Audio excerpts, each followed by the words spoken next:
His twin sister Runaway from her engagement, now I'm marrying the rich heir. Married by mistake, living on my terms. Volume 2, Husbands, apparently. Liam Reyes did it. He married Lucas Laurent. What began as an absurd substitution for his runaway twin sister somehow became a marriage Liam willingly chose. But saying, "I do," turns out to be the easy part. Now comes the much stranger question. How exactly are they supposed to be husbands? Liam refuses to let marriage swallow his identity. He keeps his surname, his job, his friends, his terrible eating habits, his own money, and, at least initially, his separate bedroom. Lucas agrees. Their marriage will fit into their lives. Their lives will not be rebuilt around their marriage. Except married life quietly changes things anyway. Liam starts leaving space for Lucas in plans he used to make alone. Lucas learns that taking care of Liam doesn't mean solving every problem for him. Separate bedrooms become increasingly ridiculous when they keep falling asleep together on the couch. Casual touches stop feeling accidental. Kisses become something neither man can blame on a wedding ceremony anymore. And outside their home, everyone wants to define them. The media calls Liam the Laurent husband. Business circles assume he'll quit his ordinary career. Relatives expect him to behave like a member of the Laurent dynasty. Even well-meaning people begin treating Liam as though marrying Lucas automatically changed what he wants from life. Liam has one answer. No, he didn't marry Lucas to become someone else. Meanwhile, Lucas faces a problem of his own. For years, he lived almost entirely for Laurent Holdings. Now, for the first time, there's someone he actually wants to come home to. And Lucas has no idea how to balance being a husband with being the heir everyone depends on. Their biggest challenge won't be scandal, family politics, or business rivals. It will be learning how to build a real marriage between two fiercely independent people who never planned to fall for each other. And somewhere along the way, Liam will finally have to face the question he's been avoiding since their wedding. He knows he chose Lucas. But exactly what does Lucas mean to him now? Chapter 1, The Morning After. Liam Reyes woke up to the smell of pancakes. His eyes remained closed. For several peaceful seconds, he simply lay there, warm beneath a blanket. Then his eyebrows slowly pulled together. Pancakes. He opened one eye. The first thing he saw was the ceiling. The second was the television. The third was the half-empty plate of wedding cake sitting on the coffee table. Liam blinked. This wasn't his bedroom. He slowly sat up. A blanket slipped from his chest. He was on the couch. Again. Of course. Apparently, getting legally married hadn't magically taught either of them how to stop falling asleep in the living room. Liam stretched. His back immediately complained. Ow. 27 years old and apparently already 80. He reached for his phone. 9:17 a.m. Then something caught the morning light. Liam stopped. His left hand. More specifically, the platinum band around his finger. He stared. For a few seconds, his brain went completely blank. Then yesterday returned all at once. October 18th. The rooftop garden. 100 guests. Lucas waiting for him. Their vows. The rings. The officiant saying, "You may kiss." Liam froze. Oh, the kiss. He had kissed Lucas. Not accidentally. Not because Lucas moved first. Not because Victor pushed their heads together, which, honestly, Liam wouldn't have put past him. Liam had grabbed Lucas's jacket and kissed him himself. His ears heated. Why am I remembering this at 9 in the morning? He covered his face. Unfortunately, that didn't erase the memory. Worse, he remembered Lucas's expression afterward. Completely stunned. Then that slow smile. Liam groaned and fell backward. No. He pulled the blanket over his face. He could stay here. Forever. Unfortunately, the smell of pancakes became stronger. Liam's stomach betrayed him immediately. He lowered the blanket. Pancakes. Right. There were more important things than existential crises about kissing his husband. Like breakfast. He stopped. His husband. Liam stared at the ceiling. Still weird. He tried saying it quietly. Lucas is my husband. No. Absolutely terrible. My husband, Lucas. Somehow worse. He got off the couch. Never saying that aloud again. Married life. Hour 8. Liam wandered into the kitchen. And there was Lucas. Already showered. Already awake. Obviously. His black hair was still slightly damp, and he wore a simple dark shirt with the sleeves pushed up to his elbows. He stood comfortably at the stove. A neat stack of golden pancakes sat on a plate beside him. Another pancake cooked perfectly in the pan. Liam stopped at the kitchen entrance. Then frowned. You've been married for less than 12 hours. Lucas looked over. Good morning. And you're already making breakfast. Lucas flipped the pancake. Perfectly. I made breakfast before we were married. Exactly. Liam approached suspiciously. So what's your angle? Lucas stared. My angle? You're trying to make marriage look appealing. Lucas blinked. Then laughed. Liam, I'm serious. I was making you breakfast before you became my husband. There. That word. Liam's steps faltered. Lucas noticed immediately. A smile appeared. Liam pointed. No. What? Don't say it like that. Like what? Husband. Lucas's smile widened. Liam glared. You know exactly what you're doing. I said a legally accurate word. You're enjoying it. Maybe. Annoying. Liam reached the counter. There were pancakes, fruit, coffee, and Liam stopped. His mug. The ridiculous one Maya had given him before the wedding. Not a morning person. Liam picked it up. Coffee prepared exactly how he liked it. He glanced at Lucas. Lucas had already returned to the stove. Something warm settled in Liam's chest. Dangerous. He immediately drank the coffee before his brain could become emotional. Then he looked at the pancakes. And stole one. Lucas turned. That's mine. Liam took a bite. Marriage means sharing. Lucas stared. You said that yesterday. See, I'm consistent. Lucas placed the finished pancake onto the stack. Then reached for Liam's coffee. Liam immediately pulled it away. What are you doing? Marriage means sharing. Not my coffee. Lucas's eyebrow rose. So sharing only applies when you benefit. Liam nodded seriously. Now you're understanding married life. Lucas laughed. Liam smiled around another bite of stolen pancake. Then Lucas reached over and took half of it directly from Liam's hand. Liam stared. Excuse me. Lucas ate it. Husband privilege. Silence. Liam slowly lowered his hand. Husband what? Privilege. That's not a thing. It apparently is. No. Lucas reached for another pancake. Liam grabbed the plate first. Absolutely not. They're my pancakes. They became communal property after marriage. You just said sharing doesn't apply to your coffee. Coffee has special legal protection. Lucas laughed. Liam looked toward the refrigerator. Then smiled. Lucas immediately understood. No. Liam grabbed a sticky note. Liam. Too late. He wrote. Husband privileges do not exist without prior approval. He stuck it beneath their married rules. Lucas read it. Then looked at Liam. That's unnecessarily specific. You started this. Lucas picked up the marker. Liam narrowed his eyes. What are you doing? Lucas added underneath. Exceptions may be negotiated. Liam stared. Then crossed it out. Lucas crossed out Liam's crossing out. Liam crossed out that. Within seconds, the bottom of the note had become unreadable. They both stared. Liam sighed. Excellent. Lucas nodded. Very mature marriage. Exactly what everyone expected. They sat together for breakfast. Liam stole 2 more pancakes. Lucas pretended not to notice the third. Their wedding rings occasionally caught the morning light whenever they reached across the table.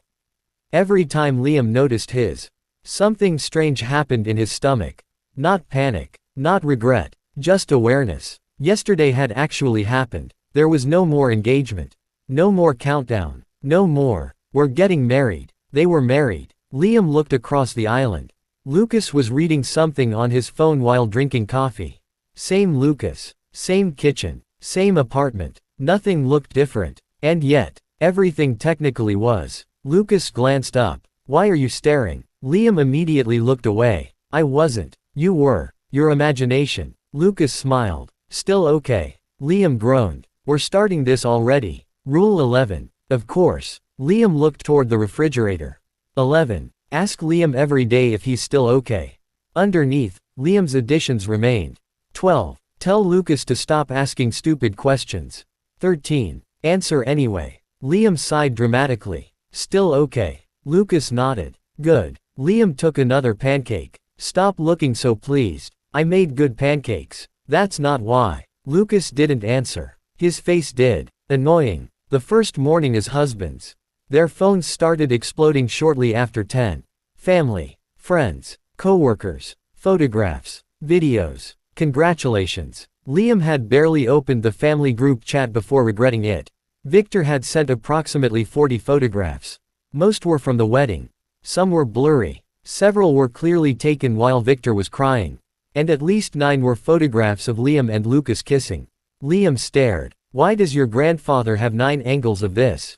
Lucas looked over his shoulder. Those aren't all his. What? He probably collected them. Why? Lucas shrugged. Grandfather. Fair. Then Victor sent another message. Victor. Good morning, newlyweds. Red heart, red heart, red heart, red heart. Victor. How is married life? Victor. Did you sleep well?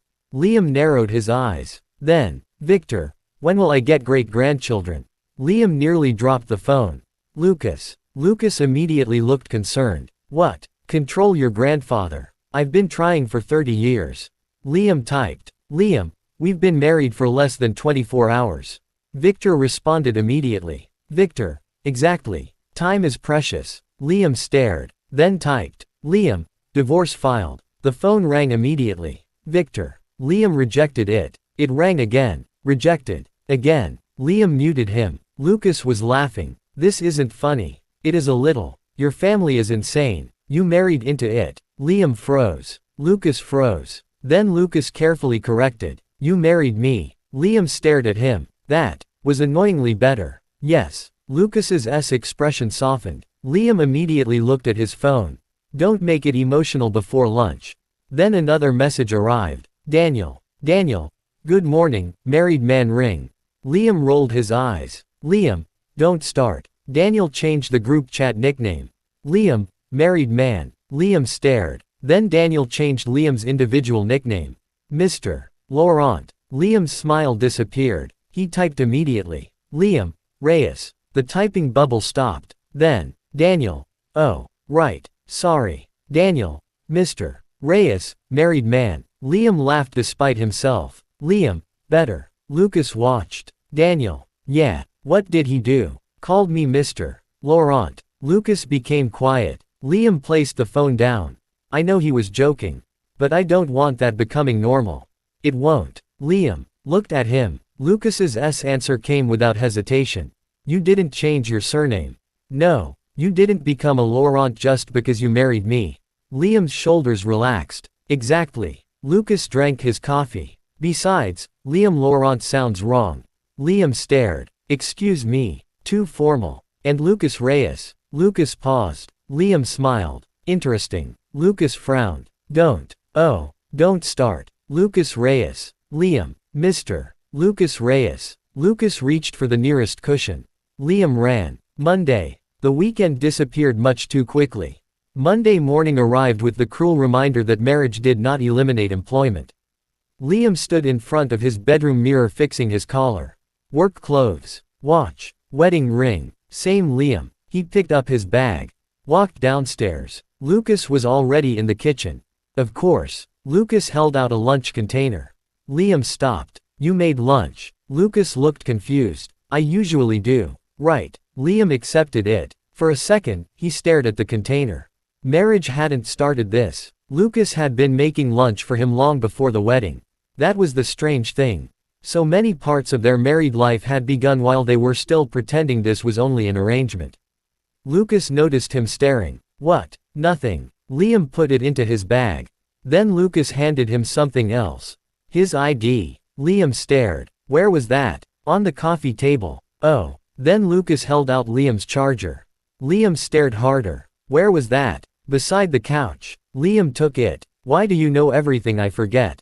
Experience. That's disturbing. Lucas smiled. Liam headed toward the elevator.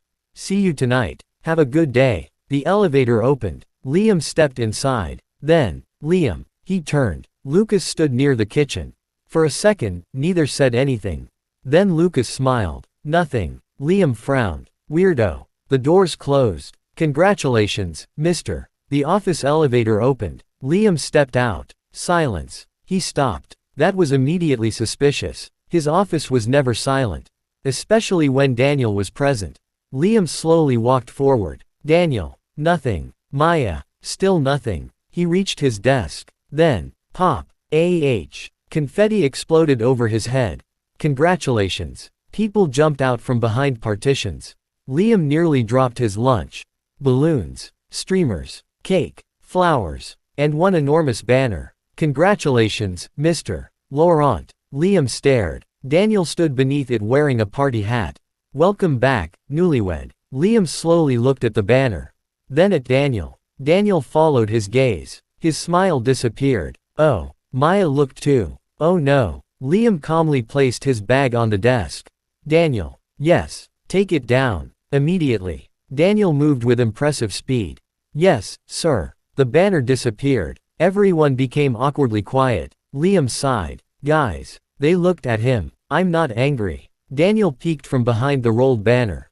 "Really? I know you're celebrating." A few people relaxed. Liam pointed toward himself. "But I'm still Reyes." Maya nodded immediately. "Understood." Someone near the back raised a hand. "So." Liam waited. "Congratulations, Mr. Reyes." Liam smiled. "Perfect." Everyone cheered again. Daniel fired another confetti popper. Liam closed his eyes. "I said the name was perfect, not the confetti."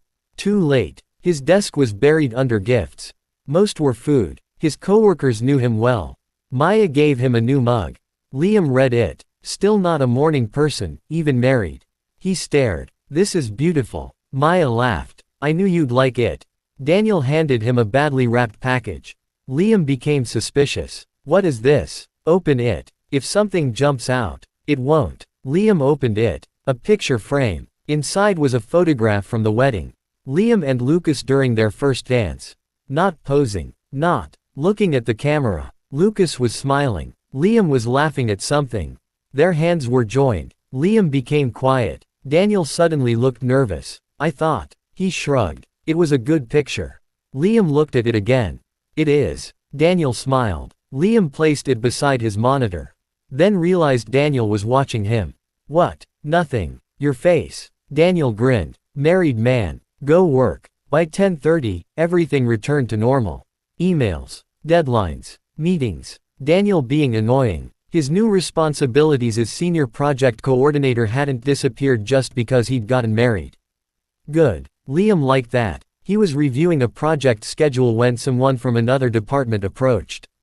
"Mr. Laurent." Liam didn't look up. The man waited. "Mr. Laurent." Liam finally glanced around. Then realized. Oh. Him. He pointed at himself. "Me." The employee looked embarrassed. "Yes. Sorry." Liam smiled. "Reyes. Right. Mr. Reyes." "Just Liam is fine." The employee handed him a document.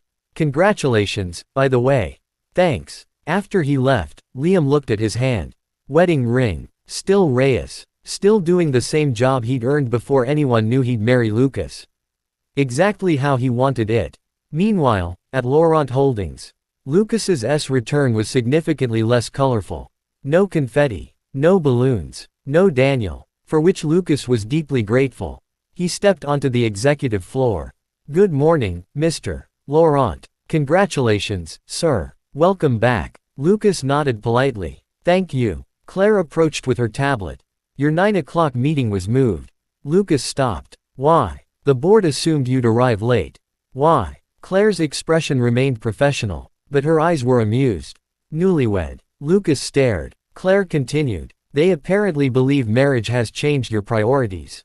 "It has." Claire blinked. Lucas continued walking. "But not my ability to arrive at work on time." Claire smiled. "I already moved the meeting back." "Good." Then she added. "There's also speculation that marriage may soften your management style." Lucas stopped again. "Really?" "Yes." 20 minutes later, an executive admitted that the revised financial projections weren't ready despite a Friday deadline. Lucas closed the report. "When will they be finished?" "Tomorrow." "Why tomorrow?" The executive swallowed. "We need additional time." "Which you knew on Friday." "Yes." "Then why wasn't I informed on Friday?" Silence. Lucas leaned back. "Have them on my desk by 3. "Yes, sir. And next time, communicate delays before they become missed deadlines." "Understood." The meeting ended. Claire remained. Lucas looked at her. "Soft." Claire shook her head. "Tragically, marriage has not saved the executives." "Good." His phone buzzed. "Liam." A photograph appeared. Confetti everywhere. A rolled-up banner on the floor.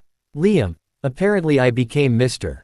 Laurent overnight. Lucas frowned. Lucas, do you want me to do anything?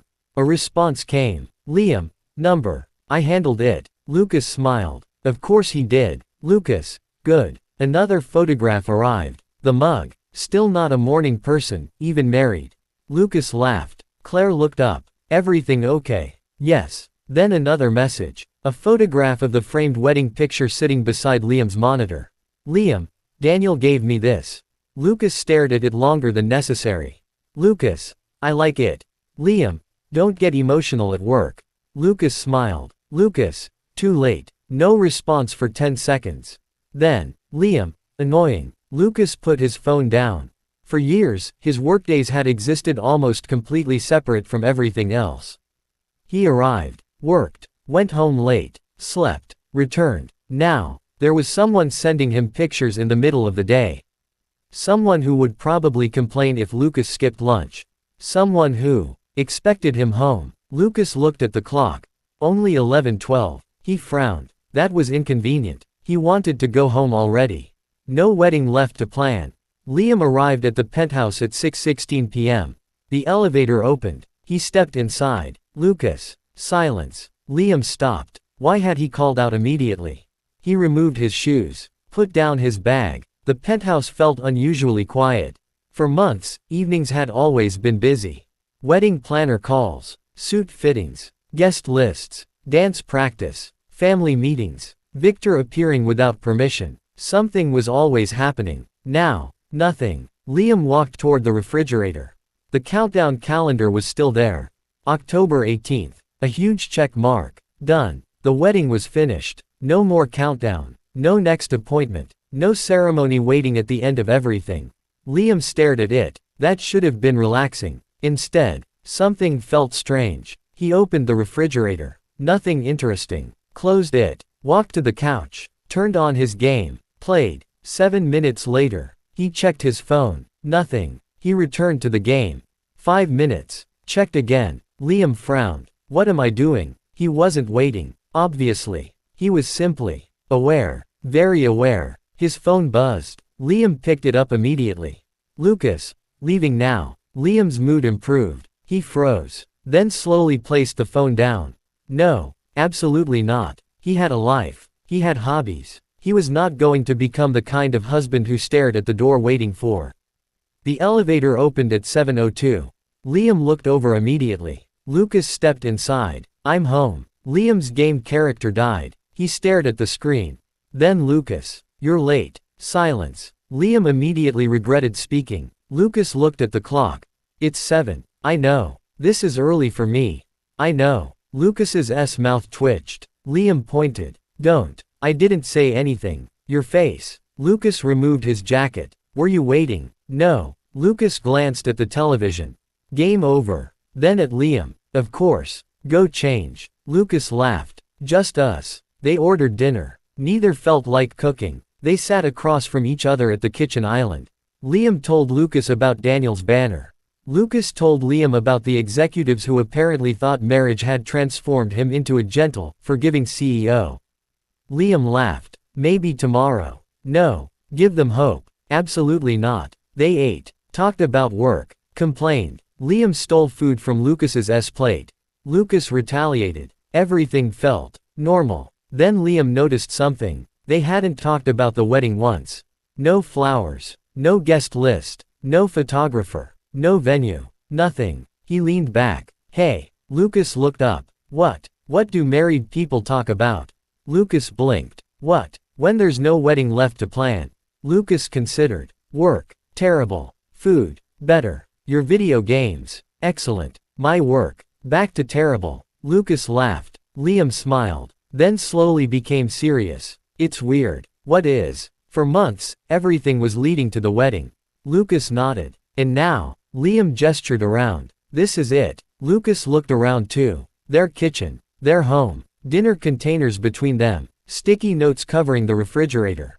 Nothing glamorous. Nothing dramatic. Just them. Does that bother you? Lucas asked. Liam thought about it. A little. Lucas waited. Liam appreciated that. He didn't immediately reassure. Didn't tell Liam how to feel. Just waited. Liam rubbed his thumb against his wedding ring. Before, there was always a reason we had to keep figuring this out. The engagement, the contract, the wedding, we had a deadline. Lucas's expression became thoughtful. Liam continued, but now there's nothing forcing us towards something. No ceremony, no countdown, no reason we have to spend tomorrow together. Lucas looked directly at him. Do you need one? Liam stopped. The answer came before he could overthink it. No. Lucas's shoulders relaxed slightly. Neither do I. Liam looked down. Something warm settled inside him. He smiled. Good. The old contract. Later, Liam found the original marriage agreement inside a drawer. He carried it into the living room. Lucas was on the couch. Liam held it up. Look what I found. Lucas glanced over. The contract. The ancient text. It's less than a year old. Ancient. Liam sat beside him. They opened it. Separate finances. Still mostly true. Independent careers. Definitely true. No control over personal decisions. Still important. Then, separate bedrooms. Liam paused. Lucas noticed. Neither said anything. Liam quickly continued. No emotional expectations are implied by this arrangement. Silence. Liam stared at the sentence. Lucas stared too. Liam turned the page. Next. Lucas laughed. What? Nothing. Your face. They reached the final page. Their original signatures. Liam Elias Reyes. Lucas Alexander Laurent. Liam remembered signing it. He had been determined. His life would remain his. He'd marry Lucas. Fulfill the arrangement. Then eventually, whatever happened, happened. The man sitting beside Lucas now still believed his life belonged to him. That hadn't changed. But something else had. Liam no longer wanted independence to mean pretending Lucas didn't matter. Lucas closed the contract. We can revise it. Liam frowned. Why? Some parts don't fit anymore. Liam thought. Then shook his head. No. Keep it. Lucas looked at him. Why? Because that's where we started. Liam placed the contract on the coffee table. And some of it still matters. My life stays mine. Your life stays yours. We don't control each other. Lucas nodded. Liam looked around the penthouse. But that doesn't mean everything has to stay separate. Lucas smiled faintly. No, we choose what we share. Liam pointed. Exactly. Lucas leaned back. So what's the new plan? Liam shrugged. We live. That's it. That's it. No schedule. No 6-month marital strategy. Liam looked horrified. Never say that again. Lucas laughed. The first ordinary night. At 10:30, Lucas checked his phone. Liam noticed. Work. Yes. Emergency. Lucas read the email. No. Liam nodded toward the phone. Tomorrow. Lucas looked at him. Liam immediately added. Suggestion. Not command. Lucas smiled. I know. He put the phone face down. Liam blinked. That easy. Interesting. Movie. Lucas asked. Liam frowned. The terrible one. We still haven't finished it.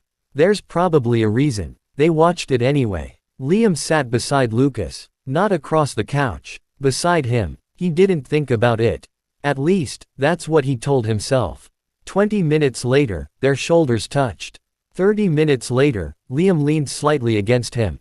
Neither commented. The movie was awful. Liam complained constantly. Lucas seemed more entertained by Liam than the television.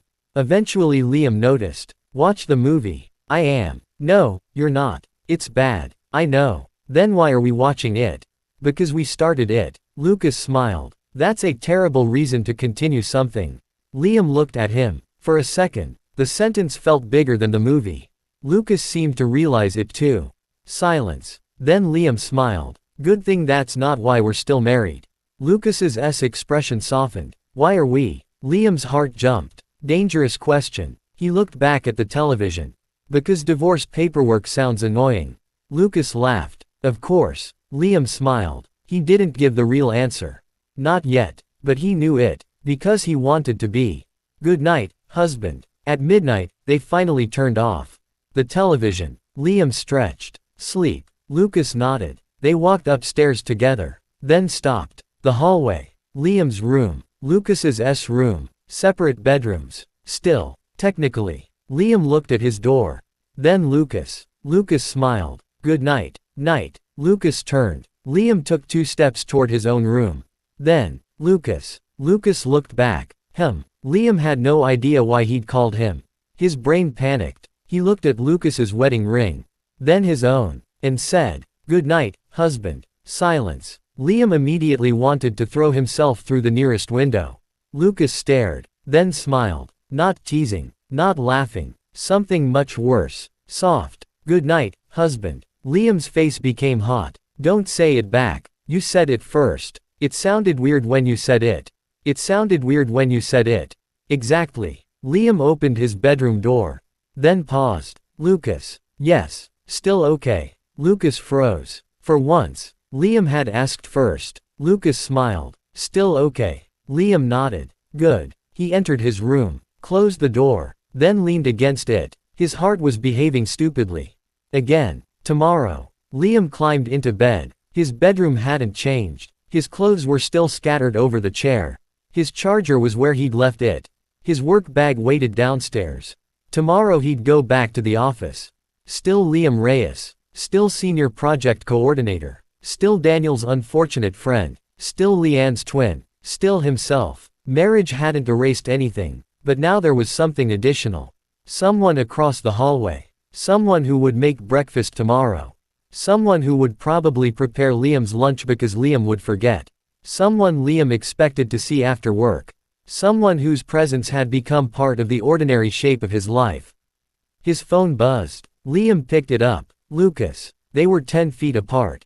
"Ridiculous." "Lucas. You asked before I could." Liam smiled. "Liam, I'm efficient." "Lucas. That's debatable." "Liam, go to sleep." 3 dots. "Lucas. See you tomorrow." Liam stared at the message. Months ago, tomorrow had always meant another day closer to the wedding. Another obligation. Another step towards something Liam hadn't understood. Now, tomorrow was simply tomorrow. No deadline. No reason they had to keep going except the one that mattered. They wanted to. Liam typed. "Liam, see you tomorrow." Then paused. Added. "Liam, husband." He stared. Why did he do that? Before he could delete it. Read. Liam's eyes widened. No. A reply arrived. "Lucas, husband, heart." Liam threw the phone onto the bed. Absolutely not. 3 seconds later, he picked it back up. He stared at the little heart. Then smiled. Just slightly. Idiot. He turned off the light. Their wedding was over. There was no countdown anymore. No ceremony waiting for them. No engagement arrangement holding everything together. There was only Liam, Lucas. 2 separate lives. 1 shared home. And tomorrow morning, they would choose how much of it they wanted to share all over again. Apparently, that was married life. And Liam was beginning to think he might actually like it. Chapter 2, Separate Bedrooms, Technically. 3 days into married life, Liam discovered something important. Marriage did not automatically make a person mature. He discovered this at exactly 1:13 in the morning when he opened his bedroom door and found Lucas standing in the hallway holding Liam's phone charger. They stared at each other. Liam looked at the charger. Then at Lucas. "Why do you have that? You left it downstairs." "Oh." Lucas held it out. Liam took it. "Thanks. Good night." "Night." Lucas turned toward his bedroom. Liam turned toward his. 2 doors. 2 rooms. Exactly as agreed. Simple. Normal. Independent. Liam stepped inside his bedroom. Closed the door. Plugged in his phone. Climbed into bed. Then, he stared at the ceiling. 5 minutes. 10. 15. Liam rolled onto his side. His room was quiet. Too quiet. He frowned. "This is literally my bedroom." He had slept here for months. Nothing was different. Same bed. Same pillows. Same mess on the chair. Same ridiculous lamp Lucas had once called a fire hazard. So why did the room suddenly feel? Liam stopped that thought immediately. No. He grabbed his phone. Opened a game. Played for 12 minutes. Lost. Played again. Lost worse. Then a message appeared. "Lucas, are you still awake?" Liam stared. He slowly looked toward the wall. Lucas was across the hallway. Approximately 10 feet away. And texting him. "Liam, number." 3 dots appeared. "Lucas, impressive." "Liam, I'm texting in my sleep." "Lucas, you should get that studied." Liam smiled despite himself. "Liam, why are you awake?" Pause. "Lucas, reading." "Liam, work." "Lucas, number." Liam became suspicious. "Liam, actual book." Lucas. Yes. Liam. Who are you and what have you done with Lucas Laurent? Lucas. Good night, Liam. Liam laughed quietly, then stared at the screen. He could just go to sleep. He should. Instead, Liam. What are you reading? Rule 4. The next morning, Liam stood in front of the refrigerator drinking coffee. The rules stared back at him. Especially 1. 4. Separate bedrooms. Liam narrowed his eyes. Lucas entered the kitchen. Why are you glaring at the refrigerator? I'm not. You are. I'm reading. Lucas followed his gaze. Rule 4. He became quiet. Liam noticed. What? Nothing. Your face. Lucas opened the refrigerator. My face isn't doing anything. Suspicious. Lucas took out eggs. Liam continued staring at the rule. Separate bedrooms had been one of the first conditions Liam insisted on when they moved in together. It made sense. They were strangers, engaged because of a ridiculous family arrangement. Neither expected romance. Neither wanted to pretend they were a normal couple behind closed doors. Separate rooms meant boundaries, privacy, independence. Perfectly reasonable. And they still were reasonable. They had been married for 3 days. 3. Liam drank his coffee. Rule stays. Lucas looked over. I didn't say anything. I know. Then who are you arguing with? The refrigerator. Lucas nodded solemnly. Let me know who wins. Liam glared. Technically separate. The problem wasn't that they disliked their bedrooms. The problem was that neither of them seemed particularly talented at ending the evening inside them. Wednesday night, Liam was sitting on Lucas's bed. He hadn't planned to be there. It had happened naturally. Mostly. Lucas had mentioned that one of the wedding photographs Claire sent him was terrible. Liam demanded to see it. Lucas's tablet happened to be upstairs.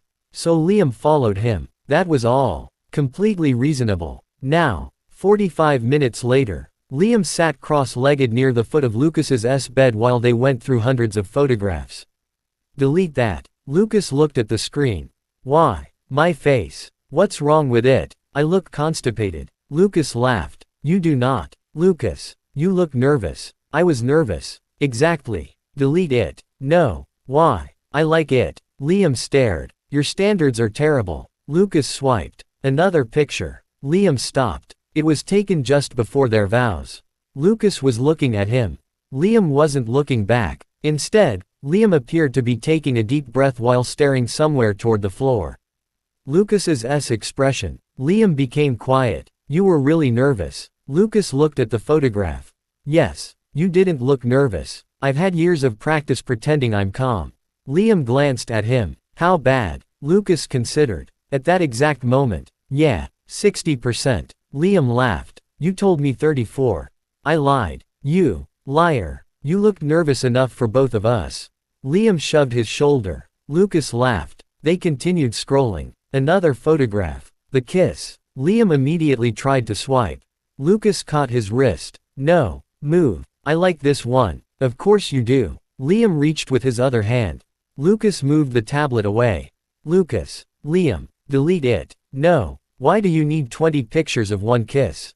Lucas became very serious. Historical documentation. Liam stared. Then burst out laughing. You're becoming Victor. Lucas's face fell. Take it back. Never. Lucas dropped the tablet. That's cruel. Truth hurts. Liam was still laughing when he fell backward against the pillows. Lucas looked at him. Liam's laughter slowly faded. He was lying on Lucas's bed. Very comfortably. He looked toward the clock. 11:46 p.m. Oh. Lucas followed his gaze. You should sleep. Yeah. Liam closed his eyes. Just for a second. Lucas nudged his leg. Your room is across the hall. I know. You need to move. I know. Liam didn't move. Lucas waited. Liam. 5 minutes. You'll fall asleep. No, I won't. Lucas sighed. Liam woke at 2:17 a.m. Dark room. Warm blanket. He blinked. This wasn't his ceiling. Oh. He slowly turned his head. Lucas was asleep beside him. Not close. There was a careful distance between them. Lucas had apparently changed into sleep clothes at some point. Liam looked down. Someone had put a blanket over him. Obviously Lucas. Liam sighed. He should get up. His room was 10 feet away. He could easily move. He looked at Lucas. Then at the clock. Then toward the door. Too much effort. Liam pulled the blanket higher. Technically temporary. He closed his eyes. The morning problem. Lucas woke at 6. As always. He opened his eyes. Then immediately froze. Liam was still there. Sometime during the night, the careful distance between them had disappeared. Liam was facing him. One hand tucked beneath his cheek. Hair everywhere. Blanket wrapped around him like he'd personally fought it and won. Lucas stared. Then very carefully looked toward the ceiling. Don't make it weird. Simple. Liam fell asleep. Nothing unusual. Except, Lucas smiled. He couldn't help it. A few minutes later, Liam stirred. His eyes opened. He stared at Lucas. Lucas stared back. Silence. Then Liam said, "Why are you in my room?" Lucas blinked. "This is my room." Liam looked around. "Oh." Lucas laughed. Liam pulled the blanket over his face. "Shut up. I didn't say anything. You're laughing. Because you accused me of breaking into my own bedroom." Liam lowered the blanket. "Fair." He sat up. Hair completely destroyed. Lucas tried not to laugh again. Liam narrowed his eyes. "What?" "Nothing. Your face." Lucas smiled. Liam looked toward the door. Then back at the bed. "This doesn't count." Lucas raised an eyebrow. "What doesn't count?" "Sleeping here. I didn't know we were counting." Rule 4. Lucas nodded. "Separate bedrooms." "Exactly. You slept in mine. Accidentally." "Of course. So Rule 4 remains intact." Lucas smiled. "Technically." Liam pointed. "Exactly." Daniel asks the obvious question. Friday afternoon, Daniel discovered the sleeping arrangement. This was not Liam's fault. Mostly. They were eating lunch at work when Daniel casually asked. "So?" Liam continued eating. "No, I haven't asked anything. Your face already annoyed me."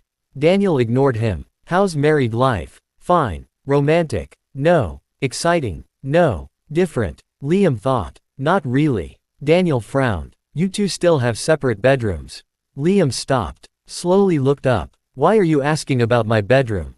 Daniel immediately grinned. "Oh, no. I found something." "You found nothing." Daniel leaned forward. "You're defensive." "I'm eating." "Separate rooms." Liam sighed. "Yes." Daniel stared. "What?" "Nothing. Your face." Daniel burst out laughing. Liam pointed his fork. "What? Why? Why what? Why do you still have separate bedrooms?"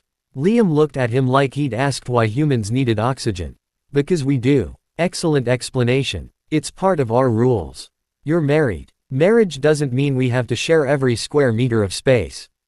"True." Daniel nodded. "Then, where did you sleep Wednesday?" Liam froze. Daniel's eyes widened. "No." Liam immediately returned to his food. "Shut up. You slept in his room." "Lower your voice." Daniel slapped both hands over his mouth. Then whispered loudly. "You slept in his room." "I fell asleep." "Sure." Looking at wedding pictures. Daniel's expression became unbearable. Liam realized his mistake. That sounded worse. Much worse. "Nothing happened. I didn't ask." "Your face did." Daniel leaned back. "So let me understand. No. You have two separate bedrooms." "Yes. But you fall asleep in his." "Once. You also fall asleep together on the couch." "That's different." "How?" Liam opened his mouth. Nothing came out. Daniel smiled. "Exactly." Liam stabbed his rice aggressively. Daniel continued. "Why do you even have separate bedrooms?" "Independence." "Does independence require doors?" "Yes." "Interesting." Daniel. "I'm just saying." Daniel stole one of Liam's fries. "Maybe the rooms aren't keeping you independent. Maybe they're just giving you extra laundry." Liam stared. Then looked down at his food. Annoyingly. Daniel had a point. Liam hated when that happened. Lucas comes home late. That evening, Liam reached home first. Again. He changed clothes. Ate something. Played games. At 8 p.m. No Lucas. Liam checked his phone. Nothing. At 8:22. A message. "Lucas. Meeting ran long. I'll be home around 10. Liam frowned. "Liam. Did you eat?" Pause. Lucas. "Not yet." Liam immediately typed. "Liam. Of course you didn't." Lucas. "I'll eat after the meeting." Liam. "Actual food." Lucas. "Yes." Liam. "Not coffee." Lucas. "Coffee is technically." Liam. "Finish that sentence and I'm changing the locks." 3 dots disappeared. Then. Lucas. "Actual food. Promise." Liam smiled. Liam. "Good." He put his phone down. Then looked around. Quiet. The penthouse always felt larger when Lucas wasn't there. Liam frowned at that thought. He turned on the television. At 10, still no Lucas. 10:17. Liam checked. Lucas, leaving now. Liam typed. Liam, drive safe. Then corrected himself. Lucas had a driver tonight. He deleted it. Typed. Liam, be safe. Sent. He stared at the message. When had this become normal? Months ago, he wouldn't have cared what time Lucas returned. Well, maybe he would have cared if Lucas woke him. Now he knew Lucas's schedule almost automatically. Not because Lucas reported to him. Not because Liam demanded it. He just wanted to know. At 10:46, the elevator opened. Lucas stepped inside. Liam looked over from the couch.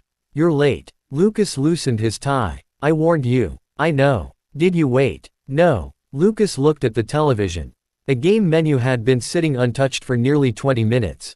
Liam followed his gaze. Don't. Lucas smiled. I didn't say anything. Did you eat? Yes. Proof. Lucas stared. What? Proof. Lucas took out his phone. He showed Liam a photograph of a dinner tray. Liam blinked. You took photographic evidence. You threatened the locks. Fair. Lucas sat beside him. He looked exhausted. Liam frowned. Long day. Very. Lucas leaned his head against the couch. His eyes closed. Liam watched him. Go upstairs. In a minute. You're going to fall asleep here. Probably. Liam sighed. Come on. Lucas opened one eye. What? Bed. Lucas smiled faintly. Which one? Liam stared. Yours. Technically. Shut up. An accident, again. Liam followed Lucas upstairs. Why? Because Lucas looked half dead. That was the reason. No other reason. Lucas changed. Liam sat near the edge of the bed while waiting. Why are you still here? Lucas asked. Making sure you actually sleep. I'm 30 years old. And yet you need supervision. Lucas climbed into bed. Liam looked at him. There. Happy. Yes. Good night. Night. Liam stood. Then Lucas asked. How was your day? Liam stopped. He could answer tomorrow. Lucas was exhausted. But he sat again. Daniel was annoying. Lucas smiled with his eyes closed. So normal. Exactly. Liam started telling him about work.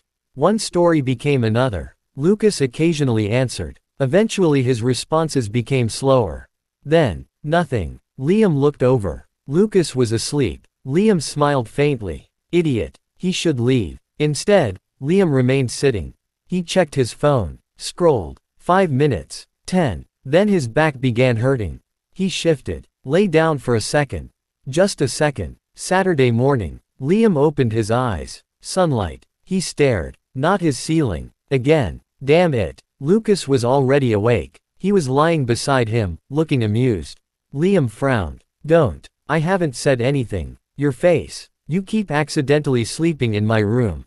Coincidence. Twice in 1 week. Statistically possible. Lucas smiled. Liam sat up. Then looked down. This time, he'd apparently moved much closer.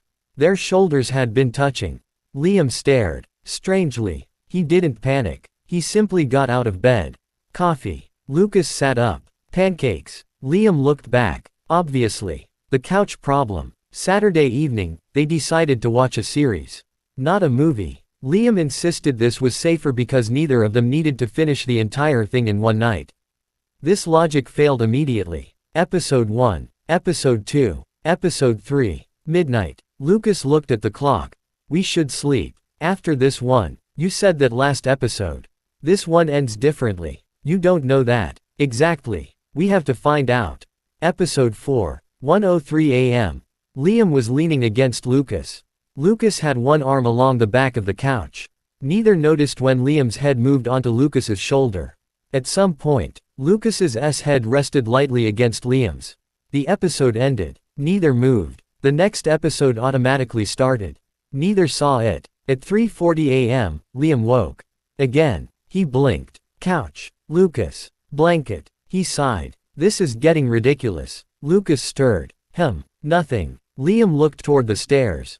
2 perfectly good bedrooms. Unused. He looked at Lucas. Lucas was barely awake. Should we move? Lucas opened one eye. Do you want to? Liam thought. The couch was comfortable enough.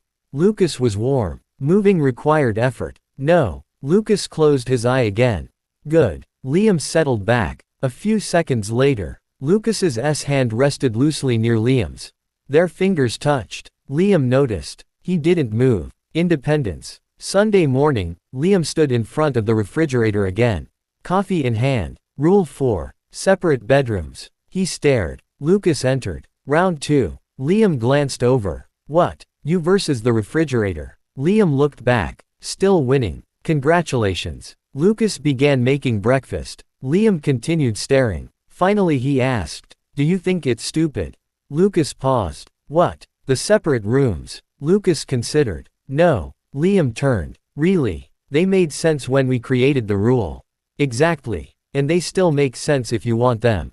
Liam became quiet. There it was. If you want them. Not. We're married now. Not. We should share. Not. Normal husbands sleep together. Lucas never did that. Liam leaned against the counter.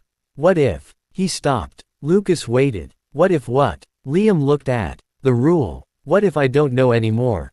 Lucas's expression softened. Then you don't have to decide today.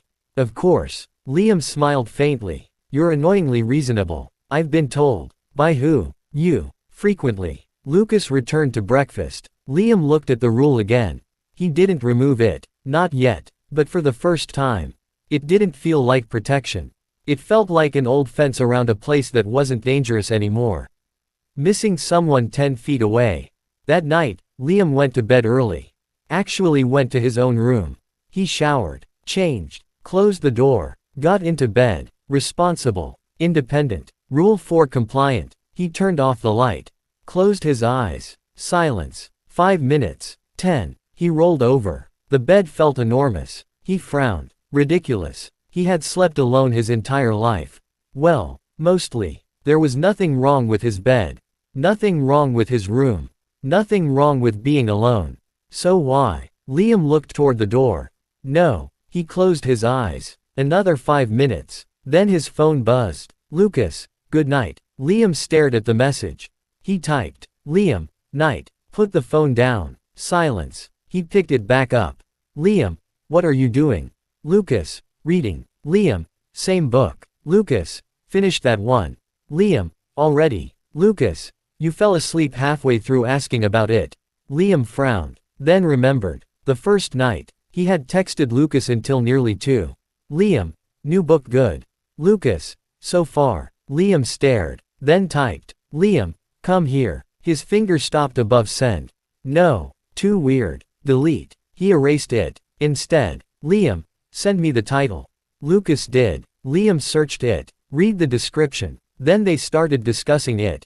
10 minutes. 20. 30. Liam smiled at his phone. Then stopped. This was ridiculous. Lucas was 10 feet away. 10. Liam threw off the blanket. Opened his bedroom door. Crossed the hallway. Knocked. Lucas opened the door. He wore sleep clothes and held his book. He blinked. Liam. Liam held up his phone. This is stupid. What is? Texting. Lucas stared. Liam walked past him. Lucas turned. Liam climbed onto the empty side of Lucas's bed. Sat against the headboard. Continue. Lucas looked completely confused. Continue what? The book. You haven't read it. Then explain. Lucas stared. Liam patted the bed. Are you coming? Slowly. Lucas smiled. He climbed back onto the bed. They sat side by side. Lucas explained the story. Liam interrupted constantly. Asked questions. Criticized characters he hadn't even met. Lucas argued with him. At some point Liam slid lower against the pillows. Then lower. His eyes became heavy. Lucas noticed. Your room is across the hall. Liam opened one eye. I know. Rule 4. Liam looked at him. Then closed his eye again. Technically. Lucas waited. My bedroom still exists. Lucas laughed quietly. That's not what the rule means. Don't care. A few minutes passed. Liam's breathing became slow. Lucas looked down. Asleep. Again. But this time, Liam hadn't accidentally stayed. He had crossed the hallway himself. Lucas gently pulled the blanket over him. Then turned off the lamp. Liam woke sometime after midnight. For a moment, he didn't know where he was. Then he felt warmth beside him. Lucas. Liam stared into the darkness. He could go back. His room was right there. He didn't. Instead, he closed his eyes again.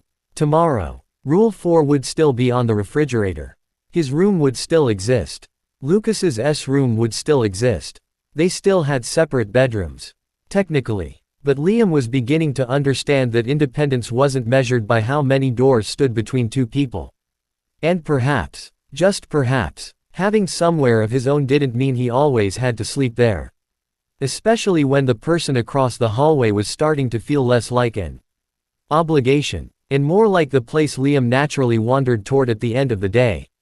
Chapter 3, Don't Call Me Mr. Laurent. At 7:02 on Tuesday morning, Liam Reyes discovered that apparently getting married meant strangers were now qualified to explain his own life to him.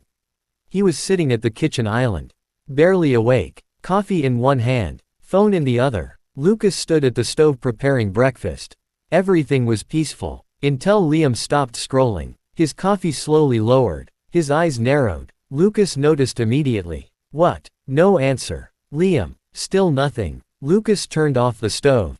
That was when Liam finally spoke. What the hell is this? Lucas frowned. What happened? Liam turned his phone around. On the screen was a glossy photograph from their wedding. Lucas in black, Liam beside him, both smiling. Across the top, Liam Laurent, the new face of the Laurent family. Lucas stared at it, then his expression hardened. Liam pulled the phone back. Apparently I changed my name without knowing. Lucas walked around the island. Who published it? City Life. Lucas leaned closer. Liam opened the article. Oh, it gets better. That tone concerned Lucas. Liam began reading. Following his marriage to Laurent Group heir Lucas Laurent, Liam Reyes, now widely expected to be known socially as Liam Laurent. Liam stopped, looked at Lucas. Expected by who? Lucas wisely remained silent. Liam continued. Has entered one of the country's most prominent business families. Entered. Liam looked around their kitchen. Was there a ceremony after the wedding I missed? Liam. No, wait. He kept scrolling. Here's my favorite part. Lucas already knew he wouldn't like it. Sources close to the business community expect the newlywed to eventually leave his modest corporate position and assume a more visible role alongside his husband. Silence. Lucas's face became completely unreadable. Liam laughed. Not because it was funny. Modest corporate position. Lucas reached for the phone. Liam gave it to him. Lucas read. His jaw tightened. Liam watched. Oh, there's more. I see. While Reyes has maintained a relatively ordinary professional life until now, marriage to the Laurent heir will undoubtedly introduce him to responsibilities befitting his new status. Lucas stopped reading. Liam leaned back. So, Lucas put the phone on the counter. So, what are my responsibilities befitting my new status? Lucas looked at him, apparently being annoyed before breakfast. I was already qualified for that. Extremely. Liam almost smiled. Almost. Then he looked back at the article. The irritation returned. Liam Reyes. Lucas picked up his own phone. I'll call Claire. Liam immediately looked up. Why? Have legal contact the publication. No. Lucas stopped. Liam took another drink of coffee. No. They're making false claims about you. I know. They're implying you're leaving your job. I know. They changed your name. Technically they said expected. Lucas's expression made it clear this distinction did not improve anything. Liam sighed. Lucas. Lucas waited. Don't send lawyers after every person who says something stupid about me. I'm not sending lawyers after them. You're calling Claire. To discuss options, which will eventually involve someone terrifying in a suit. Lucas paused. Probably. Exactly. Liam held out his hand. Lucas reluctantly gave him the phone. Liam placed it beside his own. This is my problem. Lucas became quiet. I can help. I know. That answer mattered. Liam looked at him. But let me decide what help looks like. Lucas's expression softened slightly. Okay. Liam nodded. Good. A few seconds passed. Then Lucas asked, what do you want to do? Liam picked up his fork. Eat. Breakfast. Lucas stared. About the article. I'll decide after breakfast. Liam. Food first. Identity crisis second. Lucas sighed, but returned to the stove. Liam watched him, then added, and don't burn my eggs because you're angry. Lucas looked offended. I don't burn food. Correct. Liam smiled faintly, continuing to maintain standards. Lucas shook his head. At work. By 9:30, Liam had learned something else. Everyone had seen the article. Everyone. Daniel appeared beside Liam's desk holding his phone. Before you say anything. No, I haven't said anything. You came here with that face.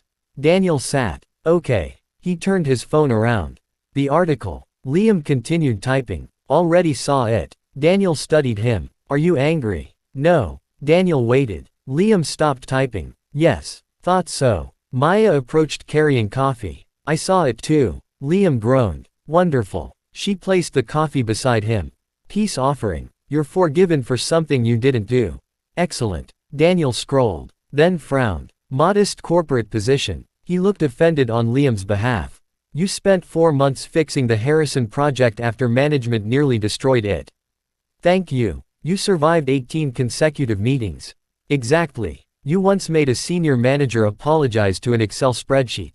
Maya looked at Liam. You did what? The formulas were innocent. Daniel pointed at the article. And these people call your job modest. Liam finally laughed. That's the part bothering you. It's disrespectful. Maya pulled over a chair. What are you going to do? Liam leaned back. I don't know yet. Daniel's expression became mischievous. You could buy the magazine. Liam stared. What? You're married to Lucas Laurent. No. Buy it and fire everyone. Daniel. Very billionaire wife behavior. Silence. Daniel froze. Maya closed her eyes. Liam slowly looked at him. Would you like to reconsider your vocabulary? Daniel immediately raised both hands. Husband. Better. Billionaire husband behavior. I'm not a billionaire. Your husband is. His money isn't mine. Daniel nodded. Right. Liam looked back at his computer. That was exactly the problem. People saw Lucas's name beside his and suddenly assumed everything Lucas had now belonged to Liam. Money, status, influence, power, even identity. Liam didn't want any of it by default. If he wanted something, he'd choose it. An invitation. The second problem arrived before lunch. An email. Liam opened it. Read. Then read again. Daniel noticed. What? Liam turned the monitor. Daniel leaned closer. The Halcyon Foundation Annual Gala.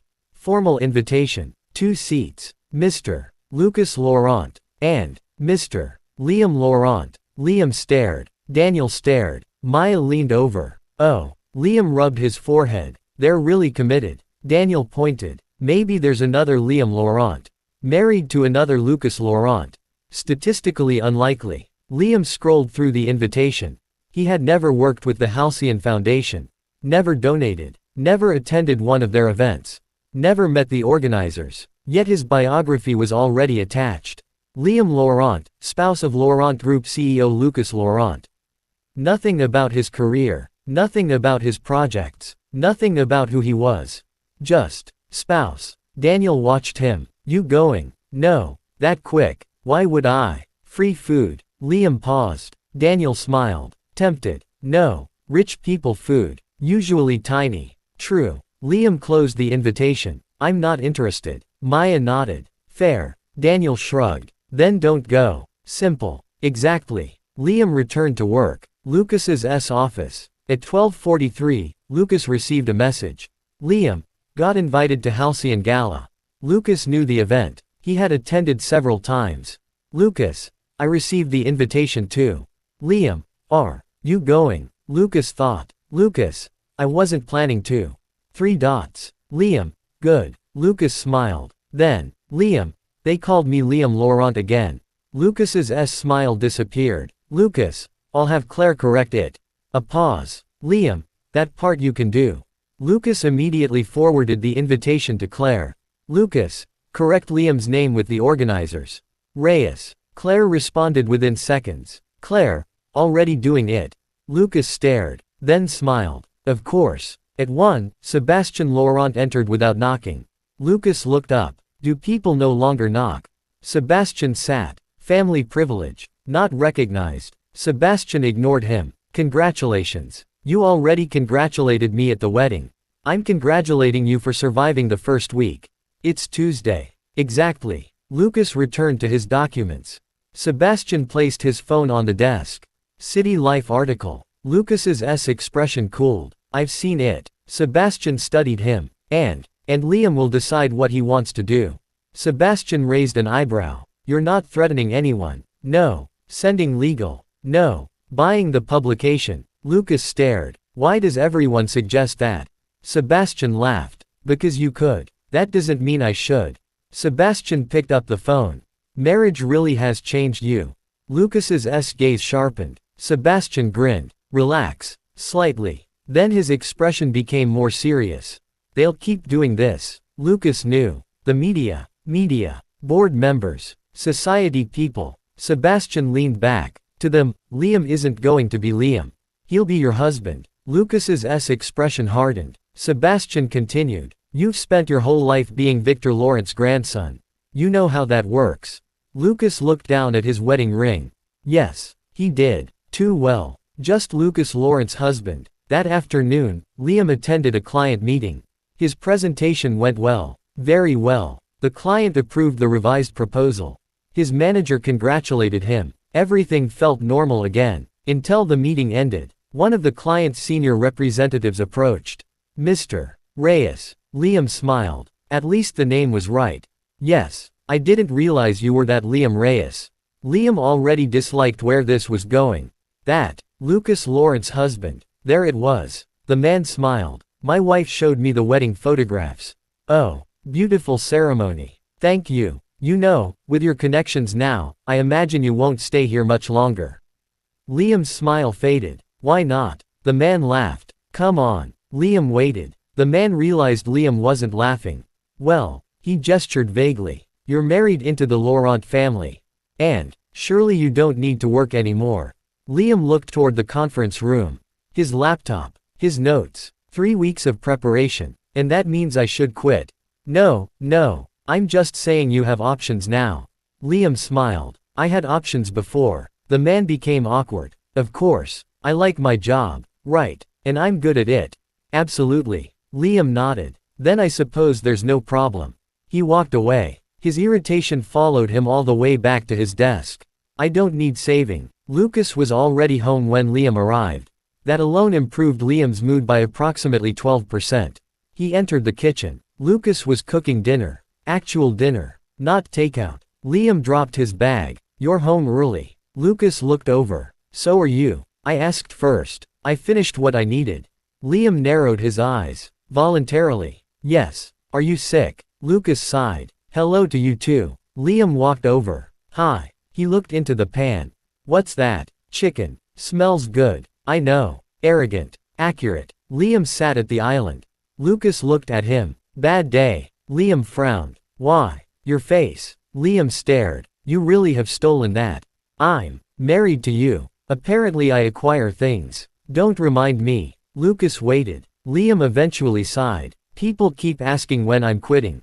Lucas stopped stirring. Your job. No, breathing. Lucas gave him a look. Yes, my job. Who? Doesn't matter. It matters. Lucas. Lucas put the spoon down.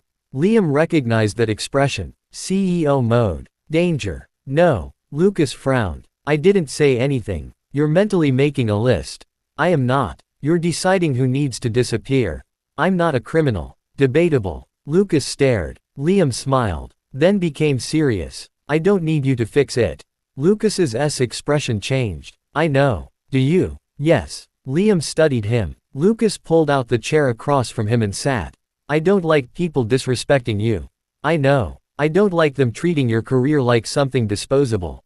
I know. And I especially don't like them assuming my money gives them permission to decide what you should want. Liam's irritation eased. Okay. Lucas continued. But you're right. It's yours to handle. Liam nodded. If I need help, I'll ask. And I'll help. Without taking over. Lucas sighed. Without taking over. Good. Lucas stood. Then Liam added. Unless I specifically request corporate destruction. Lucas looked back. Then, Liam smiled. I'll give you a list. Lucas laughed. The interview request. The next morning, City Life contacted Liam directly. They wanted an interview. Liam stared at the email. The irony was almost impressive. An opportunity to introduce yourself to readers and discuss your transition into the Laurent family. Transition. Liam rubbed his forehead. Daniel leaned over the divider. What? Interview request. Do it. Liam looked up. Why? So you can tell them they're idiots. Very professional. Thank you. Liam reread the email. Initially, he wanted to delete it. Then he thought about the article. The assumptions. The gala invitation. The client. Mr. Laurent. Maybe refusing everything wasn't enough. Maybe he needed to say something once. Clearly, he replied, not accepting the interview. Instead, he offered a short written statement. On his terms. He spent 20 minutes writing it. Then another 30 deleting anything that sounded too angry. Daniel read the final version. His eyebrows rose. This is, what? Very adult. Liam glared. Give it back. No, I mean good. Maya read it next. She nodded. Send it. Liam hesitated. Then pressed the button. Done. The statement. By afternoon, the magazine had updated the article. At the bottom, statement from Liam Reyes. Liam read his own words. I appreciate the congratulations Lucas and I have received since our wedding. However, I have not changed my surname, left my profession, or taken a position within Laurent Group. I am Liam Reyes. I have my own career, finances, family, and plans for my future. Marrying Lucas is part of my life. It did not replace my life. Short, clear, no attack, no drama. Daniel stood beside his desk. That's it. That's it. You could have insulted them at least once. I considered it. Missed opportunity. Liam smiled. Then another message arrived. Lucas. Lucas. I saw the update. Liam waited. Lucas. Perfect. Liam smiled. Liam. Obviously. Lucas. Very humble. Liam. One of my best qualities. Then. Lucas. I'm proud of you. Liam stopped. He stared at the screen. Daniel noticed. What? Nothing. Your ears are red. They are not. They are. Go away. Daniel grinned and left. Liam looked back at the message. Then typed. Liam. Don't get emotional at work. Lucas replied. Lucas. Too late. Liam smiled. The gala. That evening, Lucas came home carrying an envelope. Liam looked up from the couch. What's that? Halcyon Foundation. Liam groaned. Again. Lucas handed it to him. Liam opened it. A corrected invitation. Mr. Lucas Laurent. And Mr. Liam Reyes. Liam stared. Better. Lucas sat beside him. They apologized. Good. They'd still like us to attend. No. Lucas smiled. Thought so. Liam looked at him. Do you want to go? No. Really. I attend enough events. Liam leaned back. What would you rather do? Lucas considered. Dinner. That's not an activity. With you. Liam paused. Lucas seemed to realize what he'd said. Neither moved. Then Liam looked toward the television. That was disgustingly married. Lucas laughed. Sorry. No, you're not. No. Liam looked at the invitation again. An expensive gala. Hundreds of influential people. Photographers. Champagne. Networking. Exactly the sort of place people expected Lucas Laurent and his new husband to appear. Liam folded it. Put it back into the envelope. Let's not go. Lucas nodded. Okay. Let's get noodles. Lucas stared. Instead of a charity gala. Yes. Victor is going to have a heart attack. Then don't tell him. Lucas smiled. Deal. Liam's world. They went to a small noodle shop 20 minutes from the penthouse. No reservation. No private room. No photographers. Lucas wore a cap. Liam laughed at him. You look suspicious. I'm trying not to be recognized. You look like someone trying not to be recognized. Helpful. They sat in the corner. Ordered too much food. Liam burned his tongue because he refused to wait. Lucas told him to slow down. Liam ignored him. Normal. Perfectly normal. Halfway through dinner, Liam looked across the table. Do you ever wish I'd just? Lucas waited. What? Liam gestured vaguely. Fit into your world more. Lucas frowned. You already fit into my world. You know what I mean. Lucas thought. Then shook his head. No. Not even a little. No. You wouldn't prefer someone who likes galas. No. Someone who understands all your rich people rules. Lucas smiled. You understand them. I deliberately ignore them. Exactly. Liam laughed. Lucas became serious. I didn't marry you because I needed another Laurent. Liam became still. I have enough of those. Unfortunately. Lucas ignored that. I married Liam Reyes. Liam looked down at his noodles. His chest felt warm. Again. Annoying. He picked up another dumpling. Good answer. Was there a wrong answer? Several. Lucas smiled. Not your shadow. 2 weeks after the wedding, Liam attended another work meeting. This time, nobody asked when he was quitting. Nobody called him Mr. Laurent. His manager handed him responsibility for a new project. Liam accepted. At lunch, Maya raised her coffee. To Liam Reyes. Daniel raised his drink. Employee. Maya continued. Project coordinator. Daniel added. Terrible friend. Excuse me. Married man. Liam sighed. And husband of one ridiculously rich workaholic. Liam considered. Then raised his own cup. I'll allow that one. Daniel smiled. Because that was true. Lucas was his husband. Liam wasn't ashamed of it. He wasn't trying to pretend the marriage didn't matter. It mattered enormously. But it wasn't the only thing that mattered. That distinction felt important. The refrigerator. That evening, Liam stood in front of the refrigerator. Their rules remained. Notes. Schedules. Jokes. A grocery list. Lucas's reminder to buy coffee. Liam picked up a marker. Lucas walked into the kitchen. What are you doing? Updating. Lucas approached. Liam found an empty space and wrote. Liam Reyes. Still Reyes. Still employed. Still annoying. Lucas read it. Accurate. Liam glared. You were supposed to disagree with the last one. I believe in honesty. Liam handed him the marker. Your turn. Lucas thought. Then underneath, he wrote. Lucas Laurent. Still Laurent. Still overworked. Still learning. Liam stared. At the second line. Still overworked. Lucas looked nervous. I've improved. Debatable. I came home before 7 twice this week. Congratulations on achieving basic human behavior. Lucas sighed. Liam smiled. Then Lucas added one more line. Still Liam's husband. Liam stared. His ears warmed. Lucas put down the marker. What? Nothing. Your face. Liam looked at him. Then took the marker. Under his own list, he added. Still Lucas's husband. Lucas became very quiet. Liam immediately capped the marker. Don't. I didn't say anything. Don't look at me like that either.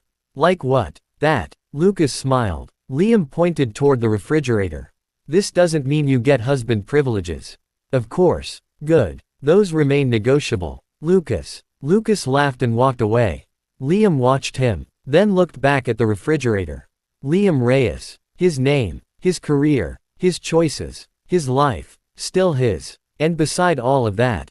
Husband. Not replacement. Not surrender. Not a new identity forced over the old one. Just another part of the person Liam had chosen to become. Later, when they went upstairs, Liam automatically followed Lucas toward his bedroom. Lucas stopped at the doorway. Looked at him, then toward Liam's room across the hall. Liam noticed. Don't. Lucas smiled. I didn't say anything. Technically separate. Of course. Liam walked past him and climbed onto the bed. Lucas laughed. And for once, Liam didn't even bother pretending it was an accident. Chapter 4, Husband Privileges. Liam Reyes had a problem. Not a serious problem. Not a life-changing problem. Not even a problem that deserved the amount of irritation it was currently causing him. But it was still a problem. His husband had become too comfortable. Specifically, with Liam's fries. Liam stared at the empty space on his plate. Then slowly looked across the table. Lucas was chewing. Very calmly. Far too calmly. Did you just take my fry? Lucas swallowed. No. Liam stared. Lucas stared back. You were literally eating it. Then why did you ask? Liam's eyes narrowed. They were sitting inside a small restaurant near Liam's office. Nothing fancy. No reservation. No private room. Just burgers, fries, and 2 men who had apparently reached the stage of marriage where theft occurred openly. Liam pulled his plate closer. Stop stealing my food. Lucas reached across the table. Liam slapped his hand away. Lucas. Husband privilege. There it was. Again. That stupid phrase. Liam leaned back. We established that husband privileges don't exist. Lucas took a drink. We established that they're negotiable. No. You wrote that underneath my rule and I crossed it out. Then I crossed out your crossing out. And I crossed out yours. So legally, it's unclear. Liam stared at him. You're a CEO. Yes. You run a multi-billion peso company. Yes. And this is how you use your negotiation skills. Lucas reached for another fry. Liam moved the plate. Apparently. You have your own fries. I finished them. That sounds like a personal failure. Lucas smiled. Liam guarded his plate. A few seconds passed. Lucas looked away. Liam relaxed. Then Lucas reached quickly. Hey, too late. Another fry disappeared. Liam stared in betrayal. Lucas chewed. Husband privilege. You're sleeping in your own room tonight. Lucas froze. Liam smiled. Interesting. Lucas carefully put his hand back on his side of the table. Your fries are safe. Thought so. The mug incident. The second offense happened the following morning. Liam entered the kitchen half asleep. Hair messy. Shirt wrinkled. Brain functioning at approximately 12%. Coffee. Lucas looked over from the stove. Good morning. Coffee first. It's on the counter. Liam shuffled toward it. Reached. Stopped. His mug wasn't there. He frowned. Looked around. Then, he saw it. Lucas was drinking from it. Liam stared. Lucas continued drinking. Liam slowly pointed. That's mine. Lucas looked at the mug. Then at Liam. Coffee. The mug. Lucas examined it. Still not a morning person, even married. He looked back. I know. Then why are you using it? My mug is in the dishwasher. There are 14 other mugs. I like this one. No. Liam held out his hand. Lucas raised an eyebrow. My coffee is in it. Not my problem. Lucas took another sip. Liam's eyes narrowed. Give. No. Lucas. Husband privilege. Liam stared. Lucas smiled. Wrong move. Liam walked forward. Lucas immediately moved the mug behind his back. Seriously. You said husband privileges don't exist. They don't. Then you can't take my coffee. The coffee isn't yours. It's in my mug. Exactly. Illegal occupation. Lucas laughed. Liam tried reaching around him. Lucas moved. Liam followed. They circled the kitchen island. Lucas still had the mug. Give it back. No. Lucas. Ask nicely. Liam stopped. Silence. Lucas looked pleased with himself. Liam smiled. Lucas's smile disappeared. That smile was dangerous. Liam walked toward the refrigerator. No. Lucas immediately knew. Liam grabbed a sticky note. Wrote furiously. Then slapped it onto the refrigerator. Husband privilege application form. Requested privilege, blank. Reason, blank, underscore. Duration, blank. Approved by Liam. Yes, no. Lucas stared. Liam held out his hand. Application. You can't be serious. Very. I want to use your mug. Fill it out. Lucas looked at the note. Then at Liam. Then deliberately drank from the mug again. Liam gasped. Unauthorized husband privilege. Lucas nearly choked laughing. The problem with casual touches. The third offense was different. And unfortunately, much harder for Liam to complain about. It happened Saturday afternoon. They were on the couch. Lucas was reading. Liam was playing a game. Nothing unusual. Except Liam had somehow ended up sitting close enough that their legs touched. Again, technically, this had become normal. Liam no longer noticed every time their shoulders bumped. He no longer immediately moved when Lucas sat beside him. Sometimes Liam even leaned against him while watching television. That was fine, probably. He was focused on his game when Lucas reached over and casually brushed Liam's hair away from his eyes. Liam froze. His character immediately walked off a cliff. Game over. Silence. Lucas's hand stopped. Liam slowly looked at him.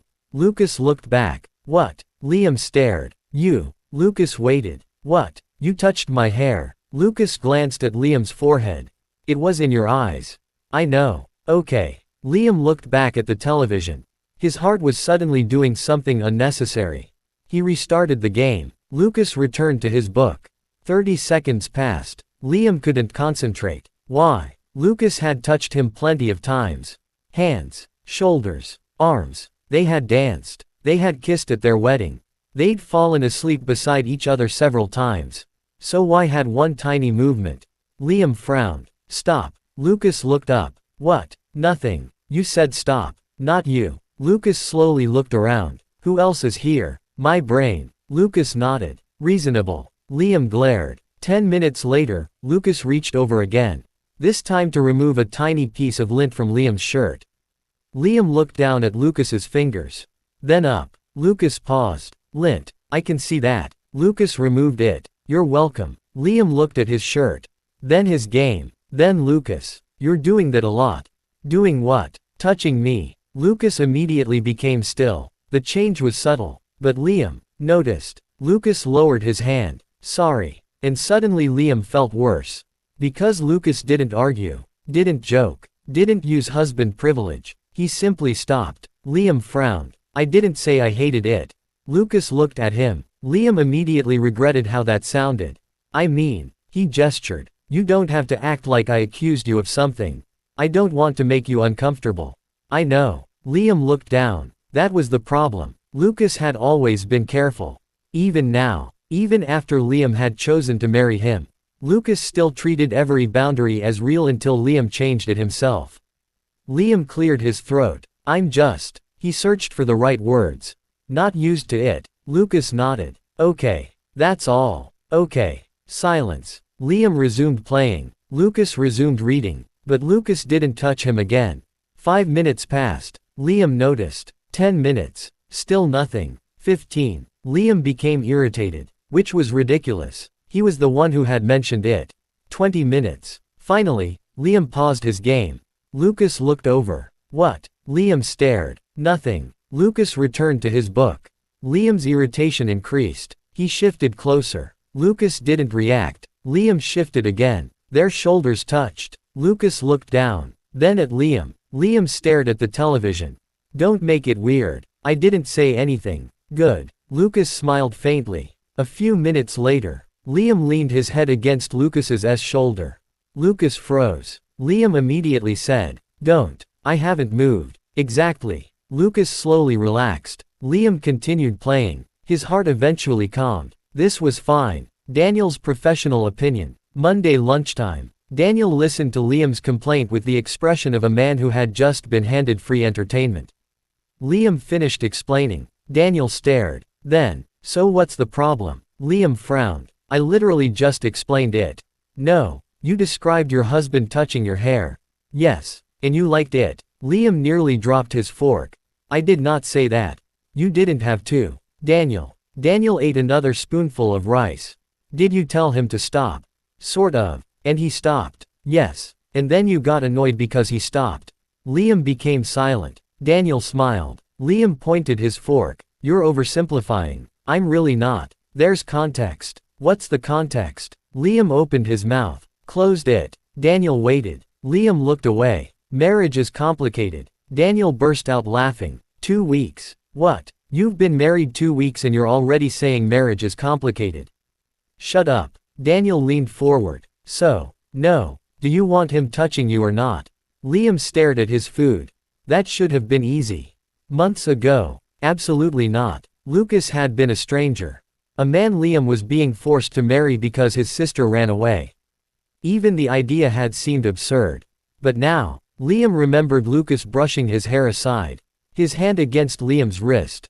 His arm around Liam when they'd fallen asleep. The warmth of him beside Liam in bed.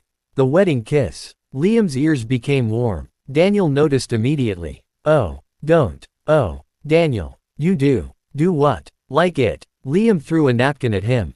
Go back to work. We're on lunch. Then find another table. Daniel laughed. Husband privilege number 3. That evening, Liam arrived home exhausted. Not emotionally exhausted. Physically. 3 meetings. 2 revisions. 1 client who believed deadlines were philosophical suggestions. Liam entered the penthouse. Dropped his bag. Removed his shoes. Lucas was sitting on the couch working on his laptop.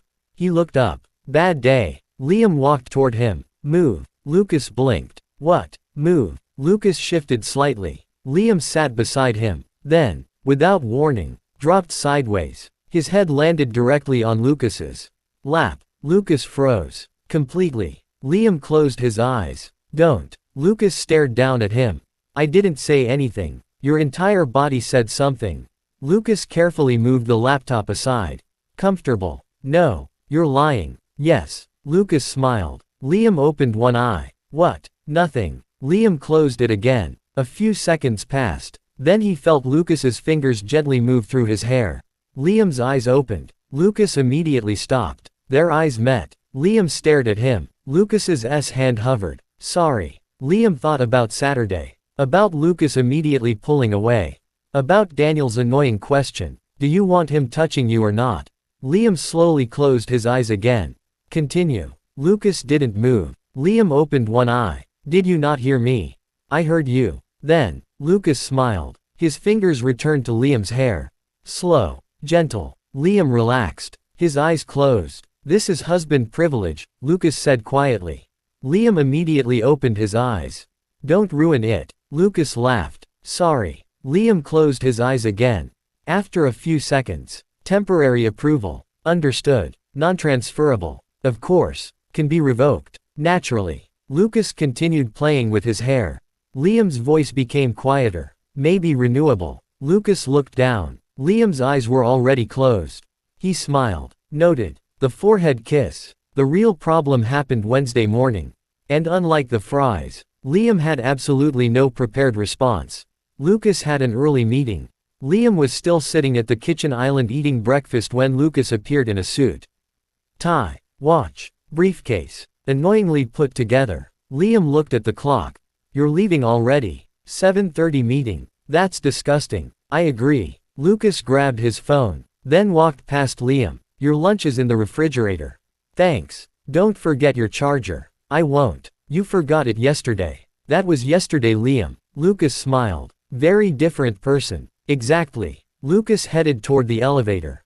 Then stopped. He turned, walked back. Liam looked up. What? Lucas reached down and kissed Liam's forehead. Just once. Quick. Natural. Then, have a good day. Lucas walked away. The elevator doors opened. He stepped inside. The doors closed. Silence. Liam sat completely still, fork halfway to his mouth. His brain had stopped. Slowly. Very slowly. He put the fork down. What? He touched his forehead. What was that? No answer. Obviously. Lucas was already gone. Liam stared at the elevator. His heart beat harder. Not dramatically. Not like the wedding kiss. This was somehow worse, because that kiss had happened in front of people. During a ceremony. After vows. Everyone expected it. This. Lucas had kissed his forehead because. Because what? Because he was leaving for work. Because husbands did that. Because Lucas wanted to. Liam stared. Then his phone buzzed. Lucas. Lucas. Forgot my tablet. Liam looked toward the counter. There it was. He stared at it. Then at the elevator. The doors opened again. Lucas hurried inside. He stopped. Liam was still staring at him. Lucas looked confused. What? Liam pointed. You. Lucas looked behind himself. Me. Yes. What? Liam touched his forehead. Lucas froze. Oh. Lucas's confidence disappeared almost instantly. I didn't think. Clearly. Sorry. Liam stared. Lucas shifted. If you didn't like it. I didn't say that. Lucas stopped. There it was again. Liam sighed. You always do that. Do what? Immediately assume I want you to stop. Lucas looked at him carefully. Because I'd rather stop when you don't want something than assume I'm allowed. That shut Liam up. He looked down. Right. Of course. Lucas had been like that from the beginning. Liam looked back. The kiss was. Lucas waited. Liam's vocabulary abandoned him. Fine. Lucas's eyebrow rose. Fine. Don't push. I'm not. It was fine. Okay. Liam pointed at the tablet. Take that before you're late. Lucas picked it up. Right. He headed toward the elevator. Then looked back. Liam immediately narrowed his eyes.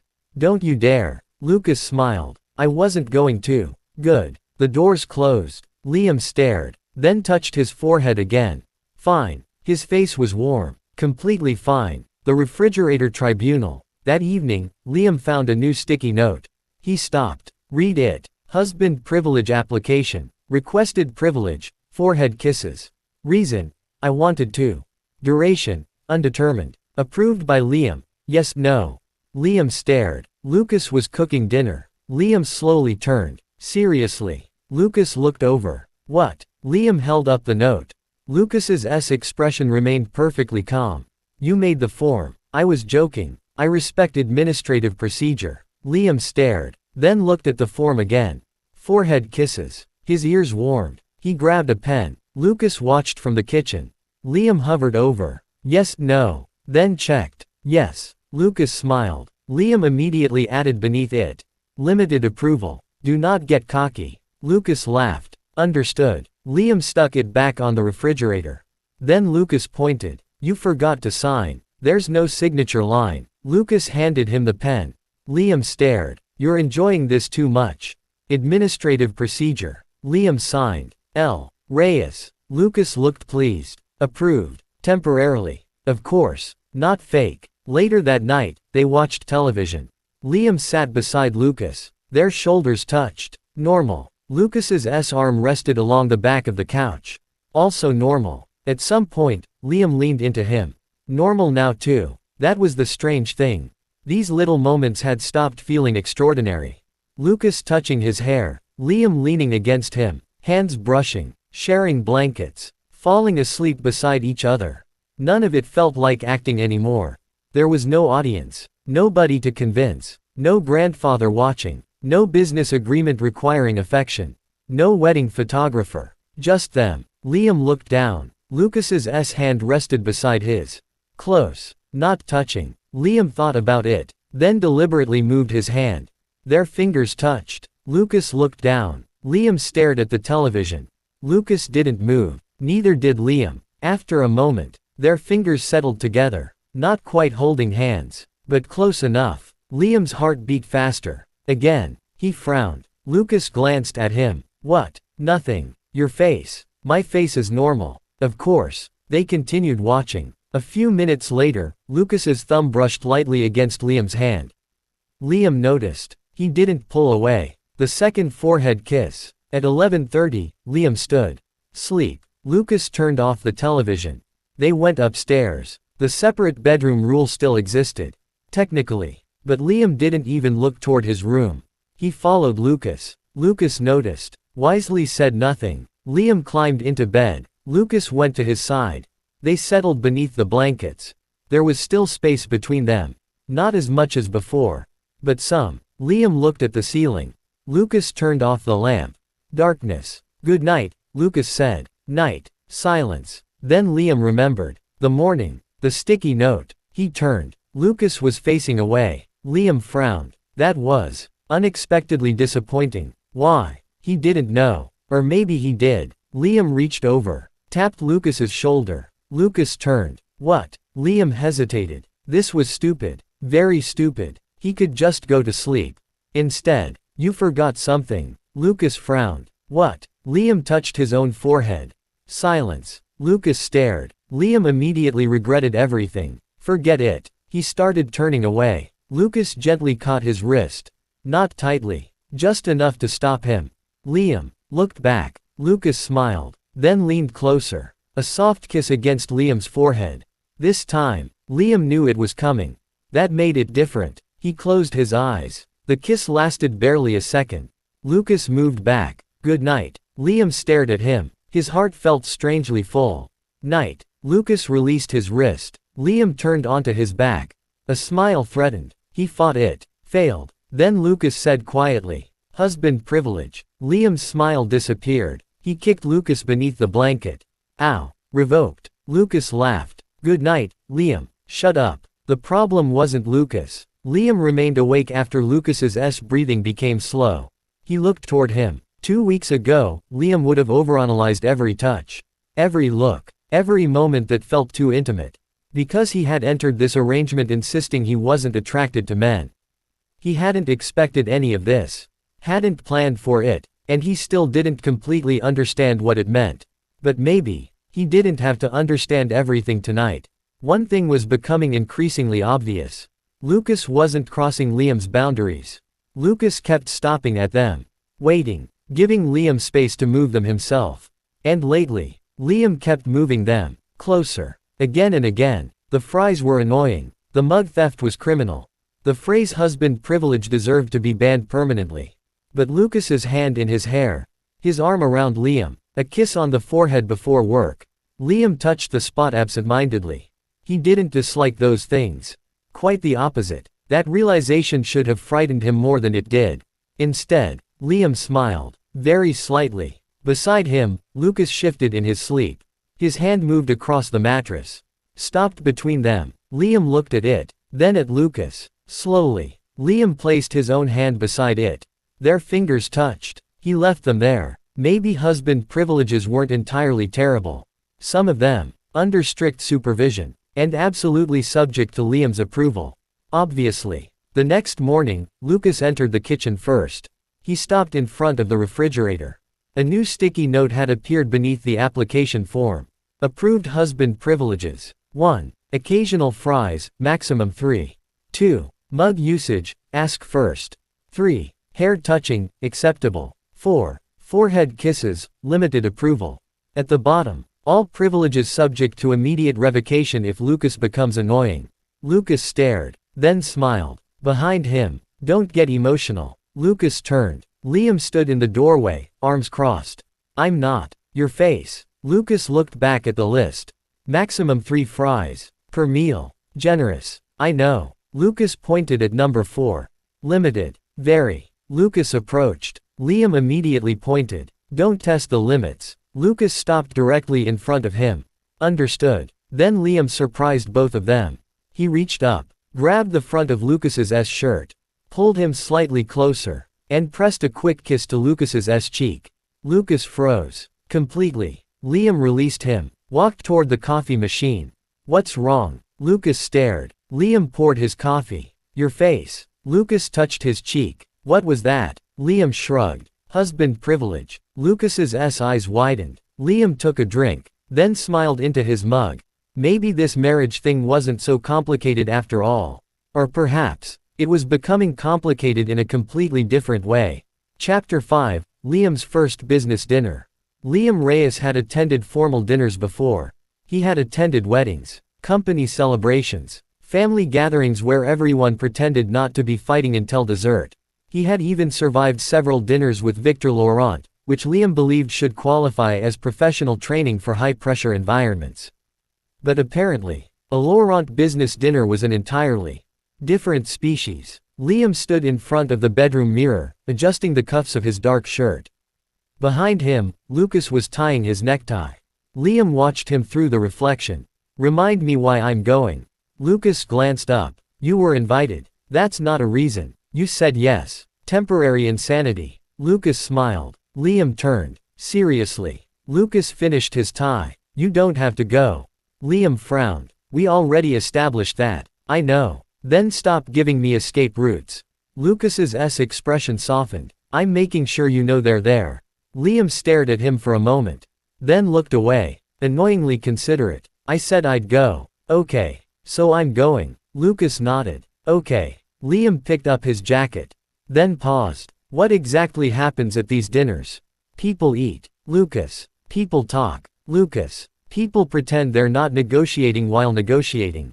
Liam narrowed his eyes. So basically work with expensive food. Essentially. Why didn't you say that? I just did. Liam put on his jacket.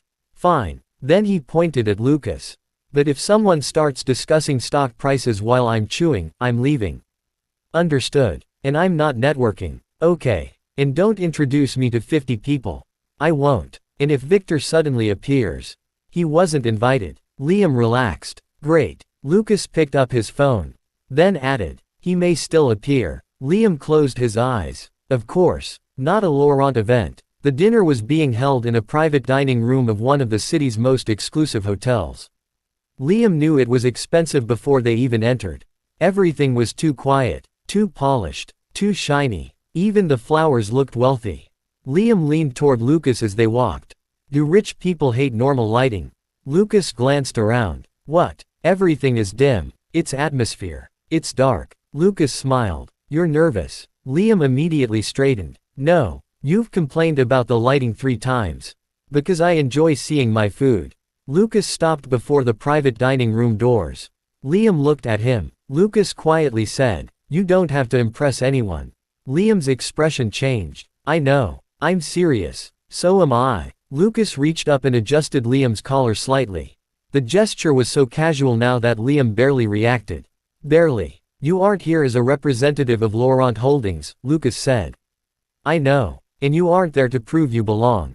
I know. You're my husband. Liam stared. Lucas realized how that sounded.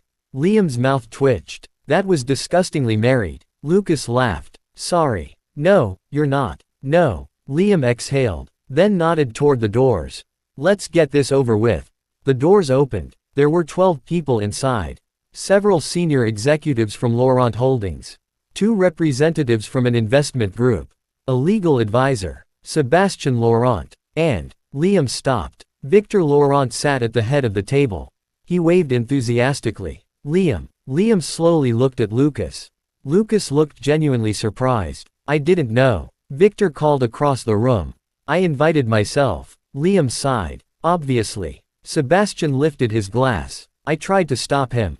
No, you didn't, Lucas said. Sébastien smiled. No, Lucas Laurent's husband. Introductions began. Liam remembered perhaps half the names. Most people were polite. A few were genuinely friendly. One woman from Laurent Holdings shook Liam's hand. I've heard quite a lot about you. Liam looked suspiciously at Lucas. Hopefully nothing from him. Lucas frowned. The woman laughed. Mostly from Mr. Laurent. Liam looked toward Victor. Victor smiled proudly. Liam sighed. That explains everything. Another executive approached. Older. Gray-haired. Expensive suit. Mr. Reyes. At least he got the name right. Liam shook his hand. Hello. Edmund Chua. Strategic Development. Nice to meet you. Edmund glanced toward Lucas. I must admit, I've been curious about the man who finally convinced Lucas Laurent to marry. Liam blinked. I don't remember convincing him. Lucas, standing beside him, said calmly. It was mutual. Of course. Edmund smiled. But quite an extraordinary turn of events. Liam recognized the tone. Polite, interested, and just slightly condescending. He'd heard it before. At work. At the lifestyle event. Everywhere people discovered exactly who he'd married. Liam smiled politely. Life is strange. Edmund laughed. Indeed. Then he moved away. Liam looked at Lucas. Was that normal? Lucas's expression was unreadable. For him, yes. Unfortunately. Great. The table. Liam sat beside Lucas. Sébastien was across from them. Victor was 3 seats away, already arguing with someone about wine. Dinner began. For the first 20 minutes, Liam mostly listened. Expansion, supply chains, property development, risk exposure, market projections. Liam wasn't an executive, he wasn't an investor, and he certainly didn't pretend to understand every financial detail being discussed. But he understood work, deadlines, teams, projects, bad planning, people making promises before checking whether anyone could actually deliver them. Those things were universal. Lucas occasionally glanced at him. Liam noticed. What? He whispered. Nothing. Your face. Lucas smiled slightly. Liam kicked him under the table. The conversation eventually turned toward Laurent Holdings' upcoming expansion. A senior executive named Nathaniel Tan was explaining a proposed implementation schedule. Liam listened while eating. Nathaniel spoke confidently. Very confidently. Perhaps too confidently. Which allows us to begin full regional operations by the start of the 3rd quarter. One of the investment representatives frowned. That's considerably faster than the original projection. We've streamlined the rollout. Liam stopped chewing. Streamlined. Dangerous word. Nathaniel continued. Several internal processes can occur simultaneously rather than sequentially. Liam looked toward Lucas. Lucas was listening carefully. Sébastien had stopped drinking. Interesting. Nathaniel displayed a schedule on the screen. Liam looked at it, then frowned. He wasn't trying to analyze it. He really wasn't. But something bothered him. Phase 2 depended on Phase 1. Yet Phase 3 began before Phase 1's final review. And, Liam squinted. There. Another dependency. He knew that kind of schedule. Someone had taken a realistic timeline and squeezed it until executives liked the numbers. He'd seen it happen at his own company. Different scale. Same stupidity. Liam returned to his food. Not his business. Literally. The joke. The conversation shifted during the main course. Nathaniel looked toward Liam. So, Mr. Reyes. Liam looked up. Yes. How are you finding married life? Lucas's expression immediately cooled. Liam didn't notice. Surprisingly normal. A few people laughed. Nathaniel smiled. I imagine it's quite an adjustment. Some parts. Though perhaps a pleasant one. Liam waited. Nathaniel gestured around the table. Not everyone gets such an immediate promotion in life. Silence. Liam's fork stopped. Sébastien slowly lowered his glass. Lucas turned toward Nathaniel. Victor stopped talking. Nathaniel smiled as though he'd said something harmless. Liam looked at him. Promotion. Well, Nathaniel chuckled. From an ordinary corporate position too. He gestured vaguely. This. Liam looked around the room. This. Life beside the Laurent heir. There it was. Again. That assumption. Liam's job was ordinary. Lucas's life was the upgrade. Marriage had somehow promoted him. Nathaniel continued. Some of us spend 30 years trying to get this close to the top. A couple of uncomfortable smiles appeared around the table. And you managed it with one wedding. Lucas put down his fork. Nathaniel. His voice was quiet. Dangerously quiet. Liam knew that voice. CEO Lucas had arrived. But before Lucas could continue, Liam placed a hand lightly on his wrist. Lucas stopped. Looked at him. Liam gave him one small glance. I've got it. Lucas understood. Slowly, he leaned back. Nathaniel apparently did not recognize the opportunity he'd just been given to stop speaking. He smiled at Liam. Only a joke, of course. Liam smiled back. Of course. Then he took another bite. For a moment, everyone assumed that was the end. It wasn't. Ordinary work. Liam swallowed. Then looked toward the presentation screen. You're overseeing the regional rollout, right? Nathaniel blinked. Yes. The schedule you presented. Yes. Liam nodded. Can I ask something? Nathaniel smiled indulgently. Certainly. Liam pointed toward the screen. Your operational onboarding starts in week 11. Correct. But site validation isn't finished until week 12. Nathaniel paused. Several people looked toward the schedule. Liam continued. And your vendor integration begins during week 9. Yes. But according to your own chart, final vendor selection isn't approved until the end of week 9. Nathaniel's smile weakened. The teams will coordinate. Liam nodded. Of course. He took a drink. How much buffer did you leave? Nathaniel stared. Excuse me. For delays. Liam pointed. Your dependencies are stacked almost directly on top of one another. One delayed approval affects vendor integration. That delays onboarding, which pushes testing, which means either your launch moves or someone cuts time from quality control. The room had become completely silent. Nathaniel's face changed. This is a preliminary schedule. Liam tilted his head. You just told investors it allowed operations to begin by the third quarter. Sebastian covered his mouth with his hand. Victor looked delighted. Lucas remained very still. Liam continued calmly. I'm just asking because at my ordinary corporate job, if I gave my manager a schedule like that, the first thing she'd ask is which team I'm planning to sacrifice when something inevitably goes wrong. Silence. Then one of the investment representatives coughed suspiciously into his fist. Nathaniel's jaw tightened. The scale of this project is somewhat different from whatever projects you're accustomed to. Lucas's eyes hardened. Liam simply smiled. Definitely. Nathaniel seemed relieved. Then Liam added. But people still only have 24 hours in a day. Sebastian looked down. His shoulders shook. Liam continued. And if your plan depends on 3 departments completing everything perfectly with no delays, no revisions, no staffing problems, and no external approval issues. He shrugged. That's not a streamlined schedule. That's optimism with a spreadsheet. Victor burst out laughing. Loudly. Optimism with a spreadsheet. Lucas closed his eyes briefly. Nathaniel turned red. Liam picked up his fork. But I'm sure you've accounted for it. Then he resumed eating. Conversation over. Lucas does nothing. Or rather, Lucas did exactly what Liam needed. Nothing. He didn't defend him. Didn't announce Liam's credentials. Didn't use his authority to humiliate Nathaniel further. Didn't turn the entire dinner into a corporate execution. He simply sat beside Liam. Calm, present, and very obviously supportive. Liam noticed. That mattered more than he expected. The investment representative looked toward the screen again. Actually, Nathaniel stiffened. I would like to revisit the contingency period. Sebastian immediately said. So would I. Another executive nodded. The schedule is aggressive. Nathaniel looked around. Suddenly the entire table was discussing the timeline. Not Liam. Not his marriage. The actual project. Liam continued eating. Lucas leaned slightly toward him. Optimism with a spreadsheet. Liam whispered. Shut up. That was good. I know. Very humble. One of my best qualities. Lucas smiled. After dinner. The dinner lasted another hour. Nathaniel did not speak directly to Liam again. Liam considered that a successful outcome. As people began leaving, one of the senior Laurent managers approached. Her name was Angela Lim. She shook Liam's hand. Mr. Reyes. Liam is fine. Liam. She smiled. Your point about the implementation schedule was useful.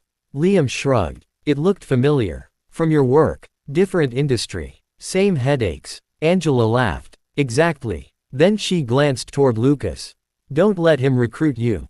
Liam immediately replied. He couldn't afford me. Lucas stared. Angela laughed. I like him. So do I, Lucas said.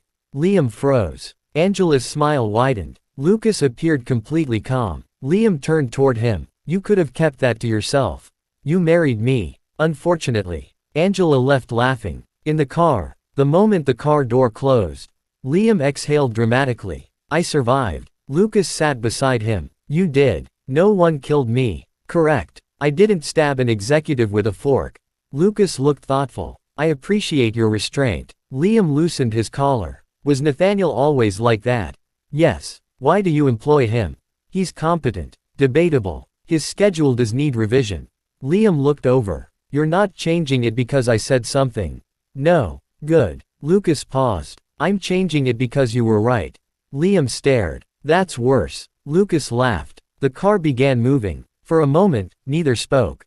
Then Lucas said, thank you. Liam frowned. For what? Coming. You didn't force me. I know. Then you don't have to thank me. I know. Liam stared. Lucas smiled. Liam recognized his own words from their earlier conversations. Annoying. I learned from you. You were going to say something. They drove another block. Then Liam looked over. You were going to intervene. Lucas didn't pretend otherwise. Yes. What were you going to say? Lucas looked out the window. Nothing appropriate for dinner. Liam laughed. Seriously. Lucas became quiet. I was going to tell him that your career isn't something he gets to belittle. Liam's smile faded slightly. And that marrying me doesn't make you professionally inferior to anyone at that table. Liam looked down. Lucas continued. And possibly remind him who approves executive appointments. Liam immediately looked up. Lucas. I said possibly. That's exactly what I didn't want. I know. But you stopped. Lucas nodded. You asked me to. I touched your wrist. I understood. Liam looked at him for a moment. Thanks. Lucas smiled faintly. For doing nothing. For letting me handle it. Lucas's expression softened. You didn't need me. Liam frowned. That's not what I said. Lucas looked at him. Liam leaned back. I didn't need you to fight for me. He paused. But. Liam glanced toward him. I liked knowing you were there. Something changed in Lucas's face. Warm. Quiet. Liam immediately pointed. Don't. I didn't say anything. Your face. Lucas smiled. Standing beside him. Back at the penthouse, Liam removed his jacket the moment they entered. Freedom. Lucas loosened his tie. Liam looked at him. Do you people seriously dress like that for dinner voluntarily? You looked good. Liam stopped. Lucas walked toward the kitchen. Liam followed. That's not an answer. It's still true. Stop doing that. Doing what? Saying things like that casually. Lucas opened the refrigerator. Would you prefer a formal announcement? No. Lucas took out water. Liam Reyes looked very attractive tonight. Liam stared. That's worse. Lucas laughed. Liam grabbed the water from him. Husband privilege. That's mine. Our refrigerator. That's not how property works. Liam drank anyway. Lucas leaned against the counter. After a moment, he said, I almost made a mistake tonight. Liam looked at him. What? When Nathaniel said that, Lucas's expression became serious. My first instinct was to shut him down. Very dramatically, probably. Probably. But you didn't want that. No. Lucas nodded. I know that now. Liam leaned against the opposite counter. It's not that I never want you defending me. Lucas listened. If someone throws me out a window, feel free to intervene. Generous. But sometimes, Liam thought about it. I need to know I can stand in your world without you holding me up. Lucas's expression softened. You can. I know. And tonight proved it. Liam smiled slightly. Lucas continued. But standing beside you isn't the same as holding you up. Liam became quiet. There it was. The difference. Lucas didn't have to rescue him. And Liam didn't have to push Lucas away just to prove he was independent. Maybe marriage was going to involve learning that distinction repeatedly. Liam nodded. Okay. Lucas raised an eyebrow. Okay. Don't make me repeat emotional breakthroughs. Lucas smiled. Understood. The refrigerator. Naturally. The night ended with a sticky note. Liam stood in front of the refrigerator. Lucas approached. Another law. Clarification. Liam wrote. Married life rule. I fight my own battles. He paused. Then added underneath. Unless I ask for backup. Lucas read it. Then took the marker. He wrote. Standing beside you is always allowed. Liam stared at the words. He didn't cross them out. Instead, beneath them, he added. Yes. Lucas looked at him. Liam capped the marker. Don't. I didn't say anything. You're about to. Lucas smiled. I was going to say I'm proud of you. Liam groaned. That's worse. Why? Because now I have to respond. You could say thank you.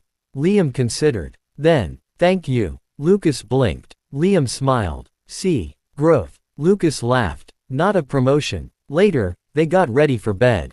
Liam automatically walked into Lucas's room. Neither commented on it. Separate bedrooms. Technically. Lucas climbed into bed. Liam followed. The lights went out. For a few minutes, there was silence.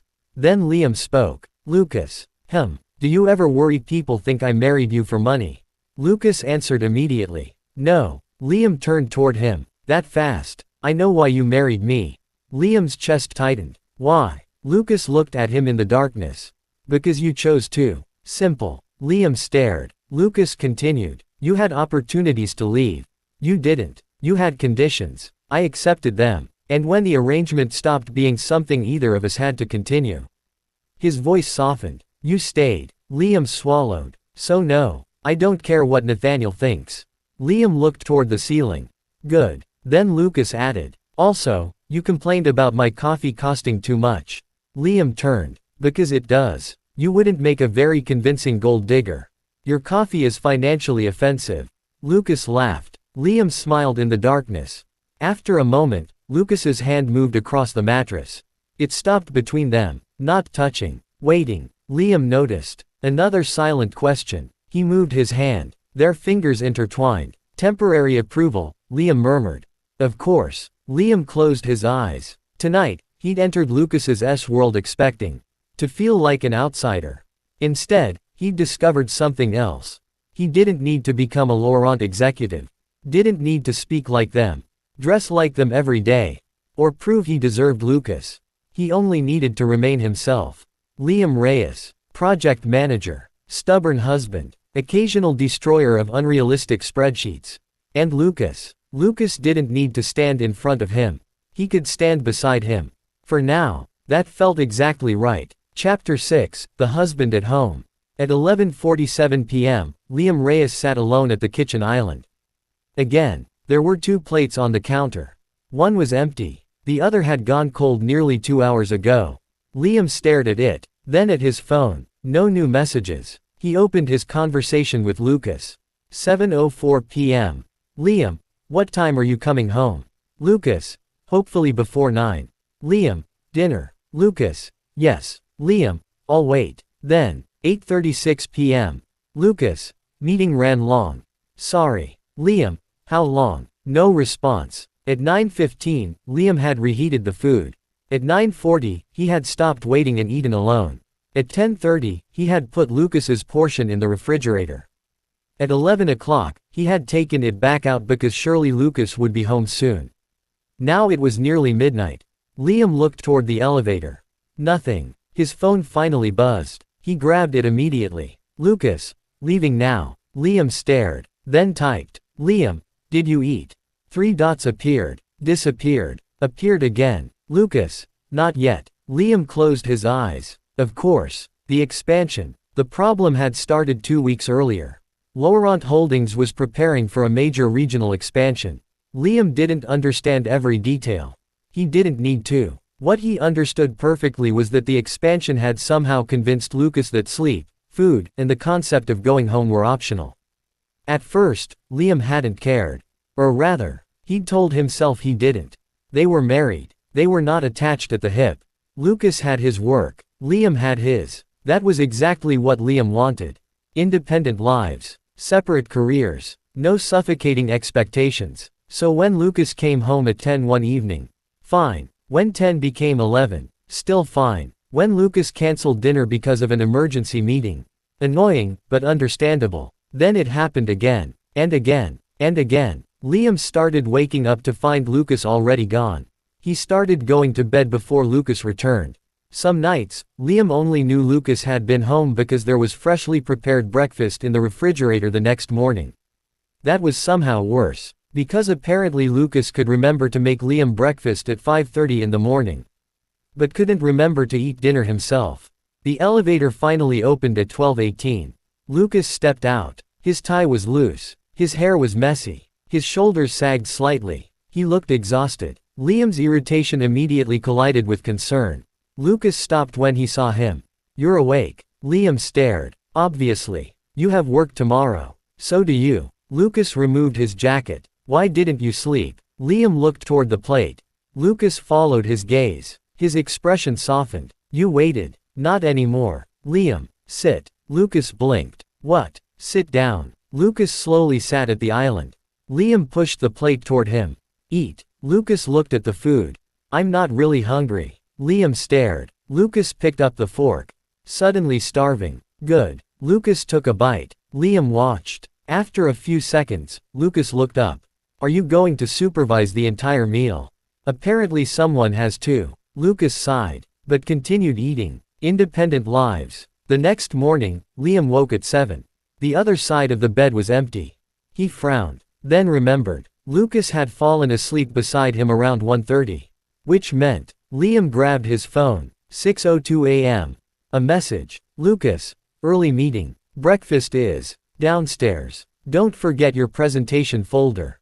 Liam stared. Unbelievable. He got up, went downstairs. Breakfast waited on the kitchen counter. So did his presentation folder. Liam looked at both, then toward the empty penthouse. Something uncomfortable settled in his chest. Lucas was still taking care of him, even while running himself into the ground. Liam hated that. Not the care, the imbalance. At work, Daniel found Liam glaring at his computer. "Who offended you?" "Nobody." "That expression says otherwise." "I'm working." Daniel leaned over the divider. "Marriage trouble." Liam's fingers stopped. Daniel's eyebrows rose. "Oh, don't." "I didn't even say anything." "Your face." Daniel grinned. Liam returned to typing. Daniel remained. Finally, Liam sighed. "Lucas is busy." "Okay. Really busy." "How busy?" "I've seen more of the refrigerator this week than my husband."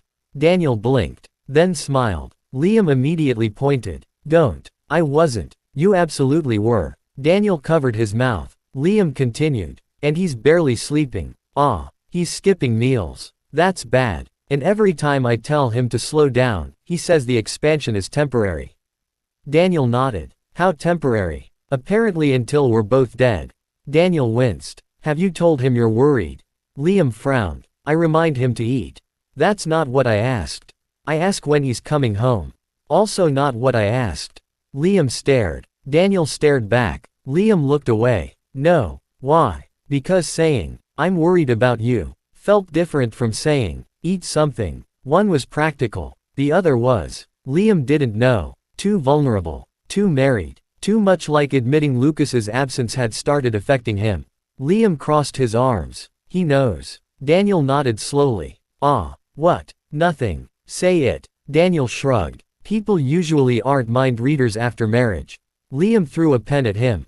"Cancelled." Friday was supposed to be different. Lucas had promised. No late meeting. No business dinner. No conference call. Just home. Liam had even agreed to let Lucas choose the movie. A significant sacrifice. At 6:30, Liam arrived home. At 6:45, he changed. At 7 o'clock, he ordered dinner. At 7:15, his phone rang. "Lucas." Liam stared at the screen before answering. "Hi." A pause. Lucas heard it. "I'm sorry." Liam closed his eyes. "You're not coming." The Singapore team found an issue with the expansion contract. "Of course they did. I need to stay." Liam looked at the food arriving on the kitchen counter. "How long?" "I don't know." "Right." Liam. "It's fine." Silence. Lucas knew those words. "It's not." Liam laughed quietly. "What do you want me to say?" "The truth." The answer irritated Liam more than it should have. "Fine." He walked toward the refrigerator. "I'm annoyed." "I know. You promised." I know. And this is the third time you've cancelled something this week. I know. Then why are we having this conversation? Lucas was silent. Liam's irritation rose. Exactly. This isn't something I can just walk away from. I didn't say walk away. The expansion is at a critical stage. And apparently Laurent Holdings will collapse if Lucas Laurent goes home before midnight. That's not what I said. It's what you're doing. Lucas exhaled. Liam, can we talk when I get home? When is that? Silence. Wrong answer. Liam laughed once. Sure. Liam, I'll see you whenever. He ended the call. Then immediately regretted it, but not enough to call back. Old habits. Lucas stared at his phone. The meeting room around him had gone quiet. Claire sat across the table. Sebastian was beside her. Several department heads pretended not to have heard anything. They had heard everything. Lucas placed his phone face down.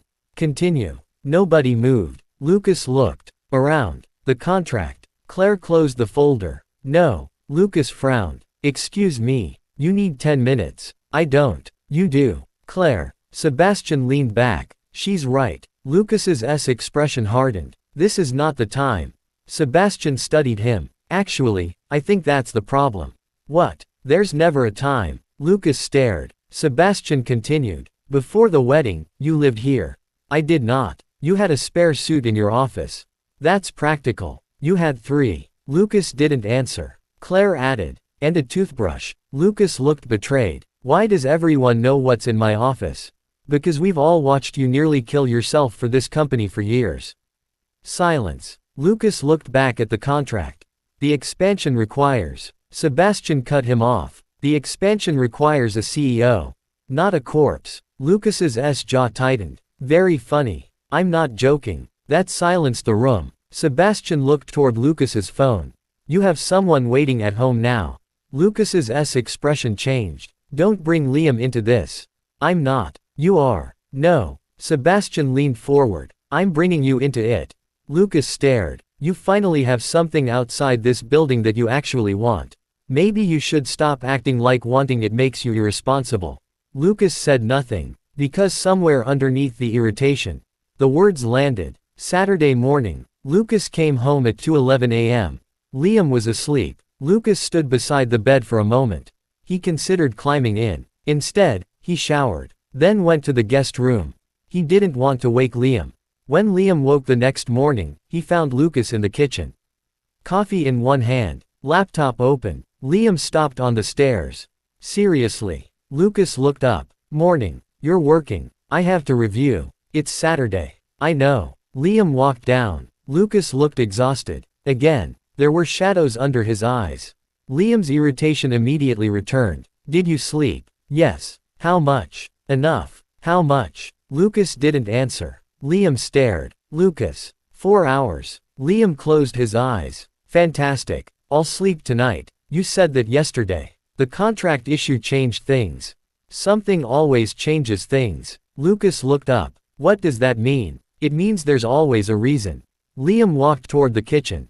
An expansion. A board meeting. A contract. An investor. An emergency. Lucas's expression tightened. This is my job. I know. Then why are you acting like I'm choosing this? Liam stopped. Because you are. Silence. Lucas stood. You think I want to work until 2 in the morning. I think you don't know how not to. Lucas's face hardened. Liam, you've done this for years. Because it was necessary. Was it? Yes. Every single time. Lucas stared. Liam continued. Every late night. Every missed meal. Every time you slept in your office.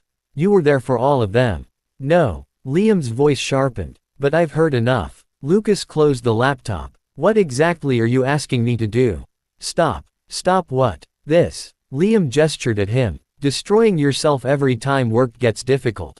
Lucas laughed incredulously. You think running Laurent Holdings means going home at 5 because my husband doesn't like my schedule? Liam froze. The room went silent. Lucas realized what he'd said. Too late. Liam's expression changed. Not angry. Not immediately. Hurt. Then anger came. My husband. Liam, that's not what I meant. No. Liam nodded slowly. Say it again. I was frustrated. Say it again. Lucas rubbed his forehead. I shouldn't have said that. Because apparently that's what you think this is. It isn't. You think I'm complaining because I want you home entertaining me? No. Because we're married now and I expect you to report home. I said no. Then what? Lucas's own frustration broke through. I don't know. His voice echoed. Both stopped. Lucas took a breath, then said more quietly, I don't know what you want from me. Liam stared at him. I want you to eat. I do. At midnight. I want you to sleep. I sleep. 4 hours isn't sleep. Liam, I want you to stop looking like you're about to collapse every time I see you. I'm fine. And that was the sentence. Liam snapped. Because I care. Stop saying that. Lucas froze. Liam's voice shook. You're not fine. I'm tired. You're exhausted. It's temporary. You always say that. Lucas stared. Liam stepped closer. I'm not asking you to quit. I'm not asking you to give up Laurent Holdings. I'm not asking you to come home every day at 5 and sit beside me on the couch like some ridiculous husband stereotype. Lucas's expression changed. Liam's chest rose and fell. I'm asking you to eat before midnight. To sleep more than 4 hours. To stop treating your body like something you can replace when it breaks. Lucas became quiet. Liam continued, his voice lower now. And somehow you hear that as me trying to control you. I didn't. You did. Lucas looked away. Liam laughed bitterly. That's the funny part. From the beginning, I've been the one terrified marriage would take away my independence. I made rules about it. My job, my money, my space, my choices. He pointed toward himself. I know what control feels like, Lucas. Lucas looked back. So don't stand there and tell me that's what I'm doing. I didn't say you were controlling me.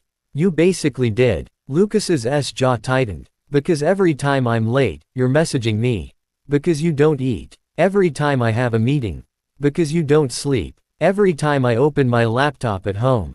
Because you're never actually home. Silence. The words hung there. Liam froze. Lucas stared. There it was. The thing Liam hadn't meant to say. The thing he'd been avoiding. You're never actually home. Lucas spoke quietly. So that's what this is about. Liam's defenses immediately rose. No, Liam, don't. You want me home. That's not. There's nothing wrong with that.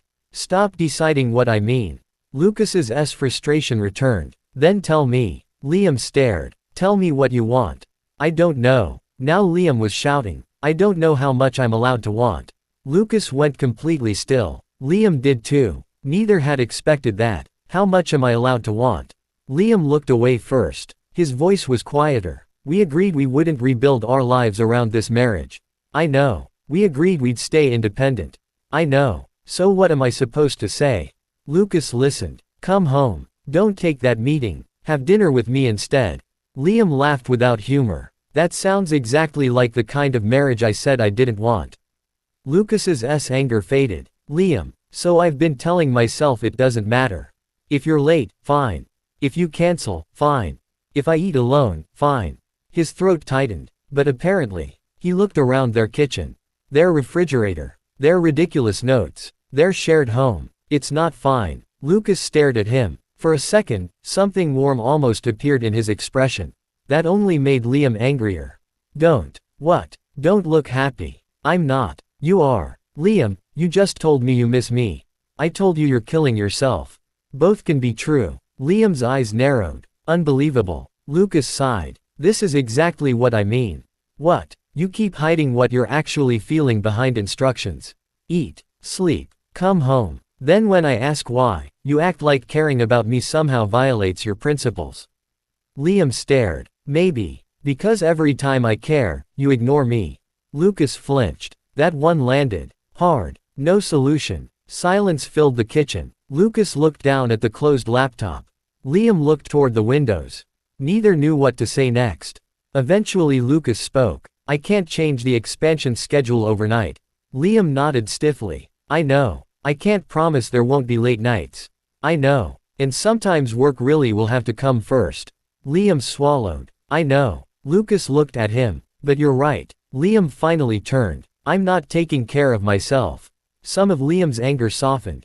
Lucas continued. And he hesitated. I didn't realize how much my schedule was affecting you. Liam crossed his arms. Because I didn't tell you. No. Because I thought you knew.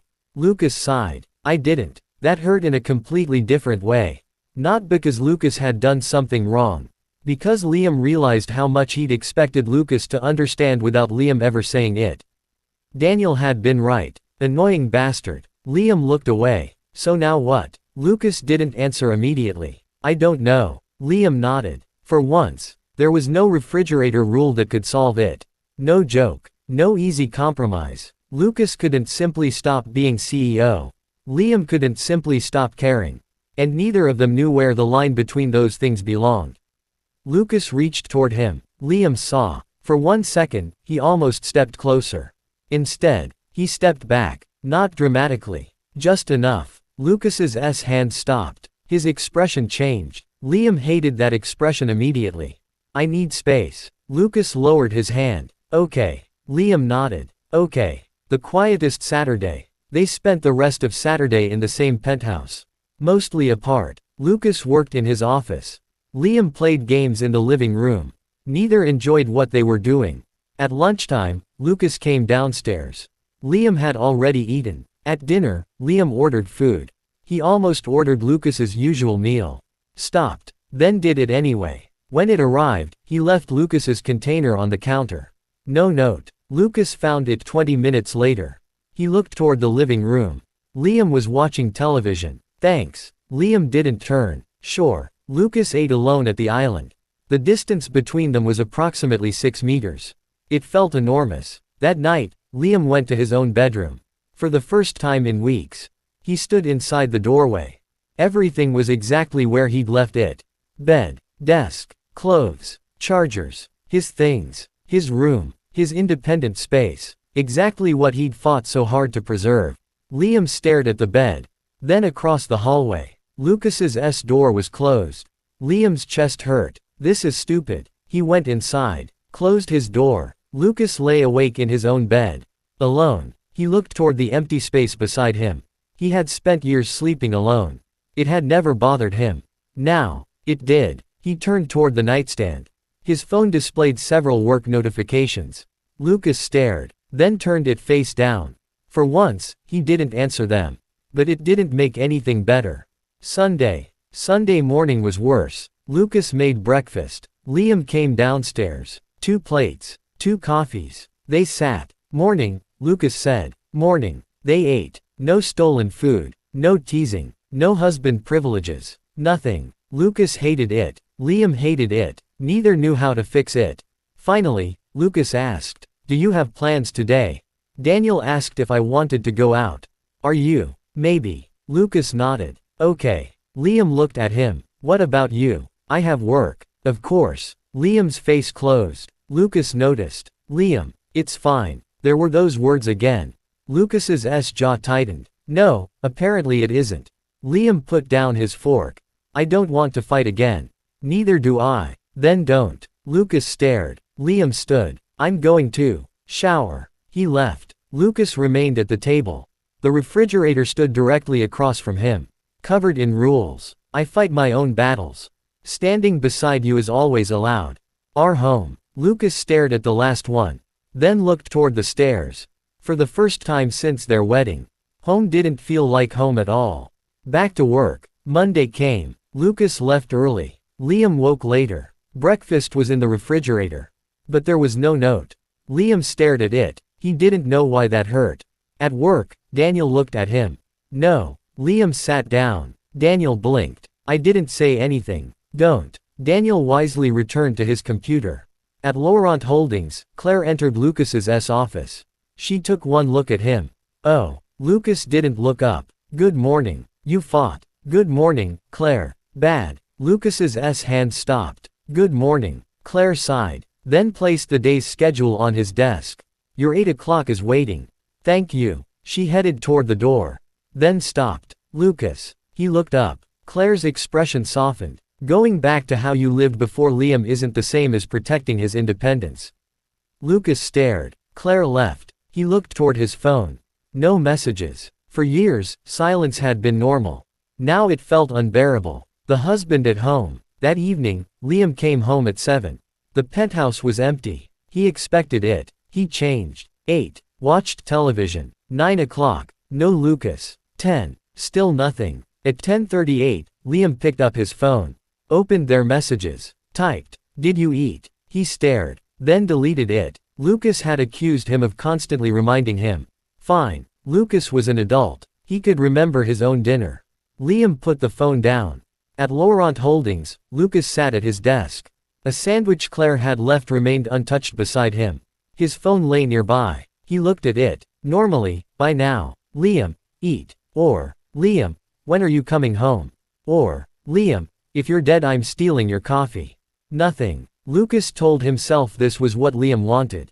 Space. Independence. No controlling. So Lucas didn't message either. At 11:16, Liam went upstairs. He stopped outside Lucas's room. Empty. Then looked toward his own. He went inside. Across the city, Lucas leaned back in his office chair. Closed his eyes. Just for a minute. When he opened them again, it was 2:37 a.m. He looked at the dark windows. Then at his phone. No messages. Lucas rubbed his face. Going home now would wake Liam. So for the first time since the wedding, Lucas slept at the office. And at 6:12 the next morning, Liam woke. He walked across the hallway. Opened Lucas's bedroom door. Empty. The bed hadn't been touched. Liam stood there. Something cold settled in his stomach. He checked his phone. No message. No missed call. Nothing. For weeks, Liam had been angry because Lucas was never really home. Now Lucas hadn't come home at all. And suddenly, Liam understood that their argument wasn't over. It had only gone quiet. Chapter 7, Our First Real Fight. At 6:12 in the morning, Liam Reyes stood in the doorway of Lucas's bedroom. The bed was untouched. Perfectly made. Empty. Liam stared at it longer than necessary. Then he checked his phone. Nothing. No message from Lucas. No missed call. No. Meeting ran late. No. Don't wait up. Nothing. Liam's jaw tightened. He opened their conversation. His thumb hovered over the keyboard. Where are you? He typed it. Stared. Then deleted it. Lucas was an adult. Lucas didn't need Liam checking on him every 5 minutes. Wasn't that what their argument had been about? Liam turned off his phone. Fine. The word sounded terrible in the empty room. Respecting independence. Lucas woke at 6:34 a.m. with a stiff neck and a laptop imprint on his forearm. He blinked. His office slowly came into focus. Desk. Documents. Dark coffee. City. Skyline. He'd fallen asleep in his chair. Again. Lucas rubbed his face. Then immediately reached for his phone. No messages. He stared. Usually, there would be something.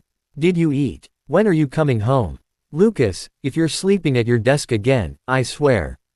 Nothing. Lucas remembered Saturday. The argument. Liam stepping away. I need space. Lucas put the phone down. Fine. Space. He could respect that. At home, Liam opened the refrigerator. Breakfast ingredients. Leftovers. Their collection of ridiculous rules. He automatically reached for 2 eggs. Then stopped. Lucas wasn't there. Liam put one back. He made breakfast for himself. Badly. The toast burned. He ate it anyway. Normally, Lucas would have taken it away and made something edible. Liam glared at the toast. This is your fault. The toast offered no defense. No reminders. By 12:20, Lucas had already been through 3 meetings. Claire entered his office carrying several folders. She placed them on his desk. Then looked at the untouched coffee. Then at Lucas. Did you eat breakfast? Yes. Claire narrowed her eyes. Lucas looked up. What? What did you eat? Lucas paused. Claire sighed. That's what I thought. I'll eat later. Normally, that sentence would have been followed by a message from Liam within the hour. Somehow Liam always seemed to know. Today, nothing. Claire noticed Lucas checking his phone. Waiting for something. No. Lucas. He picked up the first folder. What's the status of the vendor agreement? Claire stared at him. Then sighed. Fine. She left. Lucas looked at his phone again. Still nothing. At Liam's office, Daniel watched Liam open his lunch. Then stop. There was no packed meal from Lucas. Of course there wasn't. Lucas hadn't been home. Liam had bought something downstairs. Daniel sat across from him. Liam looked up. No, I haven't said anything. Don't. Daniel opened his own lunch. They ate in silence for almost 30 seconds. Daniel failed. How bad? Liam glared. Daniel nodded. Very bad. We're not fighting. Right. We argued. Right. And now we're giving each other space. Daniel looked around. Is Lucas currently in this space? No. Then you're doing excellent. Liam kicked him under the table. Ow. Liam stabbed his food with his fork. Daniel rubbed his shin. So what happened? You already know. I know he was working too much. He still is. And you told him? Yes. And Liam's jaw tightened. He acted like I was trying to control his work. Daniel grimaced. And then, I told him he was never home. Oh. Liam looked down. Daniel waited. Liam sighed. Then he asked what I wanted. And, I didn't know. Daniel stared. You didn't know. I knew. Liam corrected himself. I just didn't know how to say it. Daniel became unusually quiet. Liam continued. We spent months making rules about independence. Then suddenly I'm supposed to say I want him home.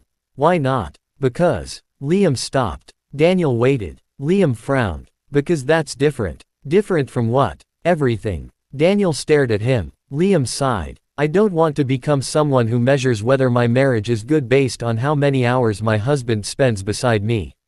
Okay. I don't want Lucas feeling guilty every time work needs him. Okay. And I don't want to become another obligation on his schedule. Daniel's expression changed. There. That was the real one. Liam looked away. He already has enough. Daniel spoke carefully. Did Lucas ever say you're an obligation? No. Did he act like you're one? Liam didn't answer. Because. No. Even exhausted, Lucas made breakfast. Remembered Liam's presentations. Asked when Liam would be home. Made space. Daniel leaned back. Maybe you're deciding how Lucas feels for him. Liam looked up. Whose side are you on? Mine. Helpful. I don't want either of you ruining my lunch breaks for the next 6 months. Liam threw a napkin at him. No questions. That evening, Liam got home first. Again, he took off his shoes. Lucas. Silence. He immediately hated himself for calling. Of course Lucas wasn't there. Liam checked his phone. Nothing. He almost messaged. Didn't. At 9:13, the elevator opened. Lucas entered. They both froze. It was ridiculous. They lived together. Yet suddenly seeing each other felt awkward. Hi, Lucas said. Hi. Lucas removed his jacket. Liam noticed immediately. Pale. Tired. Probably hadn't eaten. The question rose automatically. Did you eat? Liam swallowed it. Not his problem. No. That wasn't true. It was his problem because he cared. But Lucas didn't want. Liam's thoughts tangled. Lucas looked toward the kitchen. Did you eat? Liam almost laughed. Of course. Yes. Lucas nodded. Good. That was it. He didn't ask what Liam ate. Didn't check whether Liam had leftovers. Didn't tease him about instant noodles. Liam hated it. Lucas headed toward his office.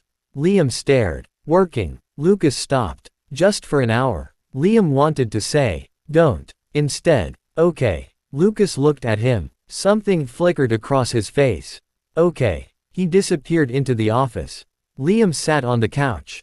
Turned on the television. He didn't hear a single word. The rules. At 10:30, Liam walked into the kitchen for water. He stopped in front of the refrigerator. Their rules were everywhere. Some serious. Most stupid. My life stays mine. Your life stays yours. We communicate. Separate bedrooms. That one was technically still there. Liam frowned at it. Then, I fight my own battles. Underneath. Unless I ask for backup. And Lucas's handwriting. Standing beside you is always allowed.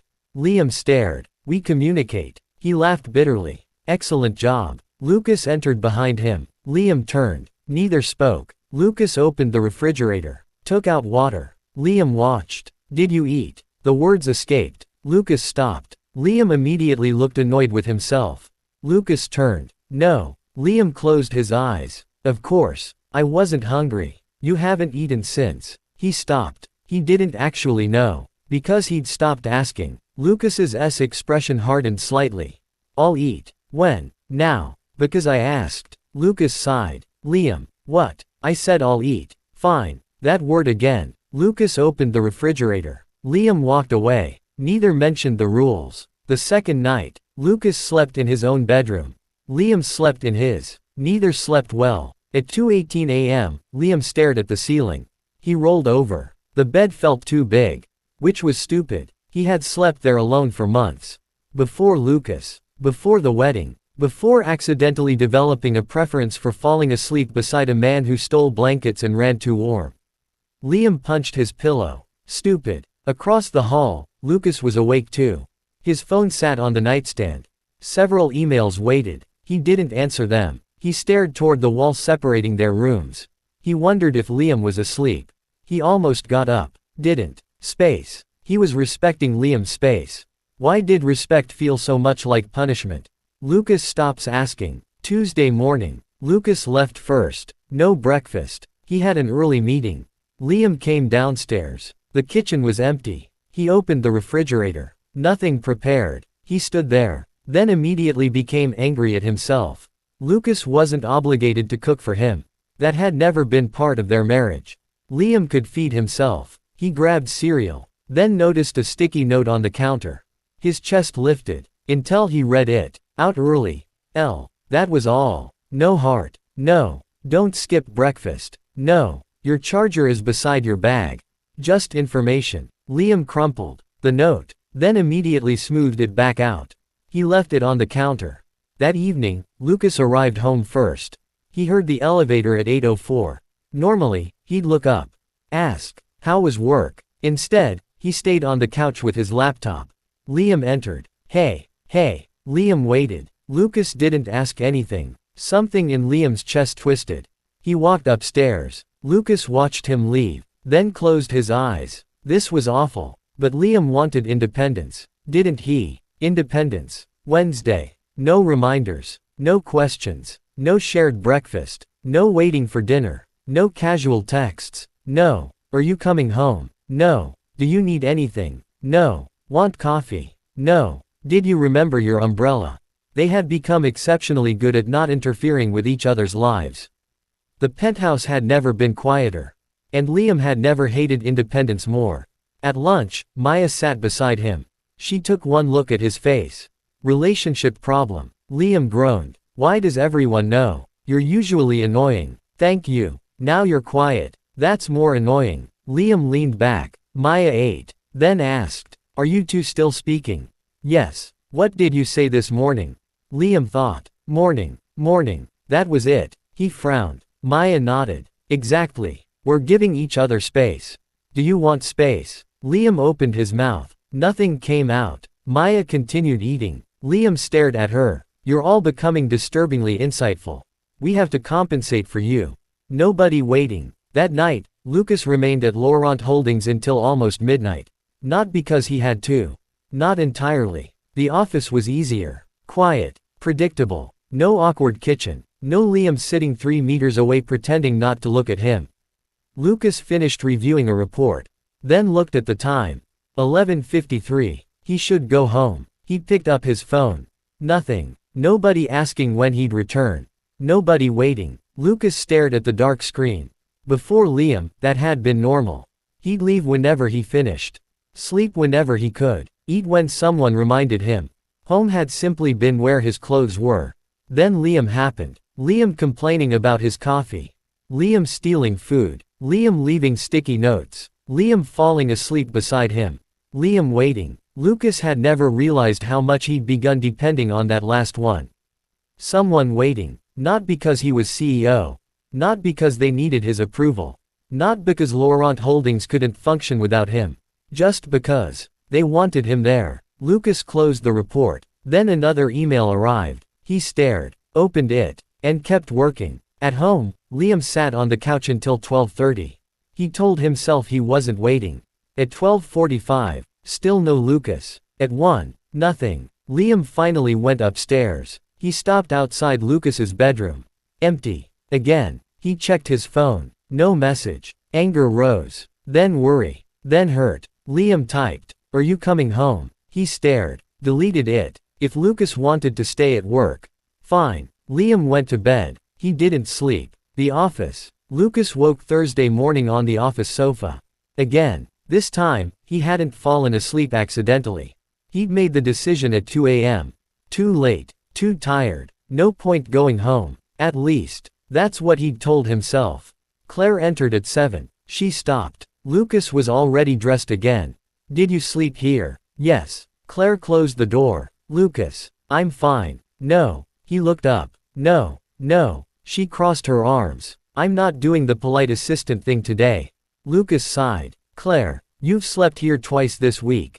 The expansion. Don't. Lucas stopped. Claire stared. The expansion isn't why you're here. Lucas said nothing. Liam. His jaw tightened. Claire understood. You fought. Yes. And now, we're respecting each other's independence. Claire looked around the office. Then at the sofa. This looks very independent. Lucas glared. She continued. You know independence doesn't mean pretending you don't care where your husband is, right? I know. Does Liam? Lucas became quiet. Claire sighed. Go home tonight. I have. Go home. Lucas's eyebrows rose. Are you ordering your CEO? Yes. Bold. I learned from Liam. Despite himself, Lucas smiled. It disappeared quickly. The empty home. Thursday evening. Liam came home. He knew Lucas wouldn't be there. He'd stopped expecting it, or tried to. He dropped his bag, changed clothes, ordered dinner. One meal. Only one. He stared at the order screen. Then added another. Lucas's as usual. Liam cursed. Stupid. He ordered it anyway. The food arrived. Liam ate. Lucas's container remained untouched. 9, 10, 11. Liam sat at the kitchen island. His phone beside him. The penthouse felt enormous. Too clean. Too quiet. Too empty. He remembered the beginning, when he'd first moved in. He had loved how much space there was between them. His room. Lucas's room. His schedule. Lucas's schedule. His life. Lucas's life. No expectations. Now, Liam looked toward the elevator. Come home. The words escaped quietly. No one heard. That somehow made them hurt more. At 11:18, the elevator opened. Liam stood so quickly his chair scraped backward. Lucas entered. He stopped. Liam stared at him. Lucas stared back. Hi. Liam's eyes immediately moved over him. Same clothes from yesterday. No. Different shirt. But, did you sleep at the office again? Lucas hesitated. Wrong. Liam's jaw tightened. You did. It was late. That's not what I asked. Yes. Liam laughed once. Great. Lucas's expression hardened. I thought you wanted space. Liam stared. Space. Yes. So you decided not coming home was respectful. I didn't want to make things worse. You thought disappearing would make things better. I didn't disappear. You slept at your office. I've done it before. Before we were married. Silence. There it was. Lucas looked at him. Liam's breathing changed. He'd said it. Not before the wedding. Not before the argument. Before we were married. Lucas spoke quietly. And now, Liam froze. Lucas stepped closer. What changed? Liam looked away. Don't. No. Lucas's voice wasn't angry. Just tired. We've spent 4 days doing this. Doing what? Nothing. Lucas gestured between them. Not asking. Not touching. Not talking unless necessary. Not waiting. Liam's throat tightened. Lucas continued. I thought I was respecting what you wanted. So did I. Lucas stopped. Liam laughed bitterly. I stopped asking whether you ate because I thought you didn't want me managing you. I stopped asking when you'd be home. I stopped reminding you to sleep. Lucas stared. And I hated every second. The room went quiet. Liam looked at him. Did you? Yes. Then why didn't you say anything? Lucas laughed tiredly. Why didn't you? Fair. Painfully fair. The refrigerator rules. Liam turned away. His eyes landed on the refrigerator. The rules. Of course. He walked toward it. Lucas followed slowly. Liam pointed. Look. Lucas looked. We communicate. Liam laughed. We're idiots. Lucas's mouth twitched. Apparently. Liam pointed again. My life stays mine. Your life stays yours. We wrote these because I was terrified marriage would turn us into one person. Lucas nodded. And somewhere along the way, Liam swallowed. We started acting like caring about each other meant violating them. Lucas stared at the words. I thought asking when you'd be home would pressure you. Liam admitted. Lucas nodded. I thought coming home when you asked would mean you were controlling my work. Liam looked at him. Lucas continued. Then when you stopped asking. He paused. I thought you didn't want me there. Liam's expression crumbled slightly. Idiot. Lucas laughed quietly. Yes, I wanted you there. Lucas became still. Liam forced himself to continue. I still do. There. No hiding. No. Eat. No. Sleep. Just the truth. I like when you come home. Lucas's eyes softened. I like eating with you. I like knowing you're sleeping beside me instead of face down on some corporate report. Lucas smiled faintly. And yes, Liam exhaled. I worry when you don't take care of yourself. That's not me trying to control you. I know. Do you? Lucas nodded. I do now. Lucas's truth. Lucas leaned against the counter. My turn. Liam waited. I like when you ask. Liam blinked. What? When I'm coming home. Lucas looked embarrassed. Liam had rarely seen that expression on him. I like knowing someone notices whether I'm there. Liam's anger disappeared. Lucas continued. Before you, I could stay at Laurent Holdings until 2 in the morning and nobody cared except because they needed me the next day. That's depressing. It was normal. Still depressing. Lucas smiled. Then you started messaging me. Eat, sleep, come home. And suddenly, Lucas looked toward their living room. Home became somewhere someone was waiting. Liam swallowed. When you stopped, Lucas looked down. I thought maybe I'd imagined how much that mattered. You idiot. I know. No, seriously. Liam stepped closer. You slept at the office because I didn't text you. When you phrase it like that. That's pathetic. Lucas laughed. Liam did too. Just once. And that tiny laugh cracked 4 days of tension. Nobody won. Then Liam became serious. But you're still working too much. Lucas sighed. I know. And I'm not pretending I'm suddenly okay with it. I know. And there will be nights when I tell you to come home. Lucas nodded. And there will be nights when I can't. Liam's jaw tightened. But he nodded. Okay. Lucas looked surprised. Okay. I didn't say I'll like it. Lucas smiled. Fair. And if you're going to sleep at the office, I'll tell you. You'll preferably not do it. I'll preferably not do it. And eat. Liam, that one isn't negotiable. Lucas laughed. Then, and you, what about me? If you're angry, tell me you're angry. I did. Eventually. Liam frowned. Lucas continued. Don't punish both of us by pretending you don't care. Liam opened his mouth. Closed it. Fine. Lucas raised an eyebrow. Liam sighed. Okay. Neither apologized for caring. Neither apologized for having work. Neither promised impossible things. Nobody won. That wasn't what they needed. The new rule. Liam pulled a fresh sticky note from the drawer. Lucas watched. Of course. This is necessary. Liam wrote slowly. Then stuck it directly beneath.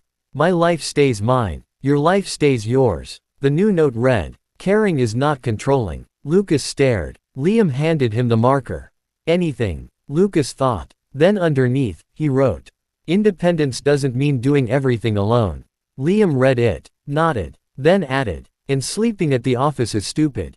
Lucas stared. Was that necessary? Very. Lucas took the marker. So is waiting until midnight without texting. Liam gasped. I was giving you space. So was I. Your version involved a sofa. Your version involved silent resentment. Liam narrowed his eyes. Lucas smiled. Normal. Finally. Dinner at midnight. Liam remembered the second container. He grabbed it from the refrigerator. Here. Lucas looked. You ordered for me. Liam immediately became defensive. I forgot to remove it. Lucas stared. Liam. Fine. I ordered it. Lucas smiled. Thank you. Eat. Lucas sat. Liam sat beside him. Not across. Beside. Lucas opened the container. Liam watched him take the first bite. Happy. Marginally. Lucas ate another. Liam leaned against the counter. After a moment, his shoulder touched Lucas's ass. Neither moved away. Lucas quietly asked, were you really waiting? Liam looked offended. No. Lucas stared. Liam lasted 3 seconds. Maybe. Lucas smiled. Don't. I didn't say anything. Your face. Lucas continued eating. Liam's head eventually settled against his shoulder. Lucas froze. Then relaxed. Is this allowed? Liam closed his eyes. Husband privilege. Lucas's smile widened. Not separate tonight. When Lucas finished eating, they went upstairs. They reached the hallway. Liam's bedroom on one side. Lucas's on the other. Both stopped. For 4 nights, they'd gone separate ways. Liam stared at his door. Then at Lucas. Lucas didn't assume. Didn't ask. Just waited. Liam sighed dramatically. Your bed. Lucas's eyebrows rose. Why? Because mine is too cold. Lucas smiled. Liam immediately pointed. Don't. I didn't say anything. You were going to. No. Liar. They entered Lucas's room. Liam climbed into bed first. Lucas changed and joined him. For a moment, there was space between them.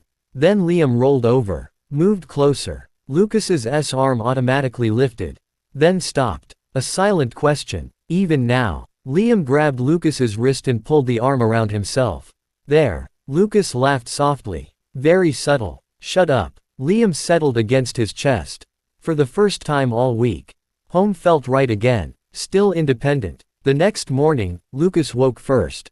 He looked down. Liam was asleep against him. Hair everywhere. One hand gripping Lucas's shirt. Lucas smiled. He carefully reached for his phone. 6:21. Several emails. He stared at them. Then locked the screen. Not yet. Liam stirred. Time. Early. Work. Later. Liam opened one eye. Really? Really? Liam studied his face. You're not doing that because of me. Lucas thought. Then answered honestly. Partly. Liam frowned. Lucas continued before he could object. But I'm choosing it. That stopped him. Lucas smiled. See the difference? Liam considered. Then closed his eyes. Annoyingly. Lucas laughed. A few minutes later, Liam murmured. Lucas. You can work late tonight if you need to. Lucas looked down. Liam continued. But text me. I will. And eat. I will. And come home. Lucas's expression softened. I will. Liam opened his eyes. Not because I'm ordering you. I know. Because. He hesitated. Lucas waited. Liam sighed. Because I want you here. Lucas's arm tightened around him. Okay. No teasing. No joke. Just. Okay. Later, before leaving for work, Liam stopped at the refrigerator. Lucas stood beside him. The newest rule sat in the center. Caring is not controlling. Around it were all the older rules they'd made when they were still trying to understand what marriage meant. Liam smiled faintly. Still independent? Lucas asked. Liam looked at him. Obviously. Good. You. Obviously. Liam grabbed his work bag. Then reached for Lucas's tie and straightened it. Lucas looked down. Husband privilege. Liam shrugged. Maybe. He started toward the elevator. Lucas followed. Just before the doors closed, Liam's phone buzzed. A message. From Lucas. Liam looked at him. You're standing beside me. I know. Liam opened it. Lucas. Dinner tonight. Liam smiled. Typed back. Liam. Yes. Then. Liam. And you're coming home. Lucas's phone buzzed. He read it. Looked at Liam. Lucas. I know. Liam put his phone away. Their lives were still theirs. Their jobs were still theirs. Their choices were still theirs. But somewhere between independence and marriage, they had finally understood something neither contract nor refrigerator rule had explained at the beginning. Caring wasn't ownership. Wanting someone home wasn't control. Needing someone sometimes didn't mean losing yourself. And being independent didn't mean pretending their absence didn't hurt. They hadn't solved everything. Lucas would still work too much. Liam would still worry. They would probably fight about it again. But this time, they knew what they were actually fighting for. Not control. Not freedom. Each other. Chapter 8, Leanne starts over. 3 weeks after her twin brother's wedding, Leanne Reyes stood in the middle of an empty apartment and announced. It's perfect. Liam stared at the apartment. Then at his sister. Then back at the apartment. There's a crack in the wall. Character. The kitchen is the size of Lucas's closet. Efficient. The bathroom door doesn't close properly. I'll fix it. You don't know how. I'll learn. Liam crossed his arms. Leanne copied him. They stared at each other. Same dark hair. Same stubborn expression. Same complete unwillingness to surrender. Lucas stood near the doorway carrying 2 cardboard boxes. He looked between the twins. Should I put these down? Neither answered. Lucas quietly placed them on the floor. Wise man. Liam pointed toward the window. And that's facing another building. Leanne walked over and looked outside. Free neighbors. That's not a benefit. I can watch their lives when I'm bored.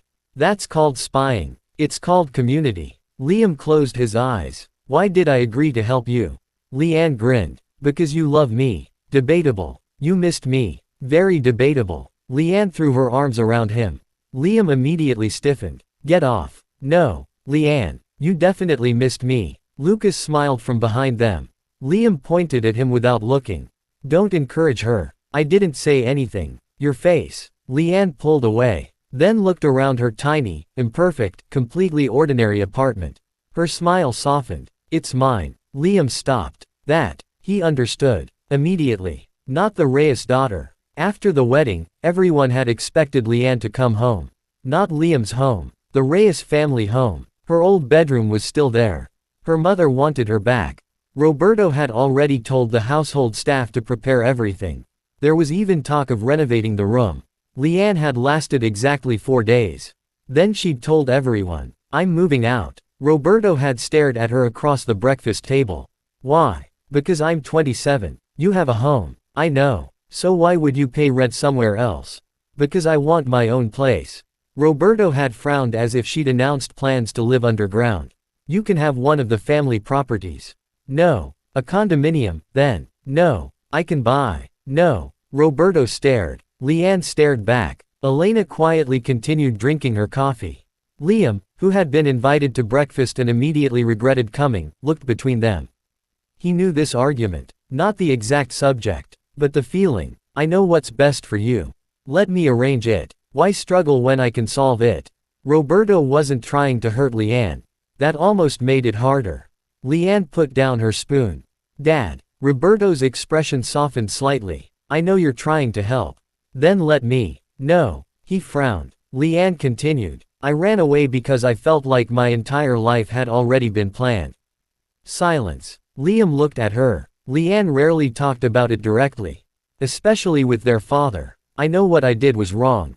Her voice became quieter. "I should have told you. I should have told Mom. I should have told Liam." Liam's expression tightened. Leanne glanced at him. "I'm not pretending running away was brave. It wasn't." Roberto looked down. "But I can't come back now and let everything become exactly the same." Leanne looked at her father. "I don't want to be the Reyes daughter who almost married Lucas Laurent. I don't want people asking when you're going to arrange something else for me. I don't want a penthouse because you bought it. I want." She hesitated, then smiled slightly. "I want something small." Roberto looked genuinely confused. "Why?" Liam snorted. Elena hid a smile. Leanne laughed. "Because I can afford small." The apartment hunt. That was how Liam ended up helping his twin search for apartments. He immediately regretted this too. The first apartment was beautiful. Leanne rejected it. "Too expensive." "You can afford it." "I said I can afford it." "You can. Without touching my savings." Liam stopped. "Ah. Exactly." The second was affordable. Liam rejected it. "The neighborhood is terrible." "You're acting like Dad." "Take that back." Leanne laughed. The third had a leaking ceiling. The fourth smelled strange. The fifth was so small Liam walked into the bedroom and accidentally opened the refrigerator. He stared. Leanne stared. Lucas, who had joined them after work, looked impressed. "Efficient." Liam turned. "Don't." The sixth apartment was the one. Not perfect. Not luxurious. But clean. Safe. Affordable. Close enough to public transportation. A bedroom with good sunlight. And one corner near the window where Leanne could place a desk. She stood there for several minutes. Liam knew immediately. "You like it." Leanne smiled. "I love it." Roberto's solution. Roberto did not. He visited the next day. His reaction was immediate. "No." Leanne crossed her arms. "Dad. No. You don't live here. Neither should you." Liam leaned against the kitchen counter. "This is going well." Elena elbowed him. Lucas wisely remained near the door. Roberto walked through the apartment. "The security is inadequate." "It has security." "The elevator is old." "It works." "The kitchen." "I don't cook." Liam nodded. "Family trait." Elena looked at him. "You cook even less." "Exactly." Roberto turned toward Lucas. "You agree with this?" Lucas blinked. Everyone looked at him. He glanced at Liam. Liam's expression clearly said, "Choose carefully." Lucas cleared his throat. "It's Leanne's apartment." Roberto frowned. "That isn't what I asked." "It's probably the answer you need." Silence. Liam's eyebrows rose. Leanne smiled. Elena looked pleased. Roberto looked betrayed. "Lucas. Sorry." "No, you're not." Lucas glanced at Liam. "No." Liam almost laughed. Roberto sighed. "If money is the problem." "It's not." Leanne stepped closer. "Dad, I need to know I can build something myself. You don't have to prove anything." "I'm not proving it to you." That stopped him. I'm proving it to me. Roberto stared at his daughter. Something in his expression changed. Not acceptance. Not yet. But understanding had started. Slowly. Painfully. Roberto looked around again. Then, at least let me replace the lock. Leanne opened her mouth. Liam interrupted. That's actually reasonable. She glared. Traitor. The lock is terrible. Lucas nodded. It is. Leanne looked at Elena. Her mother shrugged. 3 against 1. Leanne sighed. Fine. Roberto immediately took out his phone. Good. I'll have a security company. 1 lock. Roberto stopped. Leanne. 1. He sighed. 1. Progress. Boxes. Moving day arrived Saturday. Liam wore old jeans and a shirt he didn't mind destroying. Lucas arrived in casual clothes. Leanne stared at him. Why are you here? Lucas looked at the box in his hands. Helping. You have people for this. Lucas frowned. I have arms. Liam walked past carrying a lamp. Don't discourage him. Free labor. Lucas looked offended. I'm your husband. Exactly. Husband privilege. Husband responsibility. Convenient. Marriage is about compromise. Leanne burst out laughing. Lucas followed Liam inside. Daniel arrived 40 minutes later. Nobody had invited him. Liam stared. Why are you here? Daniel held up iced coffees. I bring supplies. Leanne took one. You can stay. Liam looked betrayed. That's all it takes. Yes. Daniel handed Lucas one. CEO. Lucas took it. Thank you. Then Daniel handed Liam nothing. Liam stared. Where's mine? Daniel pointed toward the last cup in the carrier. You insulted me when I arrived. Give it. Apologize. No. Daniel drank it. Liam nearly dropped the box he was holding. Leanne laughed so hard she had to sit down. For the first time in weeks. She looked completely relaxed. Not guilty. Not nervous. Not like someone waiting to be told what her next responsibility was. Just Leanne. Liam noticed. And quietly smiled. The desk by the window. By late afternoon, most of the apartment was assembled. Mostly. Leanne's bed frame had nearly destroyed Daniel. Lucas had unexpectedly proven competent with furniture. Liam had discovered that instruction manuals were apparently written by people who hated humanity. Now only the desk remained. Leanne placed it beside the window. Liam looked at it. Work. She nodded. Work. Her laptop went in the center. Drawing tablet beside it. Sketchbooks. Pens. Color samples. A small plant Elena had brought. Leanne sat. Then looked around. For a moment, her smile disappeared. Liam noticed. What? She shook her head. Nothing. Leanne. She stared at the blank laptop screen. I don't know if anyone will hire me. Liam frowned. You've worked before. Not properly for months. You freelanced while you were away. Small things. So. She looked at him. So I'm starting over. There it was. The fear underneath all the excitement. Leanne touched the edge of her drawing tablet. Everyone knows me now. Liam became quiet. She laughed without humor. Not as a designer. As the runaway bride. Liam's expression hardened. You're not a bride. Exactly. But that's what people remember. She leaned back. What if every client searches my name and sees that? What if they think I'm unreliable? What if? Leanne. She stopped. Liam leaned against the desk. Do you know how many people called me the replacement groom? She looked at him. A lot. Correct. Do you know how many people assumed I'd quit my job after marrying Lucas? A lot. Also correct. And, Liam shrugged. I went to work. Leanne stared. That's your advice? Yes. Go to work. Pretty much. She laughed. Liam continued. You can't control what people remember. But you can give them something new to know you for. Leanne looked at her laptop. Liam nudged her shoulder. You're good. She glanced at him. That sounded painful. It was. Say it again. No. Liam. Never. Leanne smiled. The portfolio. For the next 2 weeks, Leanne worked. Really worked. She rebuilt her portfolio. Updated old projects. Contacted former clients. Created new samples. Applied for freelance jobs. Received rejections. A lot of them. Some people never replied. One potential client did exactly what she'd feared. Are you the Leanne Reyes from the Laurent engagement story?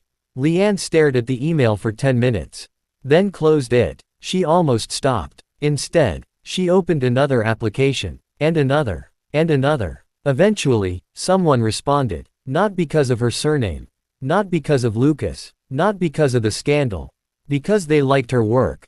A small branding project. Nothing glamorous. Leanne stared at the acceptance email. Then screamed. Her upstairs neighbor complained. She didn't care. Her first call was to Liam.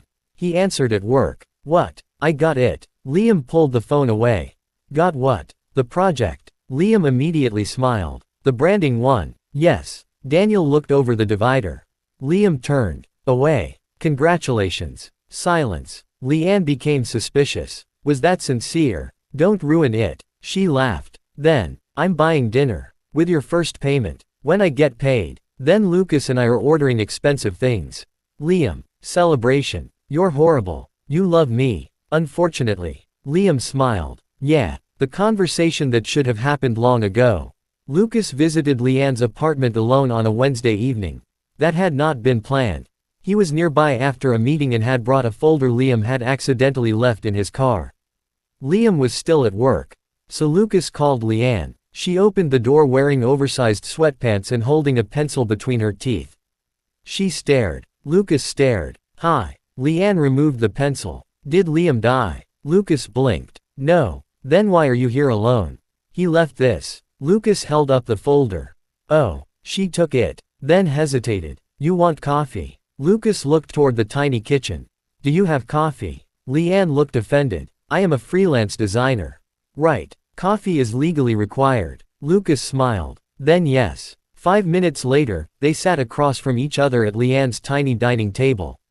It was the first time they'd been alone together since everything. Leanne stirred her coffee. Lucas drank his. Silence. Leanne finally said, "This is weird." Lucas nodded. "Very." She laughed. "Good." Another silence. Then Leanne looked at him. "You were supposed to marry me." There it was. Lucas put down his cup. "Yes. I mean," she grimaced. "Our families expected us to." "Yes. Did you ever actually want to?" Lucas considered the question. Not diplomatically. Honestly. No. Leanne laughed. Lucas smiled faintly. "Sorry. No, that's actually comforting."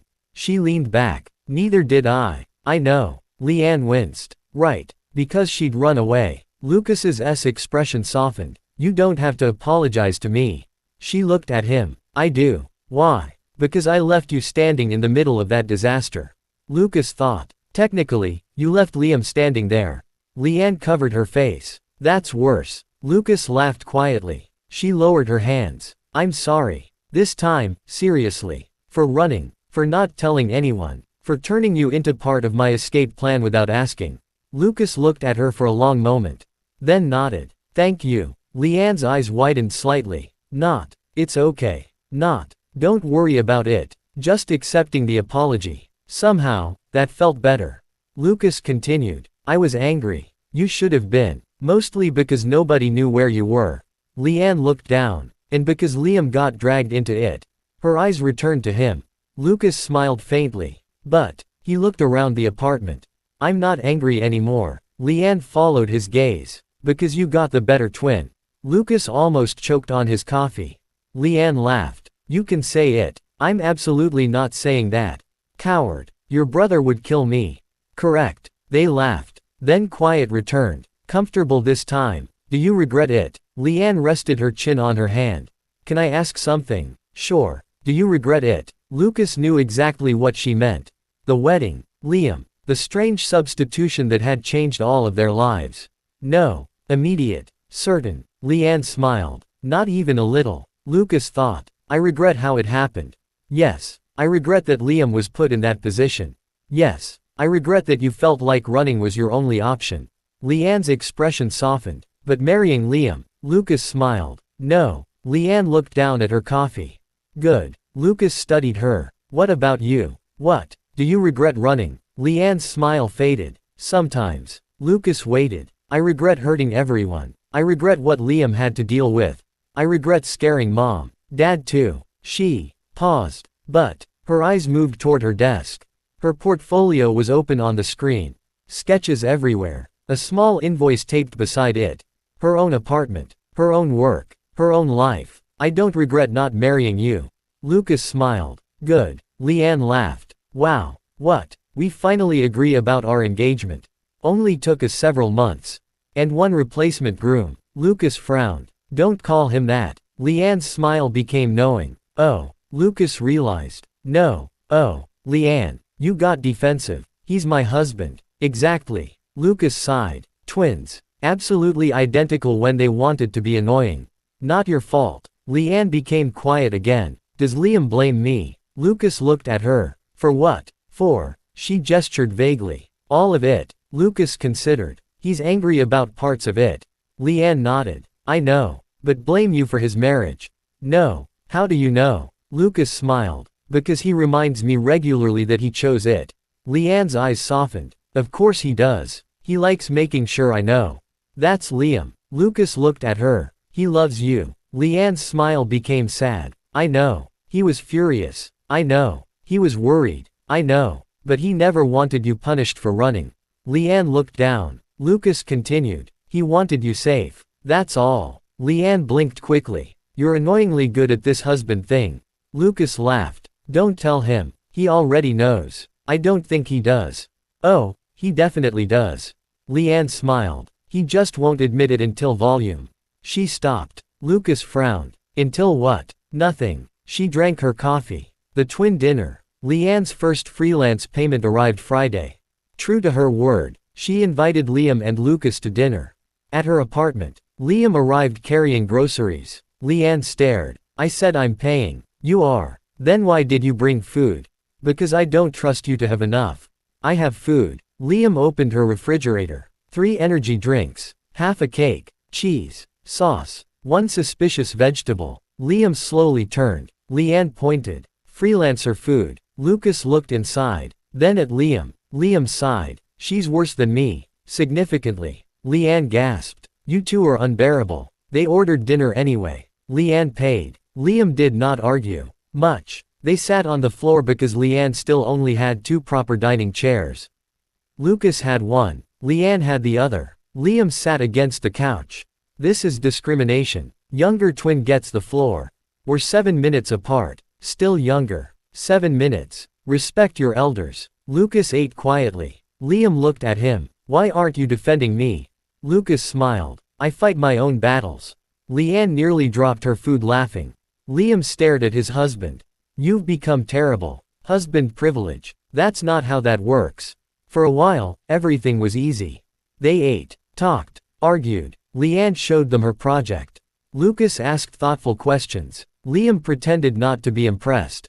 Then Leanne caught him looking at the design again. You like it. It's fine. You love it. Don't push. Lucas whispered. He likes it. Liam glared. Leanne smiled. And for the first time since she had run away, there was no engagement hanging over the 3 of them.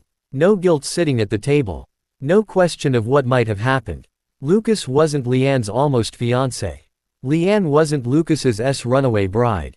Liam wasn't anyone's replacement. They were simply family. A strange one, but theirs. Roberto visits again. A week later, Roberto returned to Leanne's apartment. This time alone. He carried a bag. Leanne opened the door suspiciously.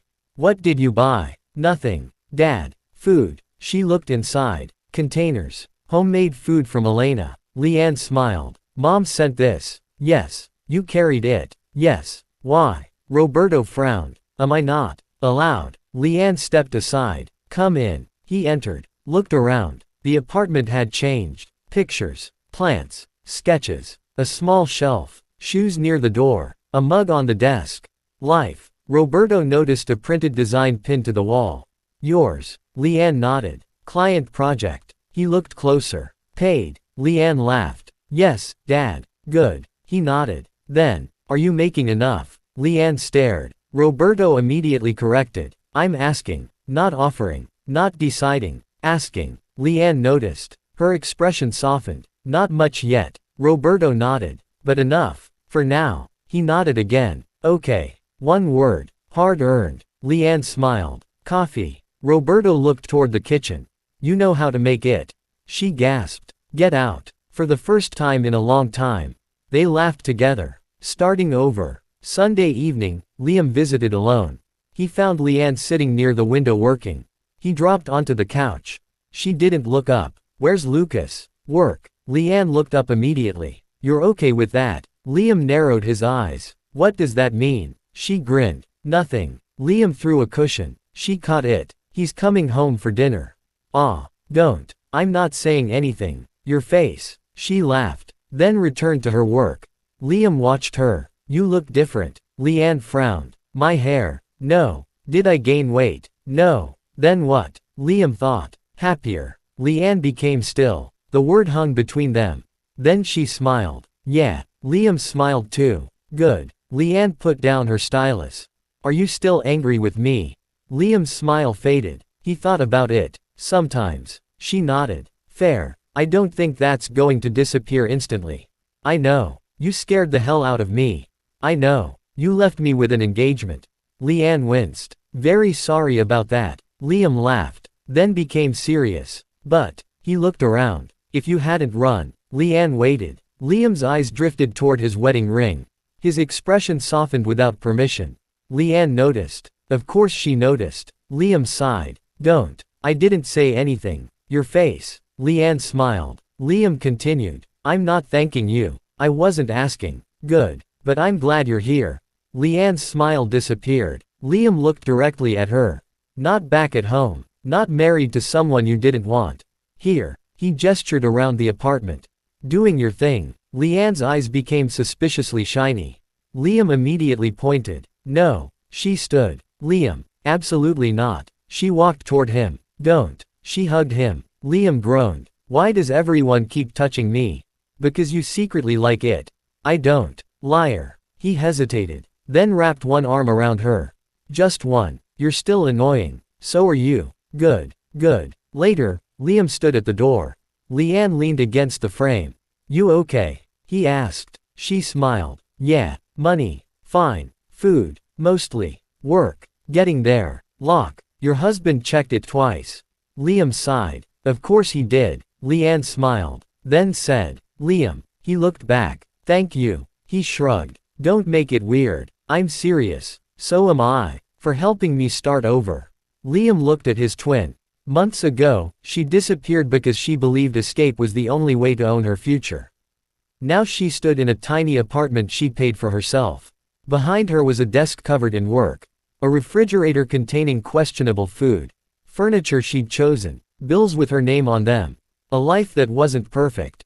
But was hers. Liam smiled. You did that yourself. Leanne stared. Then smiled back. Maybe. No maybe. He stepped toward the elevator. Call me if you need anything.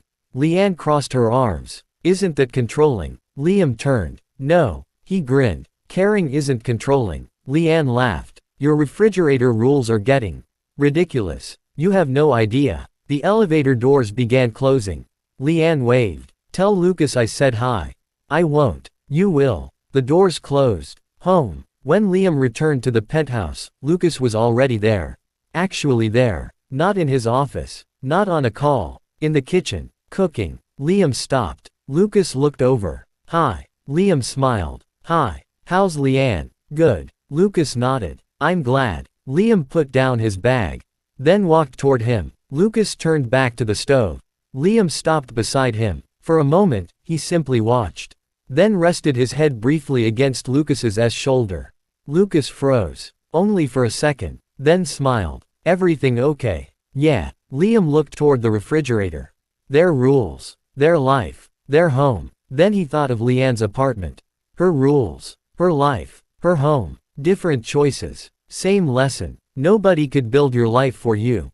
Not parents. Not families. Not expectations. Not even someone who loved you. You had to choose it. Piece by piece. Leanne had finally started. And Liam understood better than almost anyone why that mattered. Lucas nudged him gently. Dinner. Liam looked at the food. Did you cook enough? Yes. Good. Liam stole a piece directly from the pan. Lucas stared. That's hot. Liam immediately regretted everything. He waved his hand in front of his mouth. Lucas laughed. Idiot. Liam glared while chewing. Husband privilege. That doesn't protect you from heat. Bad system. Lucas laughed again. And somewhere across the city, Leanne Reyes sat at her tiny desk beside the window. She opened a new client email. Picked up her stylus. And began. Not running this time. Not escaping. Beginning. On her own terms. Chapter 9, Two Families, One Sunday. Sunday lunch was supposed to be simple. That was Elena Reyes's first mistake. Her second was telling people about it. Her third was assuming Victor Laurent understood the meaning of the phrase small family lunch. Just family. Liam woke Sunday morning to the smell of coffee. He opened one eye, then the other. Lucas's side of the bed was empty. Liam frowned. They still hadn't officially discussed when exactly the separate bedroom arrangement had become mostly theoretical. Technically, Liam still had his own room. Technically, so did Lucas. Technically, Liam had slept in Lucas's bed for the last 5 nights. But that was irrelevant. He got up and followed the smell downstairs. Lucas stood in the kitchen wearing a dark t-shirt and casual pants, one hand around a coffee mug. Liam stopped on the last stair. Lucas looked over. Morning. Liam stared. What? You look suspiciously relaxed. It's Sunday. You know what Sunday is. Lucas considered. The day after Saturday. Family lunch. Right. Liam walked toward the coffee machine. You should be afraid. I've had lunch with your family before. Not like this. Lucas raised an eyebrow. My mother said, small family lunch. Exactly. That sounds harmless. Liam slowly turned. Lucas. Yes. Nothing involving my family is harmless. Lucas smiled. Liam poured coffee. Mom invited me, you, Leanne, and Dad. That is small. Yes. Then what's the problem? Liam took a long drink. My father will probably argue with someone. Who? Whoever's available. Leanne will steal my food. Probably. Mom will pretend everything is under control while secretly controlling everything. Lucas smiled. And you? Liam frowned. What about me? What will you do? Survive. Lucas laughed. Liam's phone buzzed. He checked it, then froze. Lucas immediately noticed. What? Liam slowly turned the screen toward him. Victor Laurent. Victor. Good morning, grandsons-in-law. Liam closed his eyes. No. Lucas looked confused. Grandsons-in-law. Don't focus on that. Another message. Victor. Elena. Says lunch is at noon. I'm bringing dessert. Liam stared at Lucas. Why does he know? Lucas looked genuinely innocent. I didn't tell him. Another message arrived. Victor. Clara's coming too. Liam's eyes widened. What? Then. Victor. Daniel said he'll meet us there. Liam lowered the phone. How does he know Daniel? Lucas thought. I've stopped asking questions like that. Liam pointed at him. This is your family. Victor is one person. One person with the destructive capability of 12. Lucas couldn't argue. The Reyes house. At 11:55, Liam and Lucas arrived at the Reyes family home. Liam carried wine. Lucas carried flowers for Elena. The door opened before they knocked. Elena smiled. You're early. Liam looked at his phone. It's 5 minutes. Exactly. She hugged Liam. Then Lucas. Lucas still looked faintly surprised whenever Elena did that. Liam noticed. He didn't comment. Much. Mom likes you more than me. Elena took the flowers from Lucas. Lucas brings flowers. I brought wine. For yourself. That's beside the point. Lucas smiled. Elena turned toward him. Come in. Lucas stepped inside. Liam followed. Then immediately smelled something wonderful. He looked toward the kitchen.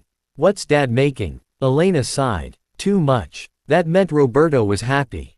Roberto Reyes expressed affection through food and aggressive amounts of it. They entered the kitchen. Roberto stood at the stove. He glanced over. You're late. Liam checked the clock. 11:58. Dad. Roberto looked at Lucas. Lucas. Mr. Reyes. Roberto frowned. We're family. Lucas blinked. Roberto returned to cooking. Roberto is fine. Liam stared at his father. Then at Lucas. Then back at Roberto. Interesting. Roberto frowned. What? It took you 27 years to stop calling me, boy, when annoyed. I still call you boy. Exactly. Lucas wisely remained silent. Leanne appeared from the dining room. Liam. She walked directly toward him. Liam stepped aside. She kept walking. Straight to Lucas. Lucas. She hugged him. Lucas laughed. Liam looked offended. Excuse me. Leanne released Lucas. What? I'm your twin. I saw you last week. You saw him too. He's nicer. Get out. This isn't your house anymore either.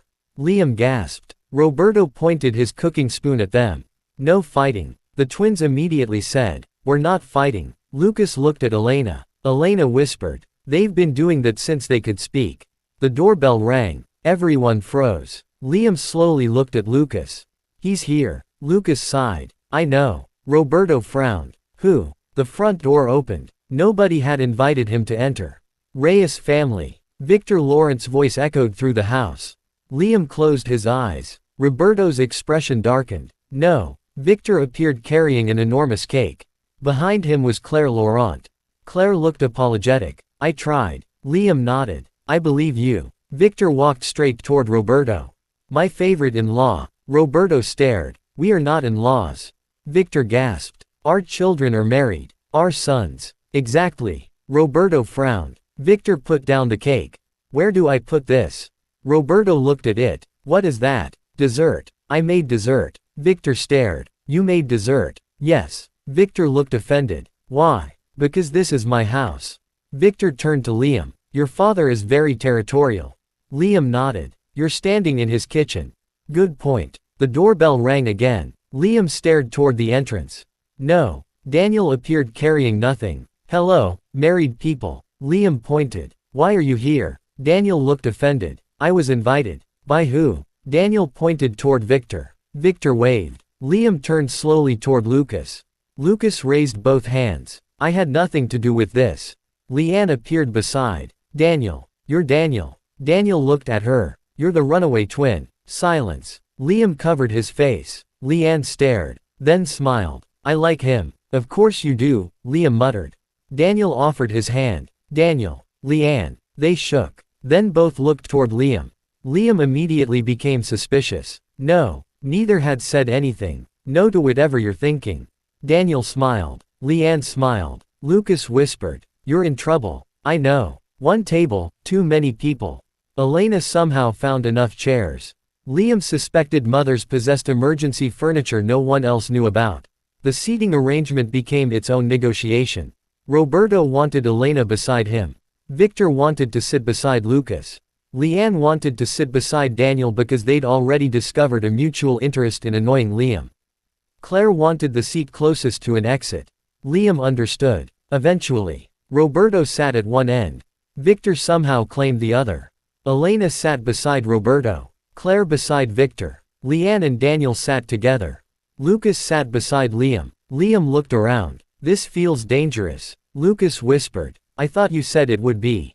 I underestimated it. Food arrived. Too much food. Roberto had prepared several dishes. Victor stared at the table. Then at Roberto. You cooked all this? Yes. Personally? Yes. Victor looked impressed. I didn't know wealthy businessmen could cook. Roberto slowly put down his serving spoon.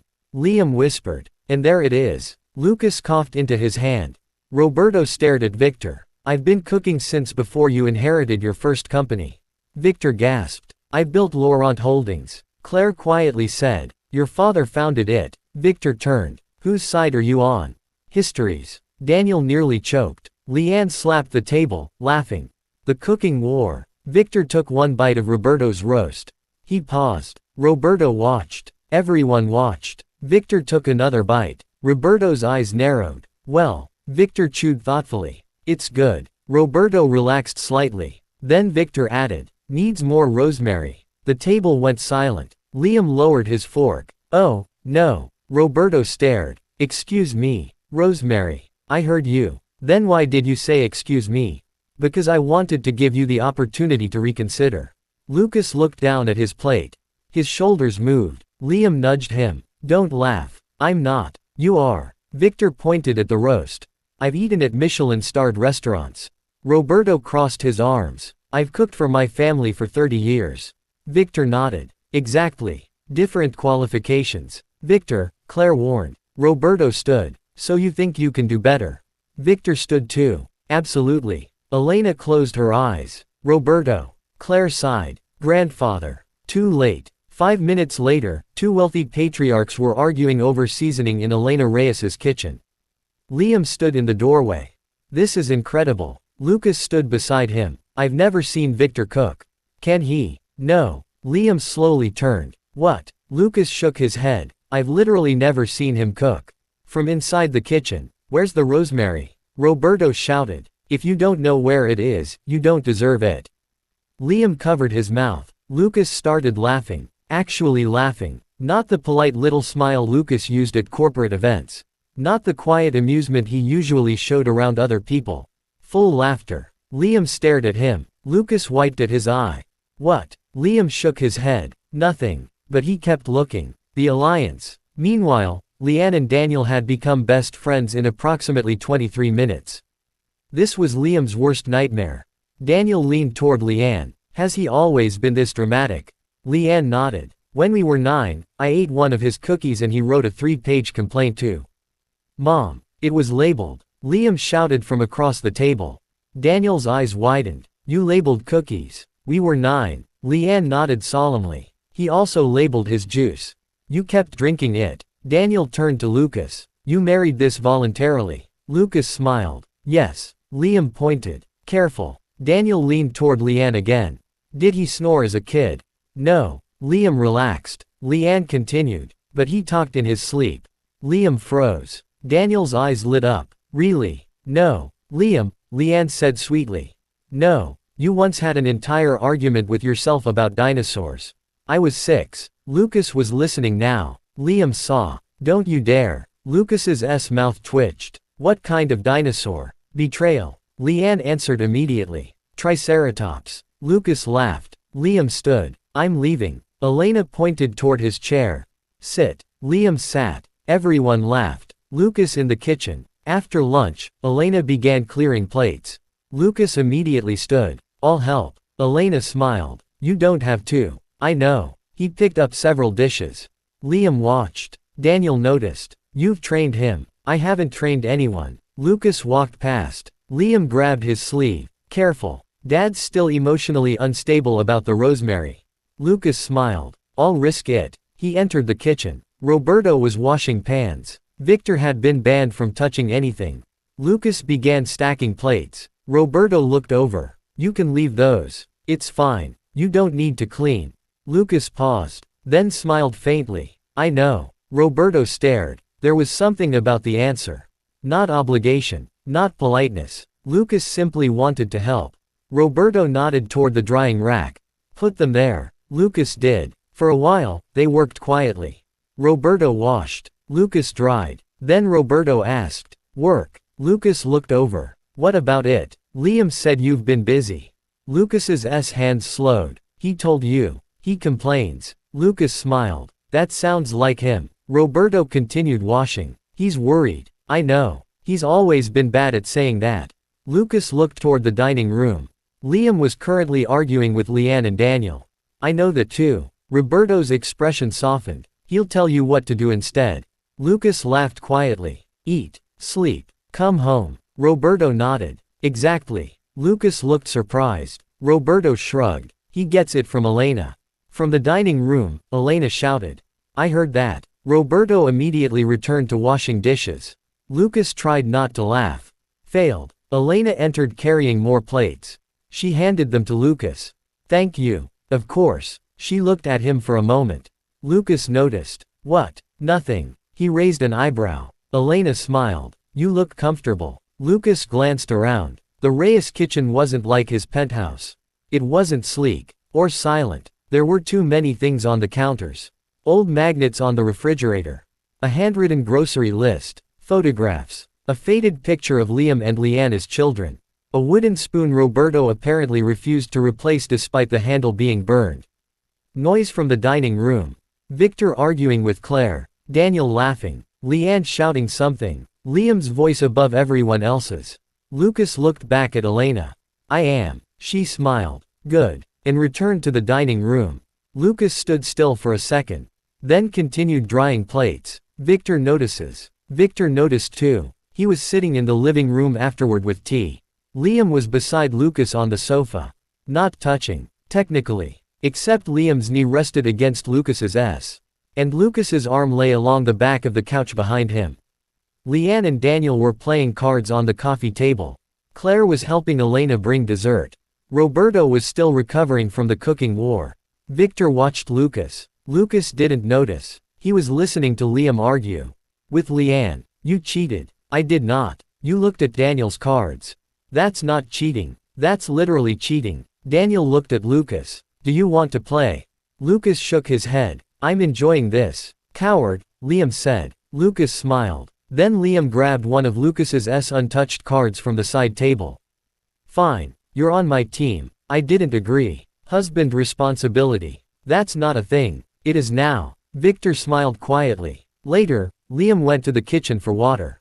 Victor followed. Liam noticed. What? Victor leaned against the counter. Nothing. That's never true. Victor smiled. You know. Liam waited suspiciously. I haven't seen Lucas laugh this much in years. Liam's expression changed. Victor looked toward the living room. Lucas was now sitting on the floor because Daniel had somehow convinced him to join the card game. Leanne was accusing him of cheating. Lucas looked genuinely offended. Daniel was laughing. Victor's smile softened. He was always a serious child. Liam looked at him. Lucas. Very. Victor nodded. Too serious. Even when he was little.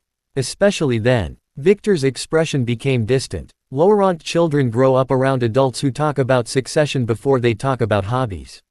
Liam frowned. Victor continued. By the time Lucas was old enough to understand what Laurent Holdings was, he already knew everyone expected him to inherit it. Liam looked toward Lucas. Sebastian. Different expectations. Victor sighed. Still heavy ones. For once, Victor wasn't joking. Liam leaned against the counter beside him. Victor looked at Lucas again. I worried. About what? That he'd become exactly what everyone expected.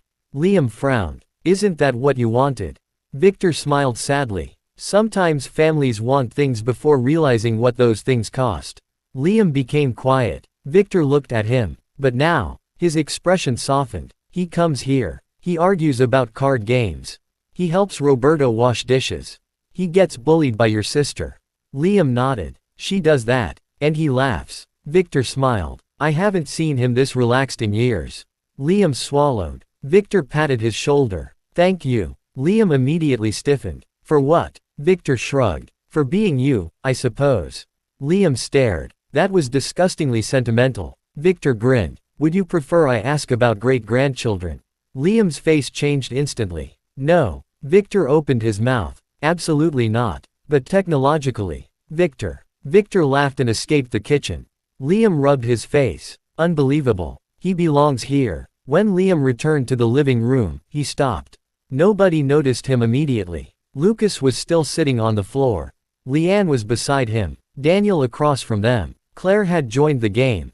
Roberto sat in his armchair offering unwanted strategic advice. Elena was passing around dessert. Victor was loudly insisting he had invented some card rule that clearly did not exist. And Lucas. Lucas was in the middle of it. Not standing apart. Not observing politely. Not CEO Lucas Laurent attending a family obligation. Just Lucas. His sleeves were rolled up. His hair had fallen slightly over his forehead. He was holding cards in one hand while arguing with Leanne. That's not a rule. It is in this house. You made it up. Family rule. Lucas looked toward Roberto. Roberto shrugged. She's always done that. See, Leanne said. That's not support. Everyone laughed. Liam stood there. Something warm spread through his chest. He'd seen Lucas with his own family. The Laurents. He'd seen Lucas at work. At business dinners. At formal events. He'd seen the version of Lucas who commanded rooms without raising his voice. But this was different. Lucas wasn't visiting Liam's family anymore. Somewhere along the way, he had become part of it. Liam hadn't noticed exactly when. Maybe Elena hugging him at the door. Maybe Roberto telling him to call him Roberto. Maybe Leanne treating him like another brother she could annoy. Maybe Daniel forgetting he was a billionaire and making him carry things. Maybe none of it happened at once.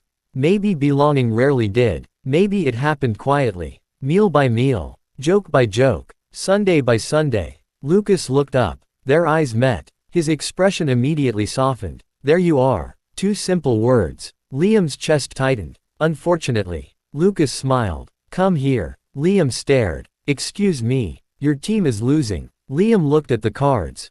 You started without me. You disappeared. For 3 minutes. Leanne shouted. Automatic forfeiture. That's not a rule. Lucas laughed. Liam marched over. Move. Lucas shifted. There wasn't actually enough space. Liam sat beside him anyway. Their shoulders pressed together. Victor watched from across the room. And smiled. 2 families. By 6 in the evening, everyone finally began leaving. Daniel left first. Leanne walked him out. Liam watched them suspiciously. Lucas noticed. What? Nothing. You look concerned. They're too compatible. As friends. As enemies of mine. Ah. Very dangerous. Lucas nodded solemnly. I'll monitor the situation. Thank you. Husband responsibility. Liam looked at him. Lucas smiled. Liam groaned. I regret teaching you that phrase. Claire dragged Victor toward the door. Victor turned. Next Sunday at my house. Roberto immediately said. No. Victor gasped. Why? Because I need a week to recover. You loved having me here. No. Your face says yes. My face says leave. Victor laughed. Elena handed Claire a container of leftovers. Claire looked grateful. Thank you. Victor looked offended. Where's mine? Roberto crossed his arms. You criticized the rosemary. Victor gasped. You hold grudges. Yes. Liam whispered to Lucas. I definitely get that from him. I know. Liam elbowed him. Finally, the house quieted. Leanne left for her apartment. Victor and Claire were gone. Daniel had escaped. Liam and Lucas prepared to leave. Elena hugged them both. Roberto shook Lucas's hand, then paused. Come again next Sunday. Lucas blinked. Liam looked at his father. Seriously. Roberto frowned. What? You invited him specifically. I invited both of you. You looked at him. Roberto pointed toward the door. Go home. Liam laughed. Lucas smiled. Thank you for lunch. Roberto nodded. Next time, you cook. Liam stopped. Lucas looked surprised. Roberto continued. I want to see if Liam is lying when he says you're good. Liam immediately said. He's good. Everyone looked at him. Liam froze. Lucas smiled slowly. Elena smiled. Roberto's eyebrows rose. Liam pointed toward the door. We're leaving. The drive home. For the first few minutes, they sat quietly in the car. Liam looked out the window. Lucas leaned back. Then Liam said, You had fun. Lucas turned. Yes. Even with Victor. Mostly despite Victor. Liam smiled. Fair. Lucas looked out the window. Your family is loud. Very. They argue constantly. Yes. Your sister cheats. Thank you. Your father is terrifying about food. Correct. Your mother somehow controls everyone without anyone noticing. Liam looked impressed. You figured that out quickly. Lucas smiled. Then became quiet. I like it. Liam looked at him. Lucas stared out at the passing city. I like being there. Something in Liam's chest tightened again. Good. Lucas turned. Good. Liam shrugged. Yeah, that's all. What do you want? Lucas smiled. Nothing. Liam looked away. Then, after a few seconds. My dad likes you. Lucas blinked. You think he invited you back? He invited us. No. Liam shook his head. He invited you. Lucas smiled. And your mother? She liked you before I did. Lucas laughed. Liam froze. Lucas froze. The words sat between them. Before I did. Liam's face slowly changed. Lucas's smile became dangerous. Before you did. Don't. Liam. Don't. You like me. I will open this car door.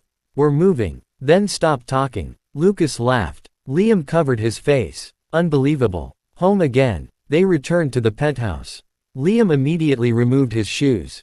Lucas loosened his collar. The apartment was quiet, but not empty. Not anymore. Liam went to the refrigerator for water. His eyes landed on their notes. Their rules. Their photographs. A new photo had appeared. Liam frowned. When did this get here?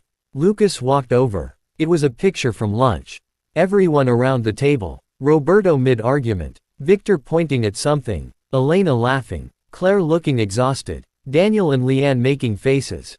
Lucas beside Liam. Neither man looking at the camera. Instead, they were looking at each other. Liam stared. Who took this? Lucas examined it. Your mother. Probably. A handwritten note was attached beneath it. Elena's handwriting. Sunday lunch. Family. Come again next week. Heart. Liam became quiet. Lucas did too. Then Liam looked at him. Family. Lucas smiled faintly. Apparently. Liam reached for a marker. Lucas watched. What are you doing? Liam wrote beneath Elena's note. 2 families. 1 Sunday. Never again. Lucas laughed. Then took the marker. Underneath, he added. See you next Sunday. Liam stared. Traitor. Lucas capped the marker. Your father invited me. My father also threatened Victor with a serving spoon. Still invited. Liam shook his head. Then Lucas reached for his hand. Casually. No question this time. Liam looked down at their intertwined fingers. He thought of Victor's words. I haven't seen Lucas this relaxed in years. Liam looked at the man beside him. For most of Lucas's life, belonging had apparently meant responsibility.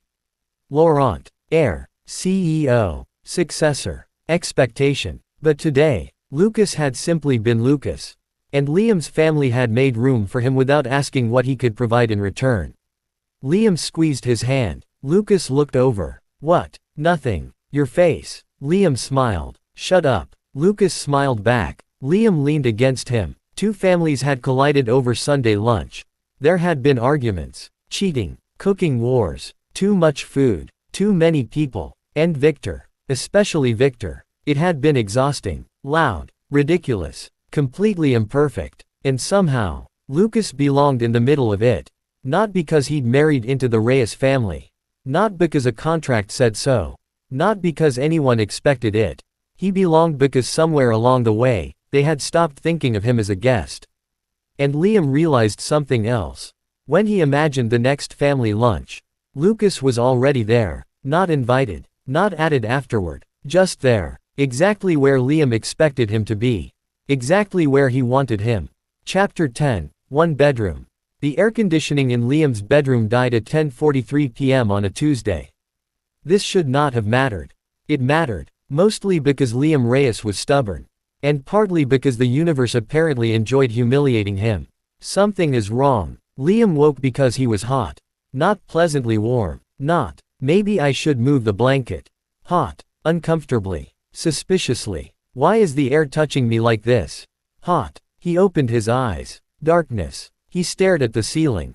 Then reached blindly toward the bedside table for the air conditioning remote. Beep. Nothing happened. Liam frowned. He pressed the button again. Beep. Still nothing. He sat up. No. He pointed the remote toward the unit. Beep. Nothing. No. Again. Beep. Nothing. Liam narrowed his eyes. You have one job. The air conditioner remained unmoved by his criticism. Liam climbed out of bed.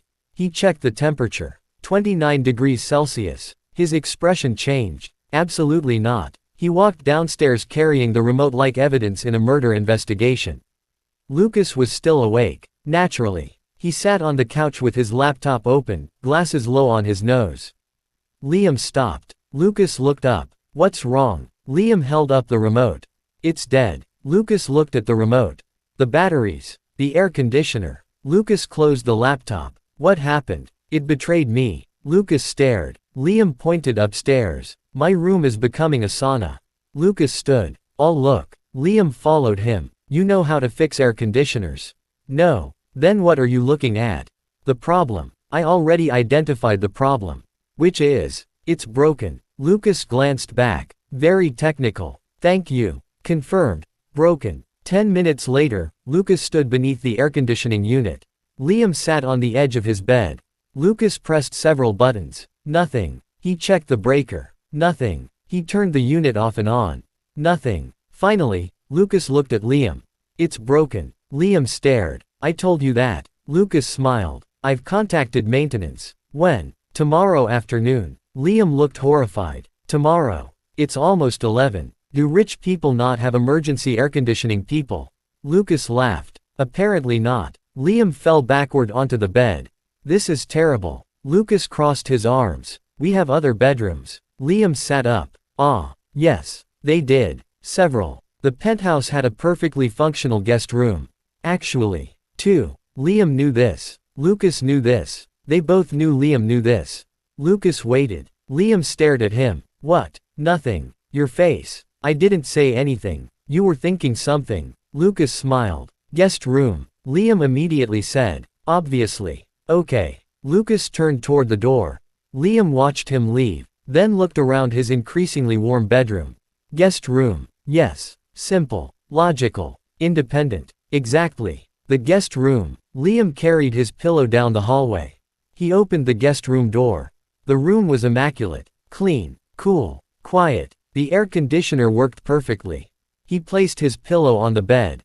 Stared at it. The bed stared back. Liam sat. This is fine. He lay down. This is completely fine. He pulled the blanket over himself. 5 minutes passed. Liam rolled onto his side.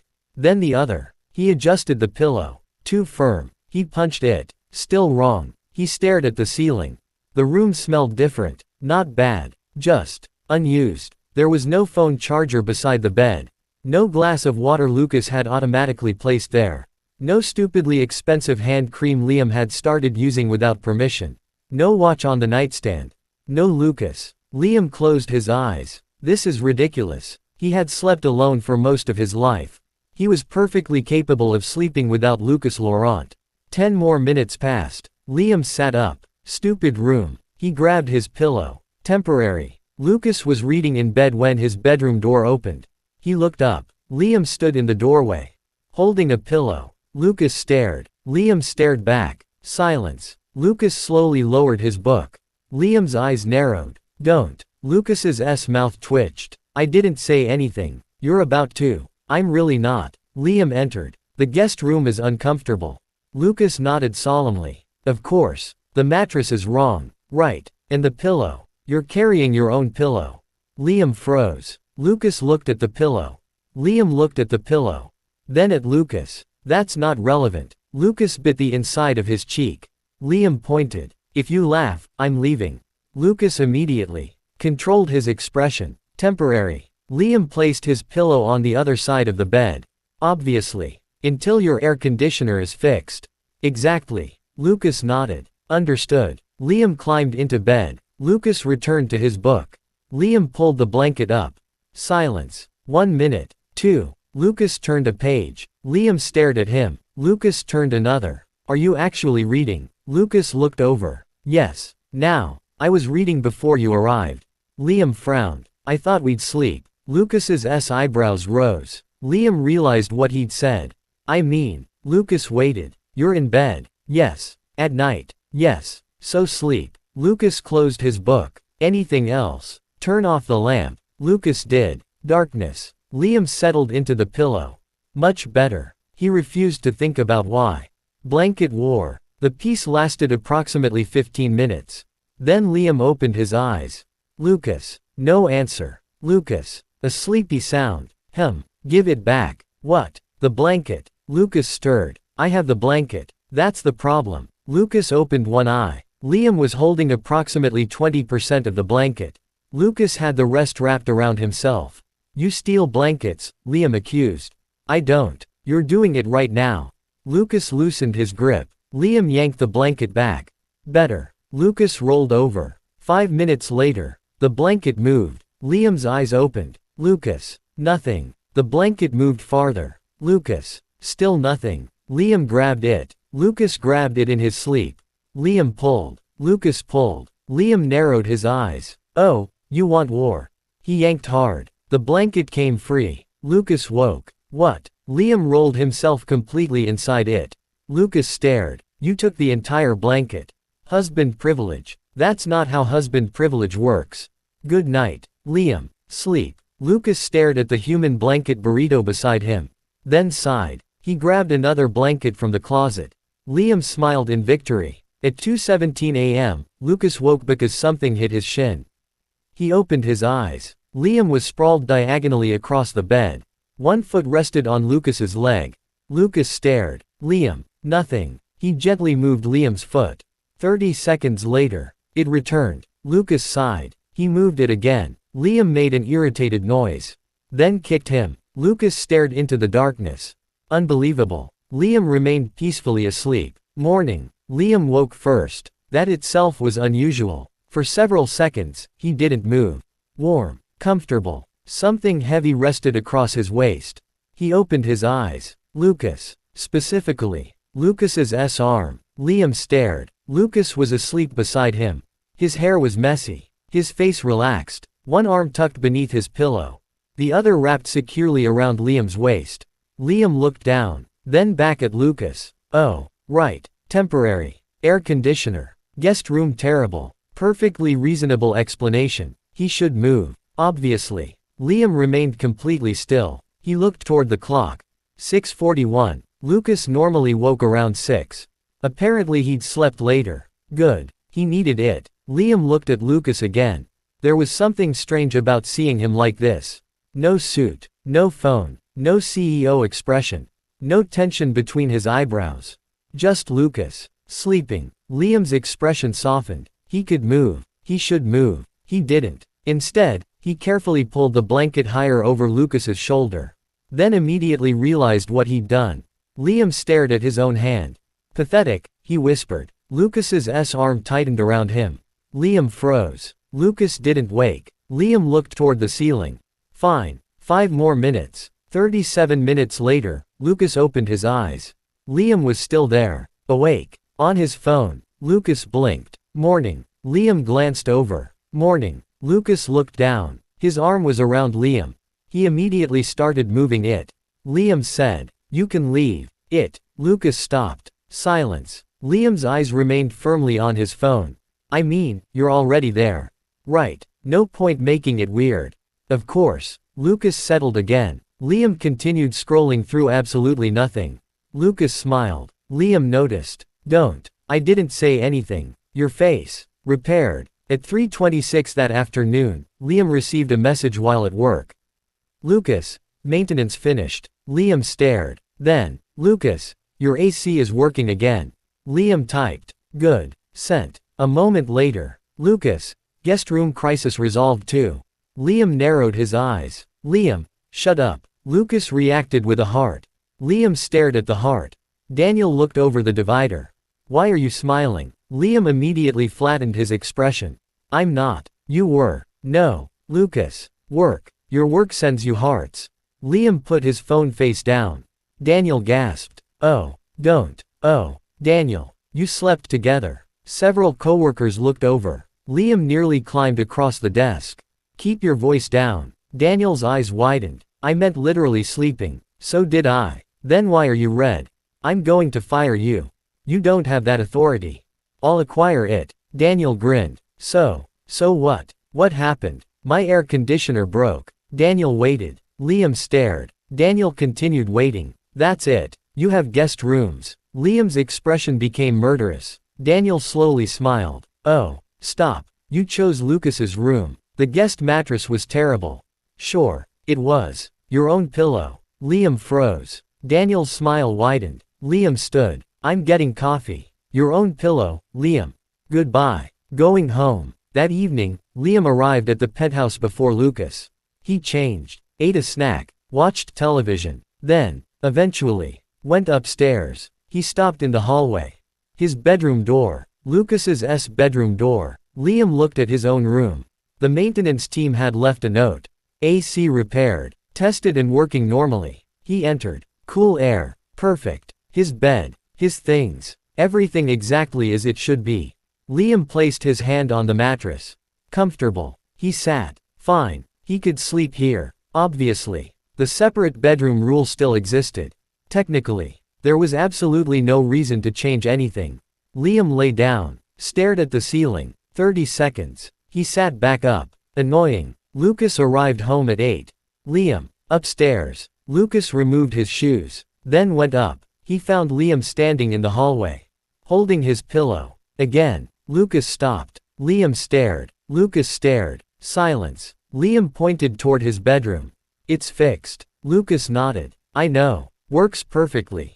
Good. Very cold. Excellent. Another silence. Lucas's eyes moved toward the pillow.